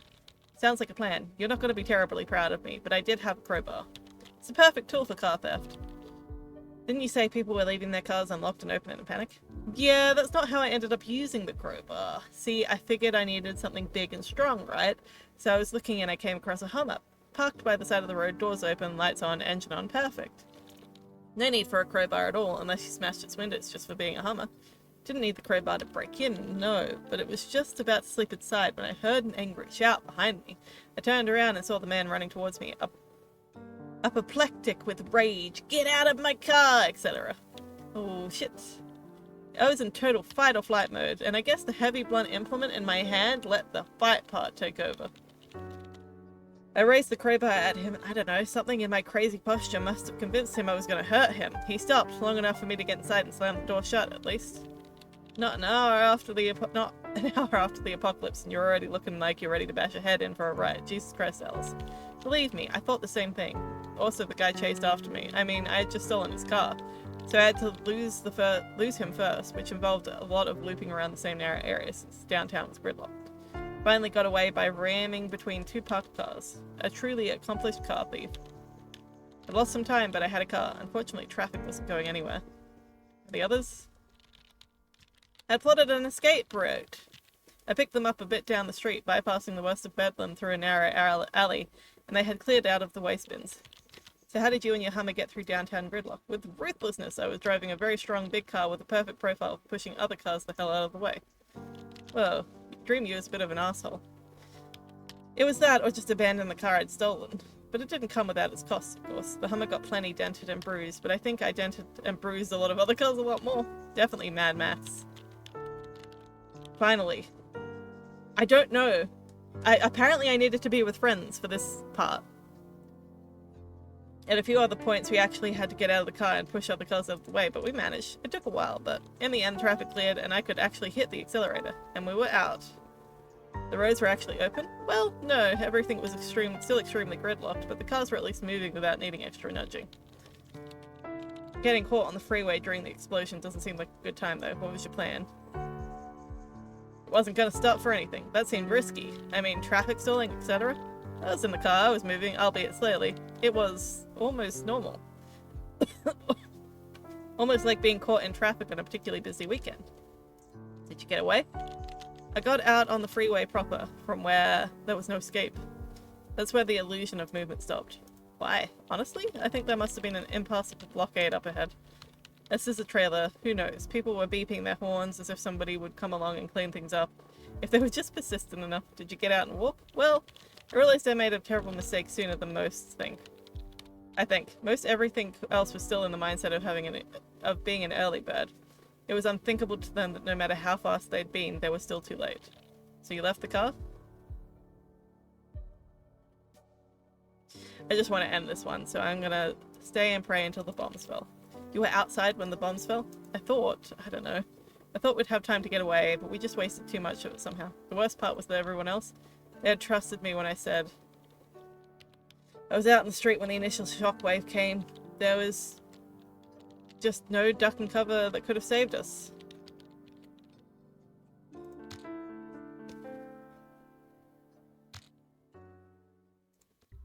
And I died. Alright, so there's also one more. There he is. Angel. Did I get the Furiosa one? Okay, cool. So I just have that Angel achievement left.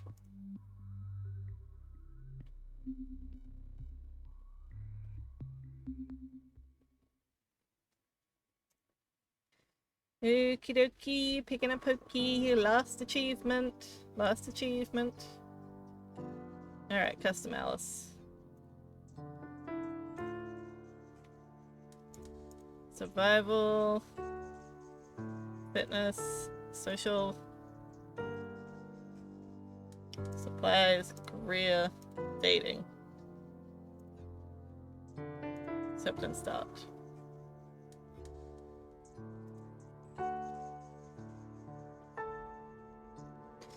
Alrighty. Last achievement! Woo!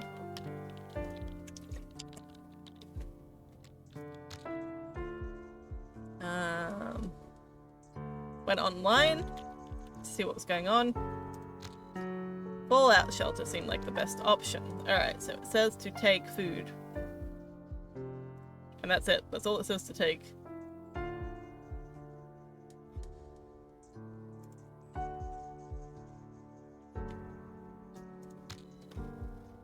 Alright. Tried to push the door open. Pushed with all my might, but she wouldn't budge. She was stronger than she looked. We were at an impasse, but at least she hadn't closed the door. I wasn't the only one wanting to get in. Told her there are others out here and that we wanted in. That's not a very good argument if the premise is the place is full. Yes, except I used it as leverage. I told her that we were coming in one way or another. I guess there was something about the way I said it that made others realize that it was time to loom closer. You're right, though. So did she let you in? Reluctantly.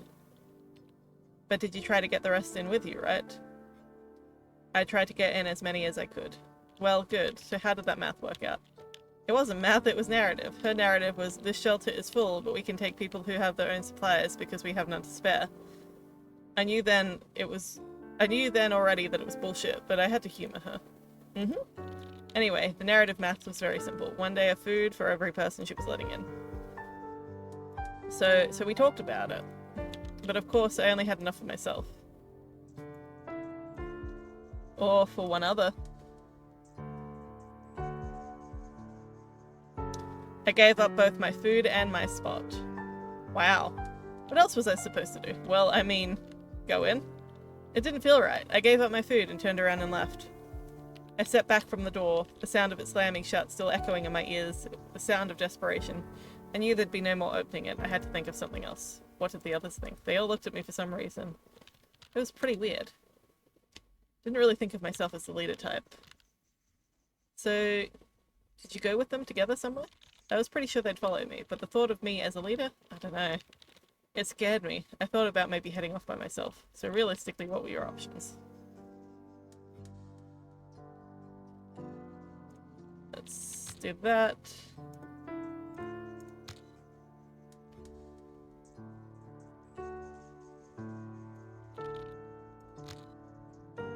We just kept walking. And then we die.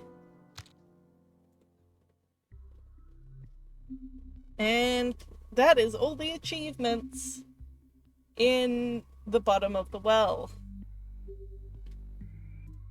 Whole lot less of being at the bottom of the well than I thought that would be, to be perfectly honest.